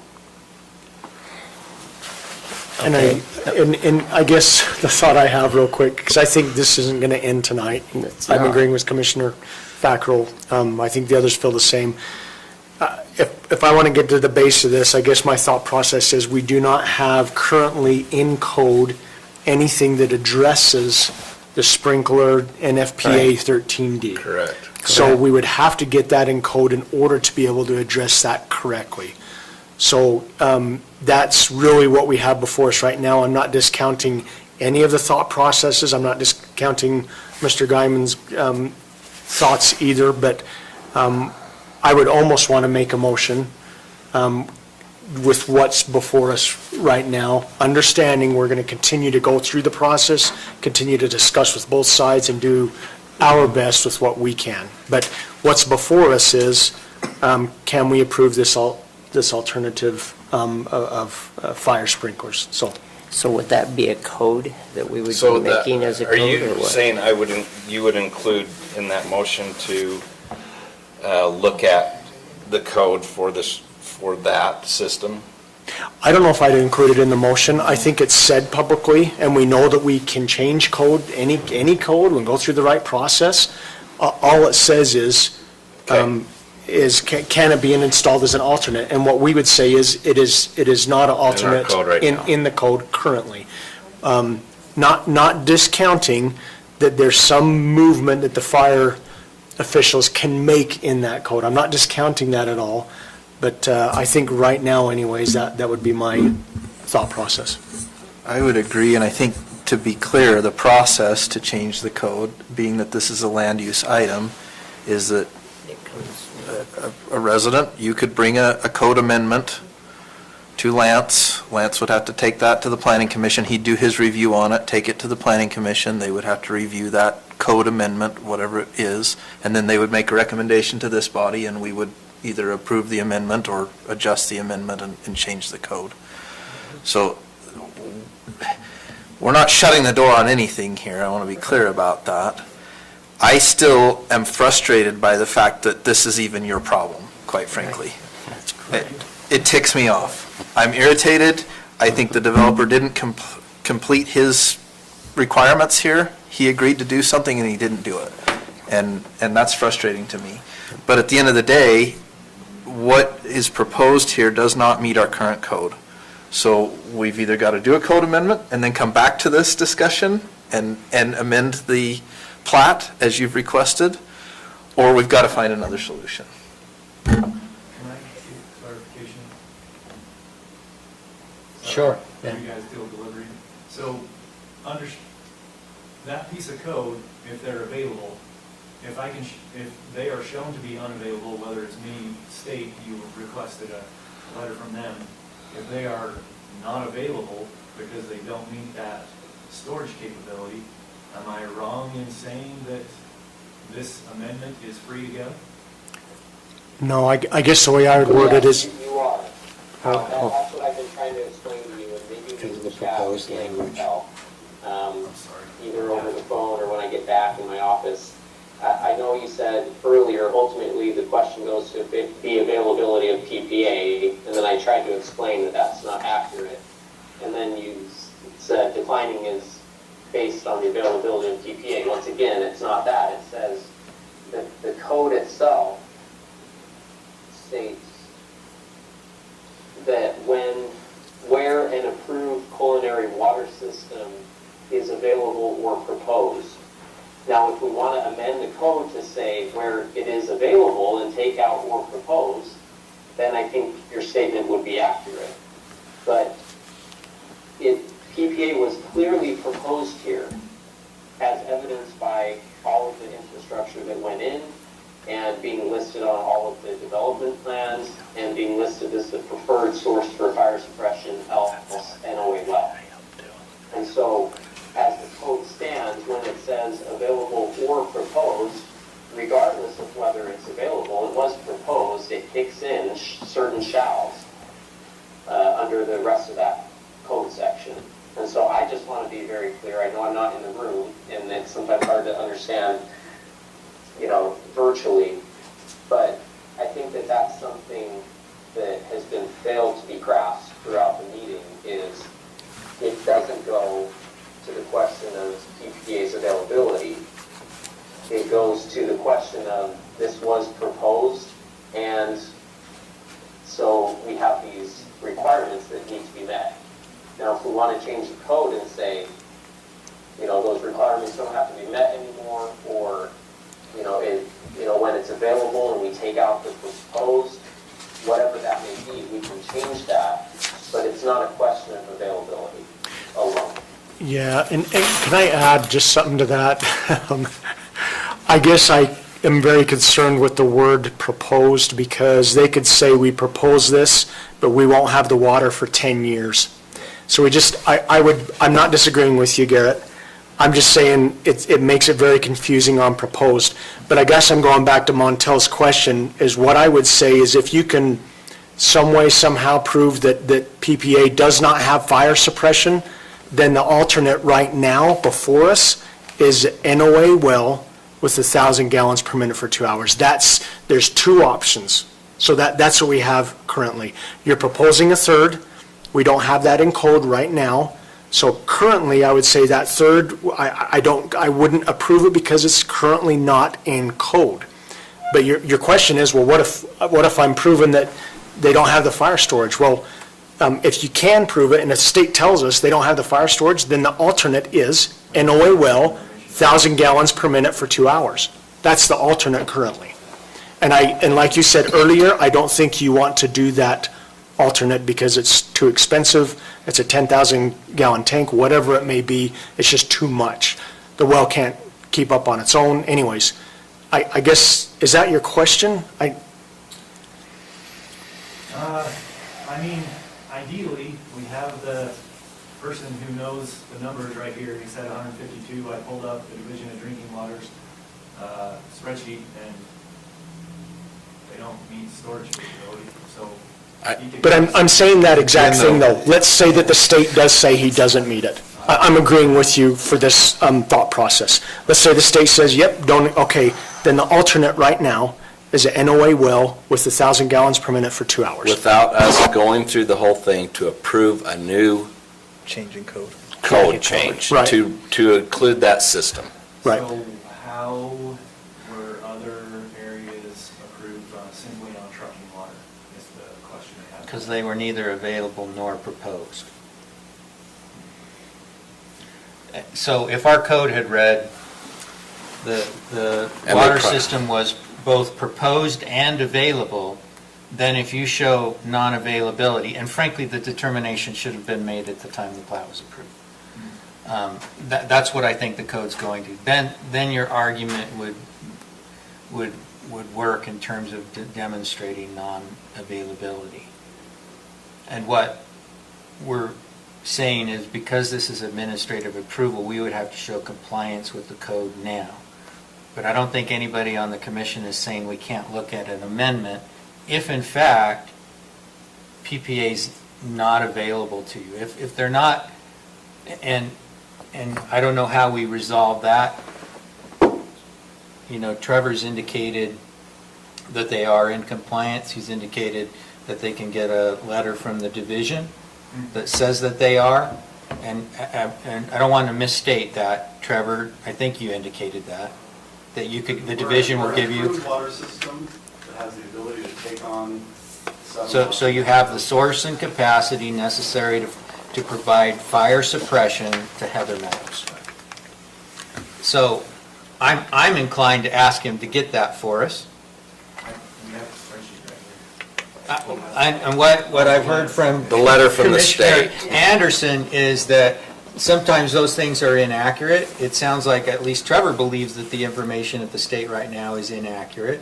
So if we were to get a letter from them indicating that they are compliant, that they're approved water system, and they have the system capacity, then your argument is no longer will carry, right? True. So then we have to resolve the issue. in order to get this done, if in fact there's a check by the developer to pay for these water connections. So 105, that's not the full amount. Is that still counting on the county to pay a portion of that? Or was the 105 the full amount? 105 was all out. Okay, great. We just don't know what strings are attached. It's better than the one we offered in mediation, it sounds like. So, if that in fact is the case, and it's there, then the only thing we have to deal with is the requirements pertaining to your well. You've characterized them in one way. Jen characterized them similar to you. Trevor's characterized them different. My email system is now working. I see the email from Jen yesterday that included your comments from the prior. Was there a separate email that had the PPA or the proposed conditions? No, I sent it to you. Just during the call or during the meeting here? Just during the meeting, yeah. Okay, let me go up. In the previous email, it showed documentation that will not serve through the, So that's still not here. The last one I got was at 5:11. It's apparently a slow system, but it is updating, so I'm grateful for that. so if Peterson Pipeline wants to drop the land use agreement, I don't think they're obligated to drop the land use agreement, but I am interested in where it's ended up in terms of the negotiation of the parties. It's not dropped to the developer. oh, okay. That was a miscommunication. That was my, Yeah, that was our, the mediator sent it in a way that made us think that they had dropped it for the developer, but not us. And then Okay. we got that result from the mediator that he had dropped. Because you're describing it as an exaction or a taking, where he's saying, you got to give us your well. If you make one mistake, I take your well. What he described, and what I saw in one of the earlier versions of it, Here you go. was not so much like that. So I guess my big question, if I may ask, is why do you feel the need to regulate us when there's unbiased government officials who are already paid to do so? That's my problem. So like the contamination, the state already does that. So the things on the list are already done by the state. That's a blank check or why in the would seal. we need Peterson Pipeline to come and set that up? I don't say this will, I don't read this as saying they will inspect them. So I'm just going to read it for the record. No well shall be permitted or suffered to remain on the property upon the occurrence of any of the following. A, the well is abandoned. That would be your choice. B, the well is not used for 12 consecutive months. That would be your choice as well. The well is not constructed within 5 years of the effective date of this agreement, so that would be someone who's maybe gotten the start card for the well but hasn't started, and they'd have to start within 5 years. The grantor fails to remain a member of PPA in good standing after 30 days written notice to the grantor. That's a potential default that would occur under the agreement. Any fee owed to PPA remains unpaid for 30 days written notice to the grantor.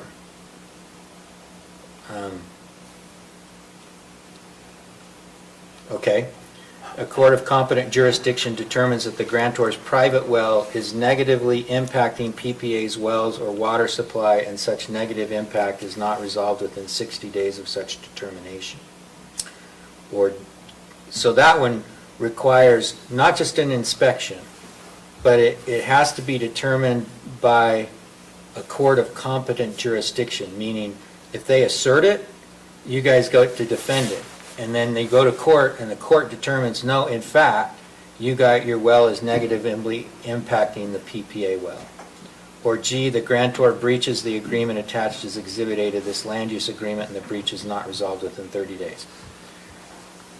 Then there's no potential contaminated sources as defined in R309-600-61W of the Utah Administrative Code within Zone 1 of the grantor's private well or PPA's current well shall be located or suffered to remain. So that probably is in the land use agreement that everybody else has signed, because it's restricting the contamination of your water supply and theirs. That's already state code. It's also a requirement that I've seen in the past that the division requires the operators of these companies to get these by virtue of agreement or covenant from the owners of the land. So I understand it's in state code, but that's not an extraordinary request, that's all I'm saying. Cottonwood Mutual Water Company goes out and gets them around their well location, and when you have a historic well, sometimes it's difficult to get them from the owners, but on the new wells, the division requires them to get them. Okay, so it's in state code, I'm just saying that's not an extraordinary requirement. And further, if it was in Based on state my code, why experience- would you care about agreeing to it again, right? Well, because it is a private covenant. It is a private covenant that an owner is saying, I'm not going to utilize certain pesticides and so forth on my property. I'm not going to dump garbage. I'm not going to, hazardous materials. And it gives the company a private right vis-a-vis the covenant made by the owner that's recorded against the land, so that every subsequent owner of the property gets to see it when they buy it. With the exception of a septic tank and associated drain field, no pollution sources is defined in R309600 of the code within Zone 2. Kind of the same thing. It's just that they're giving the exception. So let me ask a question. Have you guys reviewed this? Do you have separate legal counsel from the developer? Have you reviewed this with your own legal counsel? There are a couple things I would change. I don't know if you're open to listening to them. I would love it. I welcome any suggestion from anybody. 30 days is very quick. So yeah, the notice, I would make sure that you got written notice of the default and an opportunity to cure. I think the provision that speaks to any fee owed to PPA remains unpaid needs to be any fee properly assessed by PPA. Okay, because you can't just, unilaterally say to these guys, by the way, I want a well, so I'm going to charge you guys a $50,000 fee. It has to be properly assessed and on a uniform basis. So why this is my big question, is why is the violation of all those stipulations I abandoned my well? Why wouldn't it be a lien against my house or my lot? Like, if I don't pay Rocky Mountain Power, they put a lien against if I don't pay my taxes, they put a lien.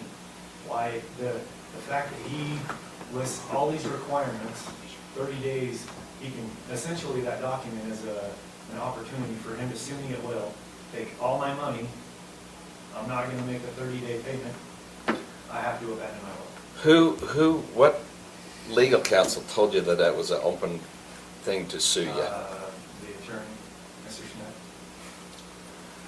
So, You're saying I told you what? The vehicle that this is for him to make it easier for them to sue us, rather than go through and file a code complaint or something against.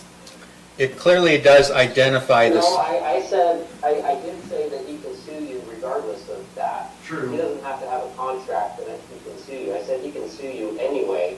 I'm just saying that this puts an enforcement mechanism for non-payment of fees and so forth. But you... He can't shut up. Correct me if I'm wrong, but you said it makes it easier for him to sue me because of this land use agreement. No, it doesn't make His it lawyer easier. doesn't He have can to sue file you. through the government. He can go straight to a civil suit. Well, yeah, he could go do a civil suit for breach of contract, for sure, but he can sue you either way. Right. You don't have to have a contract. This just makes for it a lot lawsuit easier to for take place. It doesn't make it a lot easier, it just has, it makes it a lot easier to have you shut down your well, because that is one of the consequences or the penalties that you're agreeing to for violating those things that are outlined. Exactly. But he can sue you regardless of that agreement. Yes. The advantage to you of having definitive circumstances which give rise to the claim is that you have clarity. If you think, for example, are you concerned about abandonment? Yes. So if you abandon the well, then you want to be able to come back at some point in the No. future? Okay. So the concerns I have is the letter F is a blank check. If he somehow has a drop in his water level his standing water level in his well of 1/10 of an inch, he can attribute that to me. I affected his well negatively because it dropped the standing water level. Hey, guess what? Okay, Shut down your well. okay. What's a material amount of negative effect? I mean, what are you thinking? I would have to know what that is. I mean, I guess I thought the protection there was we would have to show the cause. It's not our well dropped, it's the cause is your well is doing that. For example, in Arizona, you have the local private property owners whose wells were all historically 200 feet deep. Then you have the companies who came in to plant almond trees, and they sunk 1,000-foot wells. And the state of Arizona does not have a legal mechanism for people to say, your well's impacting mine, so these people are stuck without a well that works. Wow. So the issue here is, but again, I'm material counts, having the lot owners review with good counsel, just like the chairman just said, well, here are some words I would put in. Awesome. I welcome that kind of feedback because I think through all the work that went through mediation, we're at a place that's very close, but without having proper counsel, rightfully so, they're not going to believe me saying this. Sure. They need counsel to say this is a good thing. Look, this has the settlement agreement has attorney's fees clause. This is a good thing because what it means is somebody has to really think they're right to want to sue you because if they're wrong and they lose, they pay all your attorney's fees. So again, me saying that, maybe a different attorney agrees differently, but this is where you need good counsel, and I would welcome to have good counsel to say, let's engage in the substance of the agreement to say, how do we get it to where it provides the protections that both parties For both seek? of you. And I would welcome that. And I think it's... I'm not going to share what my legal counsel told me, but I have legal counsel review this. But it goes back to, I have to pay to have legal counsel to review mediation, to put a well in that the county approved in the first place. And in addition to the land use agreement, I've got to pay to have a well, plus I have to pay Peterson Pipeline on a monthly basis for all their fees, not just fire suppression, but for any fees that they want to assess to me, and you have to read the contract again. So we're not just talking about a land use agreement, we're talking about this body, the county, approved wells for our subdivision. No, they did not. They approved a neighborhood owners association well that indicate that, you mean that, have they gotten a separate culinary well? Sure. You approved culinary wells. And I don't know that we approve culinary wells, but culinary wells have been installed, and I don't think we have an ordinance that prohibits a culinary well from being installed. But the well that was approved by the county was an NOA well that produced a particular quantity of water, which no one has put in. Then why did all the escrow money get released to the developer? I can't answer that question. Maybe because the infrastructure improvements that were bonded for were installed. So my point is I bought a lot so I could have my own well, not go through a water company because it's going through. But Jen, if your disclosure was the same as the Guyman's was, you were told what the water system was. And I don't know that it was. I haven't seen yours. But this is where Mr. Pitcher was telling you.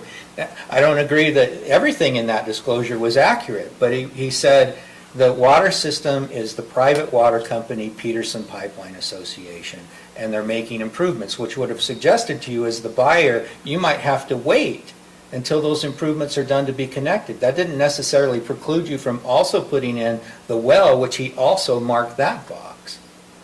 But I did read all the memos from the civil engineering company that was doing this and providing information to the council when the subdivision was approved, saying, continue to pursue culinary water, but it's not available. The subdivision is being approved for wells. It goes back to that NOA well. I mean, that's what was agreed upon. Fire suppression. The fire suppression was either Peterson Pipeline or an NOA well. Regardless of what you use for culinary water, Those were the two options. The developer has failed you because he didn't connect you to Peterson Pipeline, and he didn't put in an NOA well. Those are the two things that were agreed upon. That's what the county agreed to. That's what the developer agreed to. That's why we're here. That's what it goes back to. It doesn't go back to, it has nothing to do with the culinary wells, in my opinion, at this point. We're talking about fire suppression. If it doesn't have anything to do with culinary wells, then let's drop culinary wells from the conversation, and we'll sign an agreement with Peterson Pipeline to provide fire suppression. That's fine. That was the conversation that the. I mean, unfortunately, at this point, the wells are in place, at least some, right? And now you've got the risk to Peterson Pipeline of them affecting their system. So now that is part of the discussion, right? That's the unfortunate thing. I think, and the county's not in a position to resolve this for you, because ultimately, you signed a purchase agreement that told you you were going to get your water from Peterson Pipeline, or you could drill your own well.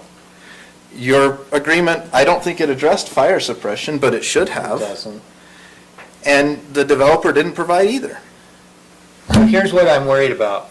But the original agreement with Peterson Pipeline had an option for just fire suppression. I don't know that answer. Maybe it did, maybe it didn't. I have the contract. So, and I'm not disagreeing with you. It may have. I don't know. I haven't read it that closely. So, in fact, I don't know that I even have read the entire Peterson Pipeline agreement. What I'm concerned about is that we make a vote to deny the application because it's an administrative review on the basis that what's been proposed doesn't meet our code. Then we say, but we're willing to look at a legislative fix to the code so that you can come back and do something. But that legislative fix is going to apply to multiple subdivisions. And I don't know that I'm inclined as a member of the county commission to approve a code amendment that removes us from having water systems within our county and having people just say willy-nilly on the basis of their preference, I'm not going to connect to that water system. Whether that's in the Cottonwoods where I live or in Peterson Pipelines area or anywhere else.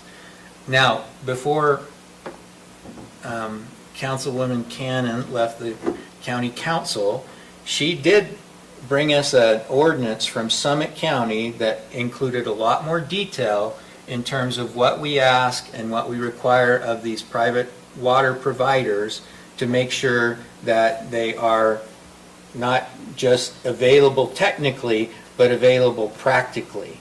And that Summit counties may have been over the top, but that is certainly something that I think we could look at in order to require. But you'd have to do some convincing. I'd like to find a solution to this problem, don't get me wrong. You'd have to really do some convincing for me to say that people within a culinary water company service district should just go and do wells and ignore the fire suppression requirements of the code. And you guys are saying, well, we'll satisfy that fire suppression requirement by putting in a sprinklered system within our home. But I think I'd still be saying, but it has to have a source of water that's going to last a decent amount of time. I'd look to the fire county to give us that recommendation. I may be open to that. I could maybe get there. Right now, I'm not convinced of that. So what I'm suggesting in the alternative is that if you haven't utilized your own legal counsel, separate from legal counsel for the developer, in the mediation or otherwise, or to review this agreement, that you do that and you could work together and hire one attorney who's got some experience with dealing with water companies and put a little bit more clarity into those provisions. I think Trevor is saying he's open to listening to that and responding to it. And then we could, if the developers put the money into the account so that you're not having to advance the funds to connect, I know you'll have a monthly water charge. What is that? Is that a crazy amount or something? Is what a crazy Your monthly fee, is that a lot, a huge? Right now it's $30 a month. Who knows what inflation will do? So it's $30 a month, okay. So, can I add on to that, caveat onto that? So that wasn't what killed mediation. what killed mediation, we were willing to pay to help for the connection to the lot in order to do that. But, and ironically, PPA was paying no money on the table. They were getting, county was paying them, the developer was paying them, lot owners were paying them. The land use agreement is what killed that mediation. They refused to budge on that. I sent two emails expressing explicitly my problems with that. And I'm sorry, I don't trust you, but I want it in written handwriting. That's why I don't want to meet with you.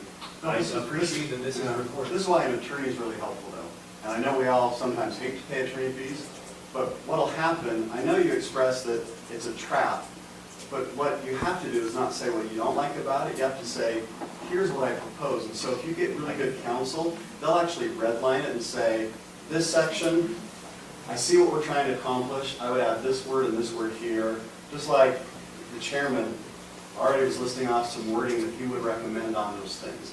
And that's where the easiest thing when you're trying to finalize a contract is to have that go back and forth and have the counsel that you trust, because you're exactly right. If I say, here's the wording, you need to have that counsel sitting next to you and say, hey, is this okay? And he'll say, actually, I'm okay with that. Now you still have to decide if you agree with him. But then your counsel could also say, let's get on the phone with Trevor. Trevor, what are you trying to accomplish here? This is what I'm trying to do. Okay, I don't like your wording. I'm going to reword it this way. Actually, that's great. That accomplishes what I was trying to accomplish. So I just think that would help out so much if you have. So the reason you didn't reply to my emails is because it didn't come from a lawyer.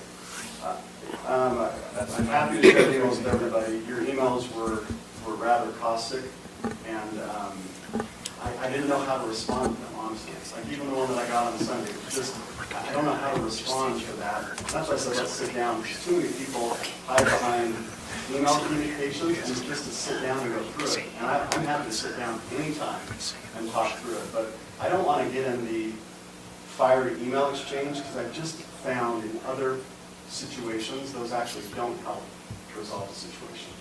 So I would be more than happy on any of the questions you have to sit down, but I just find it's easier when you sit across from the table because we tend to couch our emotions differently when we're talking with somebody versus firing off an email. Jen, are you still working with Paxton Guyman? So, My point is, you're 7 lot owners, and talking to Paxton, and his recommendation is see where this goes, because you've got 7 attorneys dealing with 2 additional attorneys. Good luck with that. no, yeah, it's like when they did the interview on Channel 13, they asked me if I would have rewritten the statement. I'm like, yeah, I'm a home run hitter. Pitch me an inside fastball, I'm gonna hit it. Every attorney's gonna move, try to write the document. But you should be represented by pitcher's legal counsel. I know. But the rest of you could be represented by one attorney. Paxton Guyman is entirely competent to handle this, and if he needed any help from a water lawyer to try to, I mean, this is really just contract from my perspective. If you guys met with Paxton, a group of you, and went over this, and he made specific recommendations, I think you have a good chance of getting it resolved. I scheduled a meeting with Paxton, invited all the lot owners. Paxton was more than willing, and the lot owners didn't show up. So we have done our best. There's other lot owners that have not supported the effort. The lawn owners won't show up? Are they here tonight? Well, Wow. and you have the developer and his brother who have to be part of the agreement. Why? County demands 100% solution. Well, indirectly, I guess. He won't pressurize the water lines unless everybody pays, and they won't give us building permits. Am I saying it right? We have said repeatedly that once there's water in those hydrants, we will issue building permits to everybody. So Peterson Pipeline will not get paid for all, once they turn on the water to the system, then the county is out of it. We are no longer going to be responsible. They have water in the fire hydrants, they have culinary water, here's your building permit, get to work, or here's your C of O. We're not gonna do any more after that. So- We're just trying to get to that point. You won't pressurize the hydrants without all of the water. Right, so Trevor, are the two lots that are associated with the developer, however remotely, are they've contributed the money, it sounds like, put in the check, but are they refusing to sign the agreement? I don't know where they're at. But previously they've refused. Previously, they refused, as has everybody. Garrett, what's the stipulation for the release of the funds? Keeps losing connection. Oh, okay. So I don't mean to do this, I'm sorry. I don't know if we can continue discussion after a motion or not. I don't know if we can meet. Sorry, I'm back on. Sorry, let's keep on going. We can Never absolutely mind. I was have going to more make a motion, discussion but let's after keep going. motion. Look, I would love to find a solution. That's why we suggested the mediation. That's why we paid for the mediation. That's why we were offering funds to help try to get it resolved. I think what you're proposing tonight will probably not work, but I'm only one commission member. Okay? I am concerned about the amendment of the ordinance, although I could potentially get there.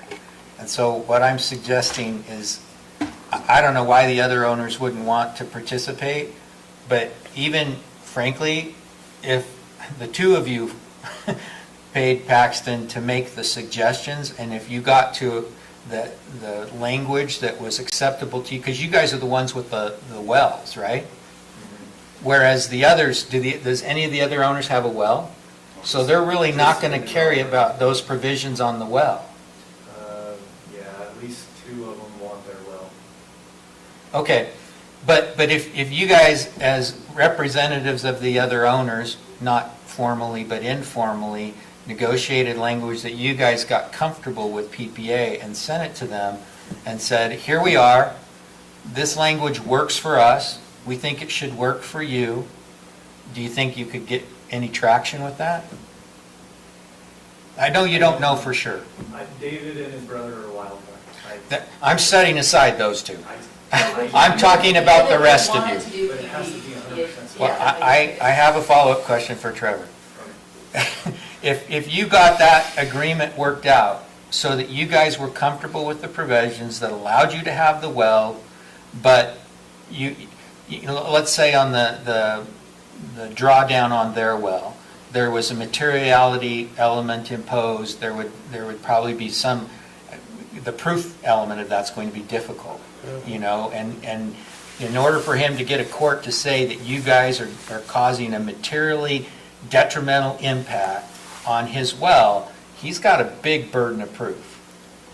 But if you are, then as part of a member of a public system that has wells that are providing water for everybody else, I would hope you would consider what you need to do to try to fix that. But that's up to you.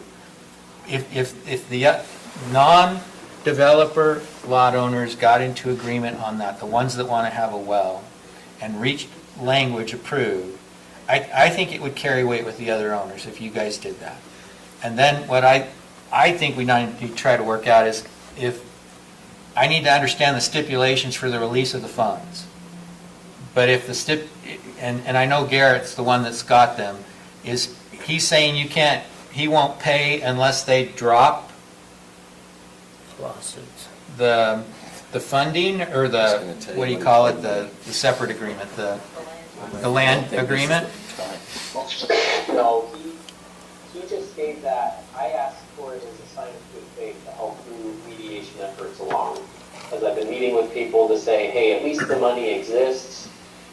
Previously, lot owners were going to have to pay for half of what the developer in those agreements had said he had already paid for. And so my goal in at least getting that check, it's a cashier's check, at least the funds exist. Okay. Now, we would have to make sure, you know, I can't release it without his express written consent, and so hopefully we would, but it sounds like he's on board to at least move it forward. Okay. So, the other thing that you need to talk to Mr. Guyman about, Paxton Guyman, is about what representations were made by the developer and have him look at the contract. Okay? And then And then potentially, if you've reached an agreement with PPA that's satisfactory to you, then you tell the other owners, you tell the developer representatives, we've reached an agreement, we want to get this done. And then Paxton can talk to you about whether there's anything that he can do to help to move the developer along in terms of them signing the same agreement. Now, that's a complete distraction from what we have to decide tonight. And so, unless there's other questions or comments, I could take a motion, which could be to put it off or to make a decision. I was going to say, I was going to do it, but if you want to do it, do it. Jared's got I'll it. make a motion with all of our discussions we've had and understandings that I move that we deny the Heather Meadows subdivision plat amendment, application number 21.024, amending improvement plan note 5 as proposed, allowing residential sprinklers as a fire suppression alternative located at approximately 4490 North, 3800 West, based, we don't have any findings. Or There are there are findings? findings. Based on the findings listed in the staff report dated August 17th, 2021. I'll second the motion.